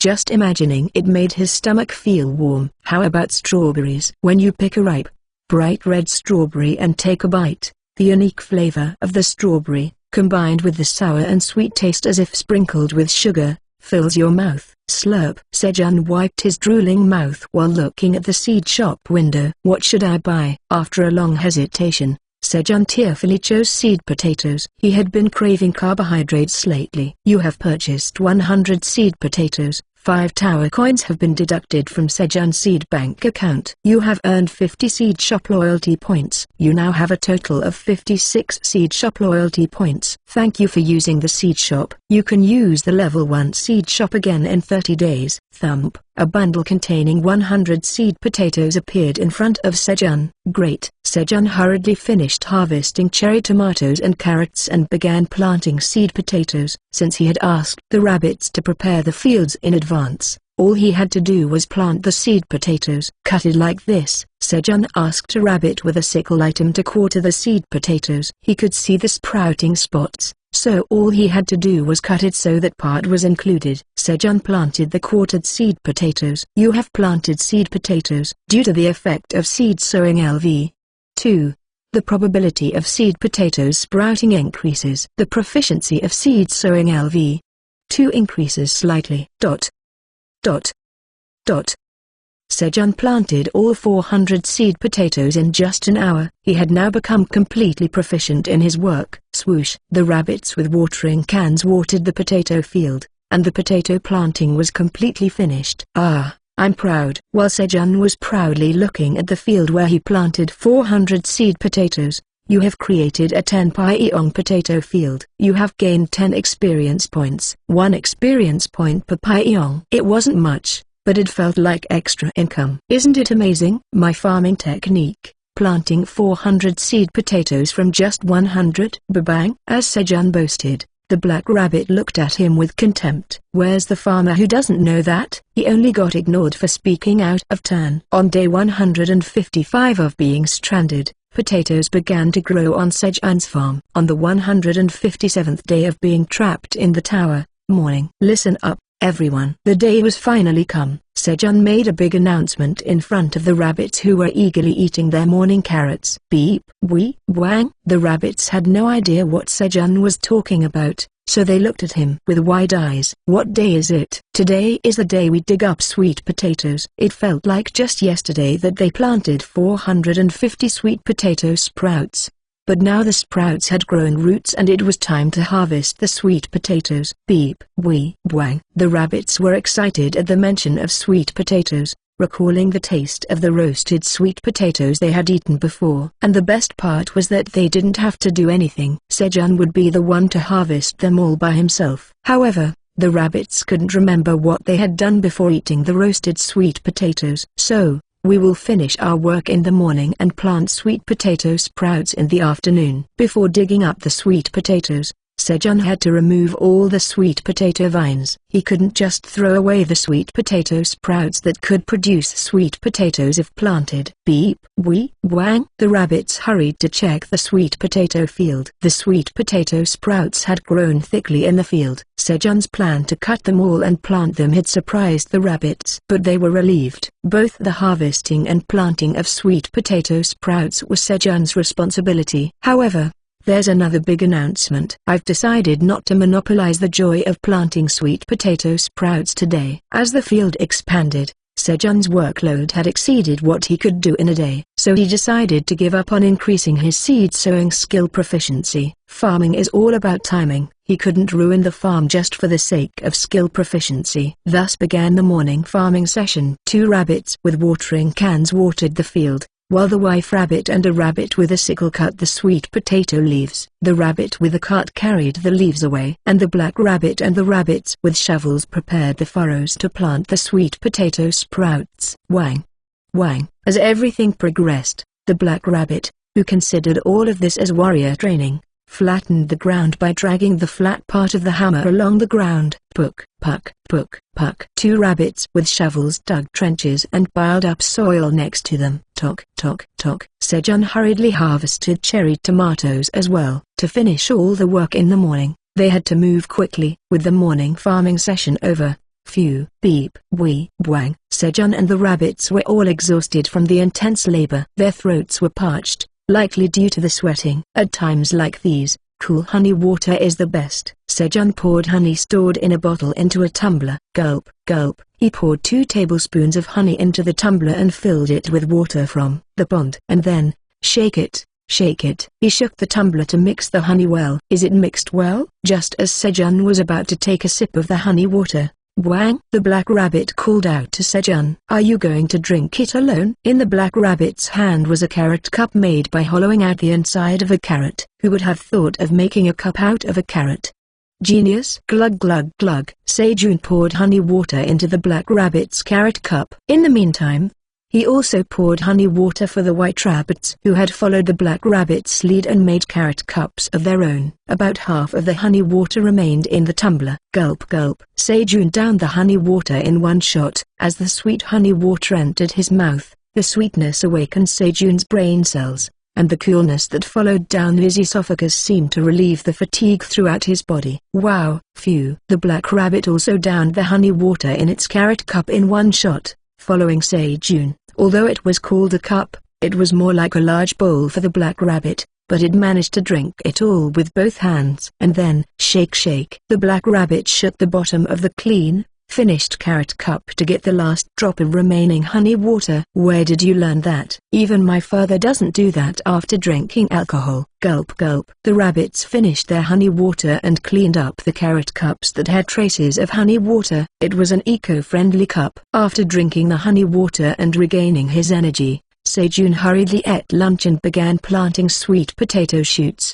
Today, they were more efficient at dividing the work. As the wife rabbit and the rabbit with the sickle cut the sweet potato shoots, the rabbit with the cart and the black rabbit carried the sweet potato shoots, and the rest of the rabbits and Sejun planted them. There were a tremendous number of sweet potato shoots, but since they had many hands, they finished planting them all in just a few hours. It's done. A field of 1,500 sweet potato shoots was completed. You've created a 150 square meter sweet potato field. CTL note below for change of measurement. You've gained 150 experience points. You've leveled up. You've acquired 1 bonus stat. Sejun found out some good information. Even if he didn't plant the crops himself, he could still get the full experience points for creating a field. He had raised his strength stat by 1 at level 11, so this time, he raised his stamina stat by 1. And then, now, let's go dig up the sweet potatoes. Finally, the highlight of the day, the sweet potato harvest, began. When they pulled out the sweet potato vines, About 270 out of the 450 planted sweet potato shoots had grown successfully. Thump thump. Rabbits with shovels pushed the shovels deep into the soil, lifted the ground briefly, then removed the shovels and moved on, and Sejun dug up the sweet potatoes. He had tried to do this with the rabbits as well. But since the size of the sweet potatoes was as big as the rabbits, Sejun ended up having to dig them up alone. Thud thud. When he was lucky, he could pull out a stem and get 10 sweet potatoes at once. You've harvested a power sweet potato. Your job experience increases very slightly. You're harvesting LV. 2 proficiency increases very slightly. You've gained 10 experience points. Dot. Dot. Dot. What a great feeling. Sejun had a proud expression on his face when he saw the 10 sweet potatoes he harvested all at once. Beep, vape, bing, bing. The rabbits were humming as they wrapped sweet potatoes in leaves to make roasted sweet potatoes. The tower administrator is shouting, "Roasted sweet potatoes, roasted sweet potatoes." Excitedly, Sejun continued to harvest sweet potatoes on his own. Next to him, there was a stack of sweet potatoes he harvested. Approximately 3,000 of them. He harvested about 10-13 sweet potatoes per stem. When the harvest was almost over, a golden light emerged from the soil. Sejun hurriedly dug up the glowing object. Sparkle. The light was so bright that it hurt his eyes. Wow! Sejun quickly shielded his eyes from the bright light with his hand. You have harvested golden sweet potato. Your job experience increases very slightly. You're harvesting LV.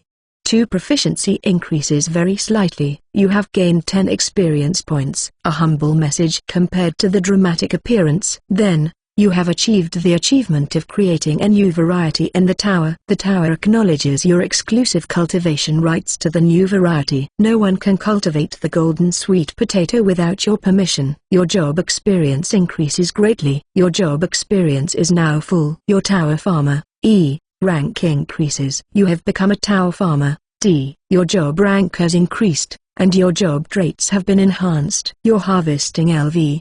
2 proficiency increases greatly. You're harvesting LV.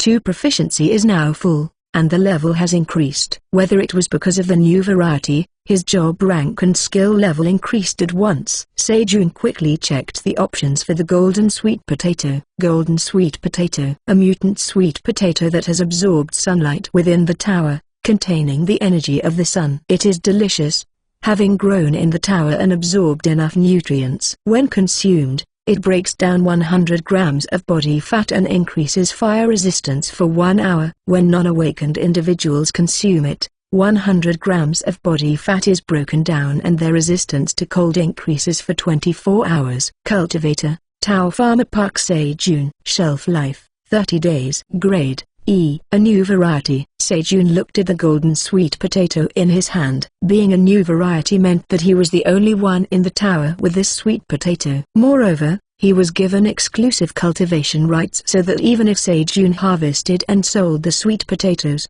no one else could grow the golden sweet potato. I must grow this. Although Sejun was curious about the taste of the golden sweet potato, he decided to plant it first and increase the harvest. Grow up quickly. Sejun carefully planted the golden sweet potato and watered it until the soil was soaked. At that moment, Bing! The black rabbit called Sejun urgently. It smells burnt. The rabbits became anxious as the smell of burning began. Okay, let's go. The rabbits stared at the sweet potatoes in the fire with eager eyes as Sejun approached the bonfire. However, the smell hadn't fully ripened yet. Sejun watched the sweet potatoes and waited for the right timing. Now, Sejun took the roasted sweet potatoes out of the fire. The tower administrator wipes his drool and waits for his turn. Here, 10 roasted sweet potatoes. There were many roasted sweet potato, so Sejun gave 10 of them to the tower administrator. The tower administrator gratefully says that they will enjoy eating them. Alright,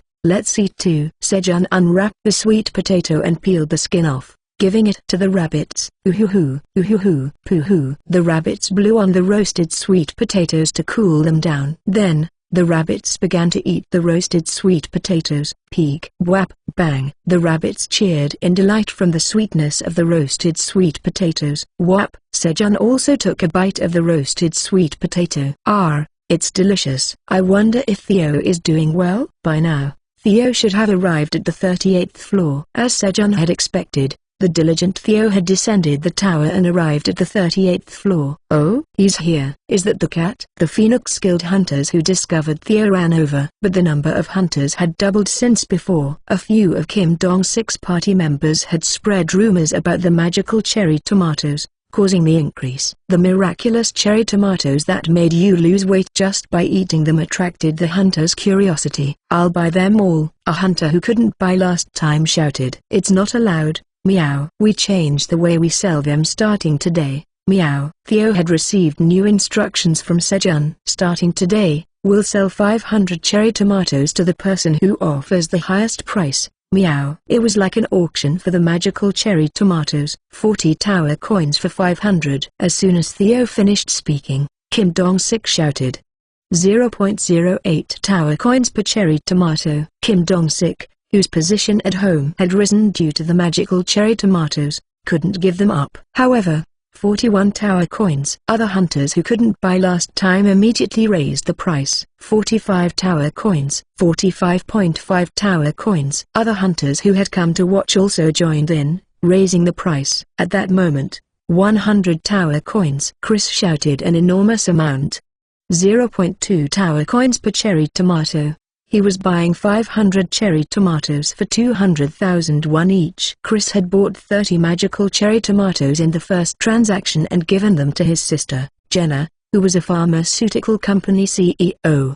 He thought of her complaining about gaining weight from sitting all day. Jenna tried a few cherry tomatoes and was amazed by their effects, so she started researching the magical cherry tomatoes. However, she kept failing to extract the ingredients and asked Chris for more magical cherry tomatoes. She said she'd pay for it. So, without any burden, Chris spent a total of 273 tower coins to buy all 1,500 magical cherry tomatoes. When the auction ended, female hunters approached. "Theo, can we take a picture with you?" "It's okay, meow.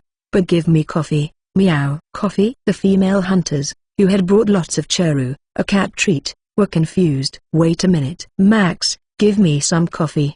The female hunters snatched coffee from their companions. "Or even spices like pepper are okay, meow." "If you want to take a picture with me, show me your sincerity, meow." Theo was becoming more and more like a merchant cat out of his ambition to become representative. 1.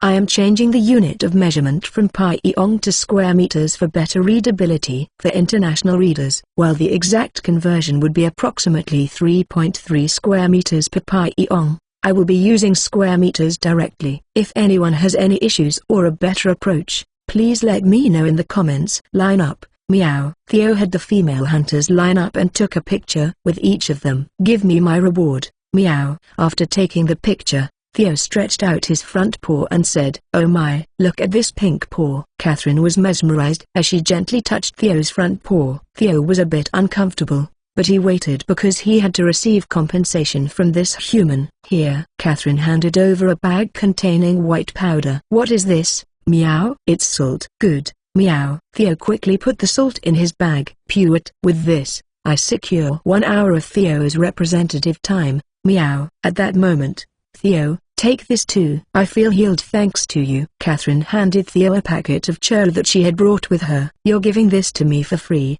meow?" "Yeah, you let me touch your paws." Gasp. "Was that it, meow?" Theo was greatly shocked by Catherine's words. "Humans give food even if you let them touch your paws, meow." "Next human, come, meow." Theo took a picture with the next human in line. Click. While taking the picture, Theo subtly placed his front paw on a female hunter's hand. "Hurry up and touch it, meow." Following Theo's intention, the female hunters who took a picture with him couldn't help but touch his front paw as if they were bewitched, and they offered churru just as Catherine had done earlier. "Pewit, are my paws that attractive to humans, meow?" Theo licked his front paws clean and said, "Pewit." With this, Park Sejun's lap is mine, meow. Thanks to the female hunters, Theo had a huge misunderstanding. My status. Kim Dong-sik, who had loudly claimed he would take 200 magical cherry tomatoes home, had his shoulders slumped. At that moment, "Is there any human from Korea here,